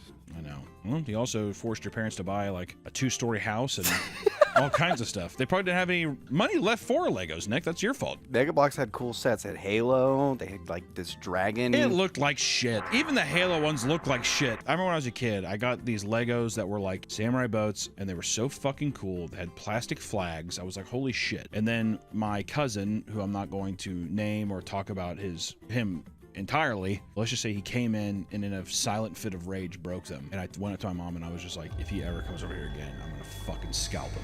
I didn't say necessarily that, but it was a threat.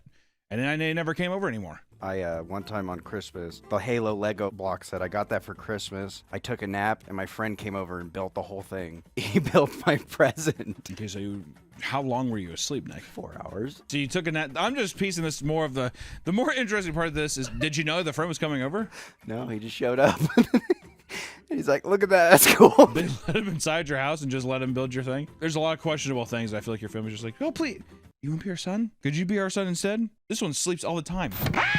Right now, StarForge is having their spring sale with deals across the entire site. Oh my God! You can get licensed PCs, gaming PCs, bundles, and other important items like keyboards and accessories from StarForge's amazing collection. Head to the link below or go to StorageForceSystems.com to check out this sale. Thanks, StarForge, for sponsoring this episode. I hope people become super awesome Twitch streamers with their new PC setups. You want to become the next IShowSpeed? Guess what? It's not going to happen. You want to buy a computer?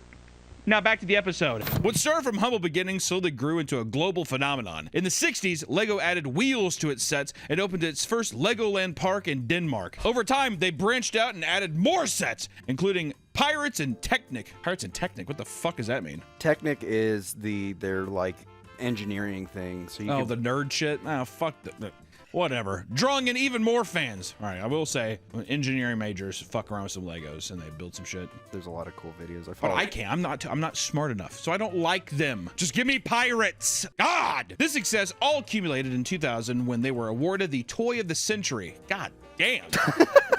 Honestly earned, though. Can you think of any other fucking toy, actually? Just any. Name one other toy. Not toy, but Minecraft, which is digital Legos. Okay, so not a toy. All right. The Frisbee?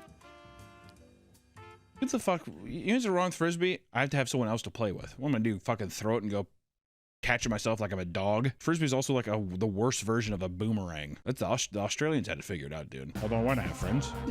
I think I just want to throw this and catch it myself. Now each year, the company generates over $10 billion in revenue and 60 million new blocks. Legos are literally everywhere, even in the oceans. In 1997, the Tokyo Express cargo ship was sailing from Netherlands to New York City when a bad storm hit. The large boat couldn't handle the waves and began to tilt, causing 62 cargo containers to fall into the ocean. In one of those containers was about 5 million aquatic-themed Legos that have since spread all over the world, from the UK to Australia. To this day, pieces are still being found, with one of the most recent finds occurring in 2024 when a boy from England was walking the beaches and found a Lego octopus from the spill. That's magical, if you think about it. It's the one time when the whole world was like, that's good pollution. We need to do more of that. Lego, make some more shit and throw in the rainforest. Give me a Lego banana and throw that shit in the rainforest. But then when people are cutting it down and fucking, I don't know, plucking all the feathers off a fucking toucan, they can be like, no way! There's one thing scalpers love to do. It's suck the fun out of anything they touch, and Lego is no exception, my friends. I keep thinking that we're gonna get out of talking about scalpers, and then every day I feel like I see something where it pulled me back in. Legos are already expensive, but now they're becoming unaffordable because grown men love to resell them online. People call it a hustle, other people call it cancer. Lego reselling has always been a thing, but has gotten particularly bad in recent years. I mean, just this last year, someone bought the entire inventory of Wicked Legos at a random Costco, priced at $50 a box, to only resell them online. I think Costco, I was pretty cool with them. They need to fucking step their game up with not letting people just go in there and dive over a fucking pallet of stuff. If you see some big fucking goon sitting there with his taking pallets of Wicked stuff, I'd be like, no, you can't do that actually. Lego also just collaborated with Pokemon, and as you can imagine, each set sold out instantly and is now listed online for triple the price. The crown jewel of the collab was $650 set containing Venusaur, Charizard, and Blastoise, which can be seen on eBay now for $1,300 or more. Fun. I'm just hustling. Can I hustle? Do you think that this should honestly be a real thing? I want to petition this to see if hospitals would do this. All right, this is horrible. What I'm about to say is horrible. If somebody came in, they had cancer, should they or should they not check their eBay listings and anything else to where if they were a scalper or are a scalper, they don't get treatment? Yes. It was probably all that aspartame I was drinking. They should scan your DNA to see how much plastic's in it. Or you have them scalp the price of the medicine you need. I guess the big pharma's kind of already doing that, but but still, scalp it even more. Did you see that? I forgot which company it was, but they're actually going to reduce basically the amount of product to make it more valuable on the resale market. They're saying like we're going to cut back on products. It's probably Funkos. Is it not Funkos? No. That seems like Funko would do. I mean, they're throwing out the rest of their fucking products in a landfill. They're probably like, well, what if we actually just didn't make as many? It doesn't have to be complete sets either. A Goodwill in Arizona was selling a box of random Lego pieces for $400. I need to go back to my parents' house. I have 3 tubs of Legos. You're probably sitting on at least $1,000 right there, Nick. I gotta go back. Lego minifigures are also being emptied off store shelves because the rare minifigs from their blind boxes can be sold for hundreds of dollars online. And to avoid buying random boxes, some scalpers are now using earwax removal cameras and slipping them through a small opening in the packaging to identify the minifig before purchasing it. It's like people weighing cards. Certain aftermarket websites like Bricklink are combating the surge of scalpers by ending operations in over 35 countries. In a post from last year, they blocked websites from all over the world from using their website, claiming they didn't have the resources to support them all at the same level. While many of the countries listed are notorious for scalpers and scammers, some countries like Greenland were likely cut for having too small of a market. As Lego continues to release more products and the prices keep climbing, more and more people are unable to afford them. Lego's most recent project, Smart Bricks, was supposed to be the next revolution of bricks. However, it ended up just being a brick with a sensor inside that lights up or makes a sound in response to certain movements. I don't know if I like that. I want to see you shirtless. Smart Brick, is that you? Are you saying Smart Brick? Kill your parents. Kill my parents, Smart Brick? They won't let you buy more Lego. They won't let me buy more Lego. Take your mom and dad's credit card.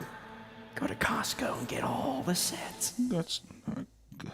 The so-called revolutionary piece upset many in the Lego community because all it really did was jack the prices up even more. It also got a lot of criticism from fans because they argue that the bricks making the lights and sounds during use takes away from kids having to use their imagination. Oh, come on now. Well, I mean, like, what are they saying? So we kind of thought they're critiquing your thing. Oh, what yeah. even am I? You suck, man. This fucking sucks. It's a rocket ship. No, it's a Lego tower. That's all it is. It's just stacking Legos. That has to be the most universally loved thing of building, right? Spaceships, some kind of spaceship crafts. Cars. I don't think I ever built cars. I don't like the tires. When I was a kid, I chewed on them. I remember I stole the legendary silver brick from my teacher. She had a lot of Legos, and I built the car, and I put the silver brick in, and I said, I think it made it faster. So, just trying to like justify stealing in your brain. Well, I have to take it because it makes it faster. Sorry, Mrs. O'Gallaghan, but this is mine now. Because Mrs. Ham, I'm so sorry. Mrs. Ham? Was she a big girl? A little chunky. She had 3 kids, you know? Yeah, well, what are you gonna do? Say small after that? I also stole the infamous monkey toy in daycare.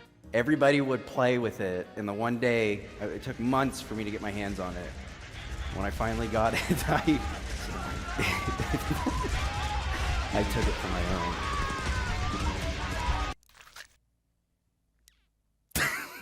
Most LEGO fans grew up playing with them and never really stopped, which has created a very devoted yet weird fan base. Every year, new sets come out that cover all sorts of franchises and ideas, but some LEGO fans are never satisfied. In 2012, the company released a new line of sets called Friends, which targeted young girls and had colorful creations with doll-like figurines. Right away, many LEGO purists hated the sets, claiming the new doll figurines were hardly LEGO. Okay? That's not LEGO! Since then, it has remained one of the most disliked franchises, despite still getting new sets to this day. I mean, I get the idea of being like, I mean, I don't like that, but can't it just end with you being like, I mean, I'm just not gonna get that one? Or is it, if it's just you're tarnishing the LEGO name? I think if you look at it, let's look at it at a magic perspective. Like if this was Universes Beyond and it sold like crazy, and then all of a sudden now LEGO is just making Friends stuff. Oh yeah, so you're saying that they're like, oh, because this is still successful, you're gonna tarnish the good name that is LEGO. You're gonna tarnish the product that I like. Exactly. Yeah, but they haven't though, have they? No, I don't think so. They just get new friends every once in a while. More recently, LEGO released a new orange cat set following the massive success of its black tuxedo cat set. What? What the fuck did I even just say? Except fans were outraged because to them it wasn't orange enough. What the fuck am I even saying? People were mad that the orange cat was not orange.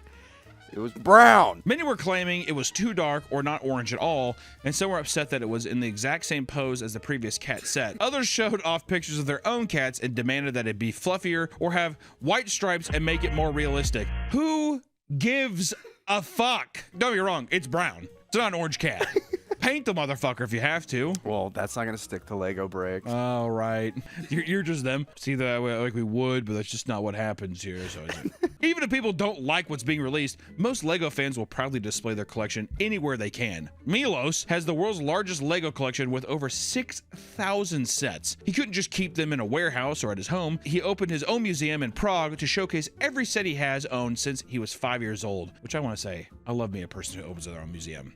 You know me historically, I love it. I love this idea of him being like, you want to see my Legos? And some guy's like, I fucking guess they're Legos. And he walks in and he does. Whoa. You could pull so many LEGO bitches too. Oh my God, are you kidding me? LEGO gets you pussy now. Did you know that? That's like apparently a big thing online is people are just like, yeah, I get fucking turned on by men who make Legos. Were once man children, now it's like that's a good way to get pussy. Another collector known as Lego Man or Angostin owns and operates his own private museum where he gives tours to guests. His real name is Tom Lucier, and he's a former railway commissioner who happened to love Lego and built a massive shed on his property to house and guide guests through. Guests have reported that while the tour is great, Tom himself makes the visit worthwhile.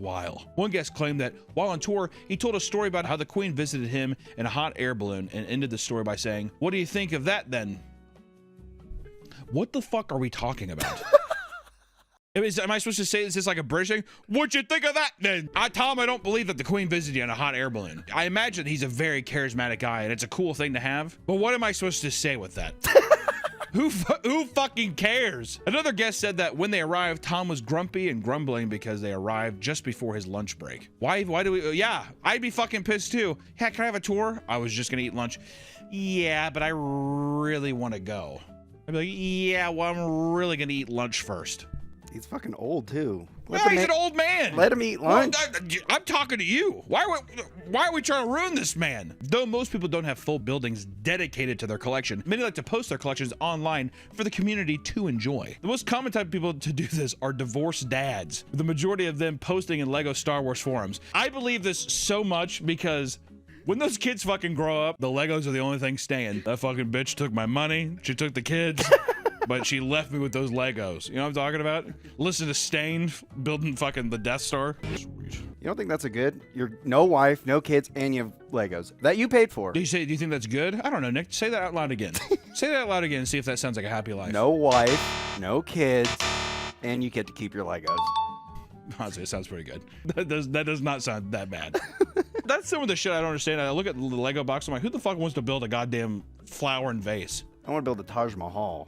I don't see that would scare me. That would I don't know why. I was raised Christian. That freaked me out. I think my grandma got really mad at me one time because I was at Barnes & Noble when I was younger and I collected those little Buddhas. At Barnes & Noble there was like a little gift rack thing and they had like a $5 Buddha statue. My grandma grabbed my wrist one day and she was like, "Fuck that." Jesus. I know, it fucking scared the shit out of me. So now I look at all that kind of shit and I'm like, I ain't gonna get tricked into. Grandma's gonna come in. My grandma's gonna grab the back of my fucking neck and lift me up. The Taj Mahal's all done. Get lifted up out of my seat. While going through their divorce, someone posted, in my divorced dad era, and showed a couple of pictures of his 5 Star Wars sets on an empty white shelf. The comments were filled with other divorced people welcoming him to the community and congratulating him on his new hobby. Welcome. Does that sound horrible? Does that sound horrible? Yes! Welcome! One of us! One of us! Just kidding. Come on in here. Do you think someone's built like a full like Lego woman with full working parts? Yeah. With the tech set? With the Techni set? Her pussy ovulates. Her pussy moves and whistles. While most people confidently show off their Lego collections, some are embarrassed to still be playing with them. A 25-year-old man felt attacked because his family told him Legos were for babies after he bought 3 massive sets totaling nearly $2,000. He claimed it wasn't a big deal because he had a stable job and building Legos was better than doom scrolling, but he still felt embarrassed by the call out. Which, you know what? I would say the same thing. I'd say, you know what, Mom? I'll be have another fucking gin and tonic, you drunk bitch, is what I'd say. I'd say, Dad, you better not get up because I will fucking lay you out right now. That's what you gotta do. Use your youth in your favor. Oh, that's cool, Dad. Didn't you get laid off 2 times? Because I had to go to work later. I gotta come back to this. That's fun for me. Unfortunately, Lego is not entirely innocent and has a large adult content following. Really wouldn't be one of our videos without this kind of section, so I apologize. I continuously tell them to not put these in, but here we are. Lego BDSM. Take the 4-prong brick and scrap the back of my calf while I beat my shit. Oh, fuck. Put those Legos behind my heel while I stick this up my ass. Lego BDSM is a huge community that shares pictures of Lego minifigures bound up or getting whipped. Oh, so these people aren't even... They're making little miniatures. Making little miniatures. At that little point, just fucking... Why don't you just dress up and whip... Dude, BDSM, except it's you. What? Many dominatrix also use Legos in their play because it's a cheap way to cause pain and create different equipment, from paddles to nipple clamps. I cannot believe they put that in the document. Jesus Christ. Have you ever been with a person that likes some fetish shit like this? The worst I've had is choking, but that's pretty normal. I feel like choking's pretty normal. I'm talking about what if some woman that you're with was just like, what do you think they were there? She brought out like a Lego nipple clamp. Would you let her put it on you, or would you just be like, what the hell is that? On me? Yeah. Maybe. Depends how hot she is. Right. Yeah, you're not attractive enough for me to do that, baby. I know that I'm fully erect and we're getting ready to have sex, but you're a little too ugly for that. If you're already there, it just depends on how attractive she is. I mean, I guess if I'm already there, she's already attractive because I don't sleep with uggos. You can call your fucking bedroom Animal Farm, dude. You got pigs and all kinds of fucking donkeys and shit rolling around there. I was with one girl one time. She wore nipple clamps. It was the most unsettling thing. I did not like it. Stretch them out too much. Those fucking nipple clamps. I'm like, I was looking at it. I was like, I hate videos of like German guys tweaking their nipples. You know what, dude? Me too. Sprechen Sie Deutsch. Wein und Fortnite und Coca-Cola. Online, you can find videos of people slapping Lego figures together and moaning, which is usually accompanied by the person's heavy breathing in the background. You don't believe us? Here's a clip. You like that? Oh no way. Oh my God. People also love to upload full episodes of Lego Ninjago to websites like Hub, where you can also find people uploading videos of them building Legos with no sexual content at all. Which begs to think, do some people find the act of building Legos sexual? With anything, there's a if it's something. Well, I'm wondering if it's like, I know what you mean, of like, there's going to be a fetish with anything, but I'm wondering, is there like actually a subsect of like the ASMR factor of like the specific noises that with Legos that like this gets me off, you know? I wouldn't doubt it. In the same way that those same people are uploaded to for like the specific reasons where like maybe some YouTube videos just don't do the trick. It's like a very specific thing. I mean, I could see someone getting bricked up over Lego bricks. I like that. One of the bigger accounts goes by Lego Hub and has uploaded over 150 videos of him putting together sets with titles like Vlog 28, this 23-year-old Lego set will make you come in no time. Or Lego Hub comes back to Pornhub and there's no cream or yet. We could probably just not say any of that at the end of the Legos are intended to bring joy to those who build them. With their bright colors and addictive appeal, it's hard to imagine that they're responsible for so many ruined relationships. Like many other collectibles, Lego collections have been the subject of divorce proceedings and disputes. After being served divorce papers, a man was forced to split his Lego collections with his wife and needed an appraisal. He claimed to have nearly 1 million items, 8,000 sealed sets, 2,400 lots, and 1,500 pounds of bulk bricks, excluding figurines. His wife was interested in his collection because she knew it was worth a lot and wanted to sell her half of it. He claimed his whole collection was only worth $25,000, while his wife said it was probably around $100,000, which is why an appraisal was needed. If your wife came to you, would I not just be like, is half the house not enough?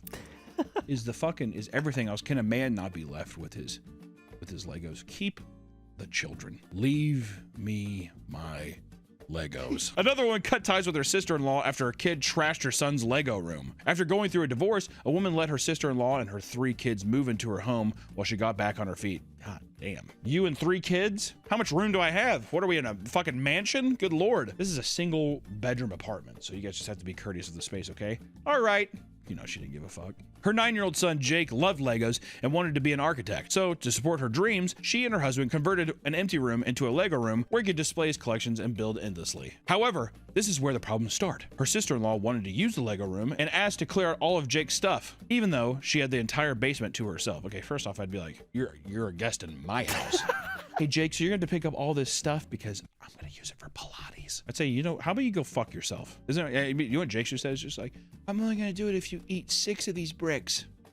Make some torture shit.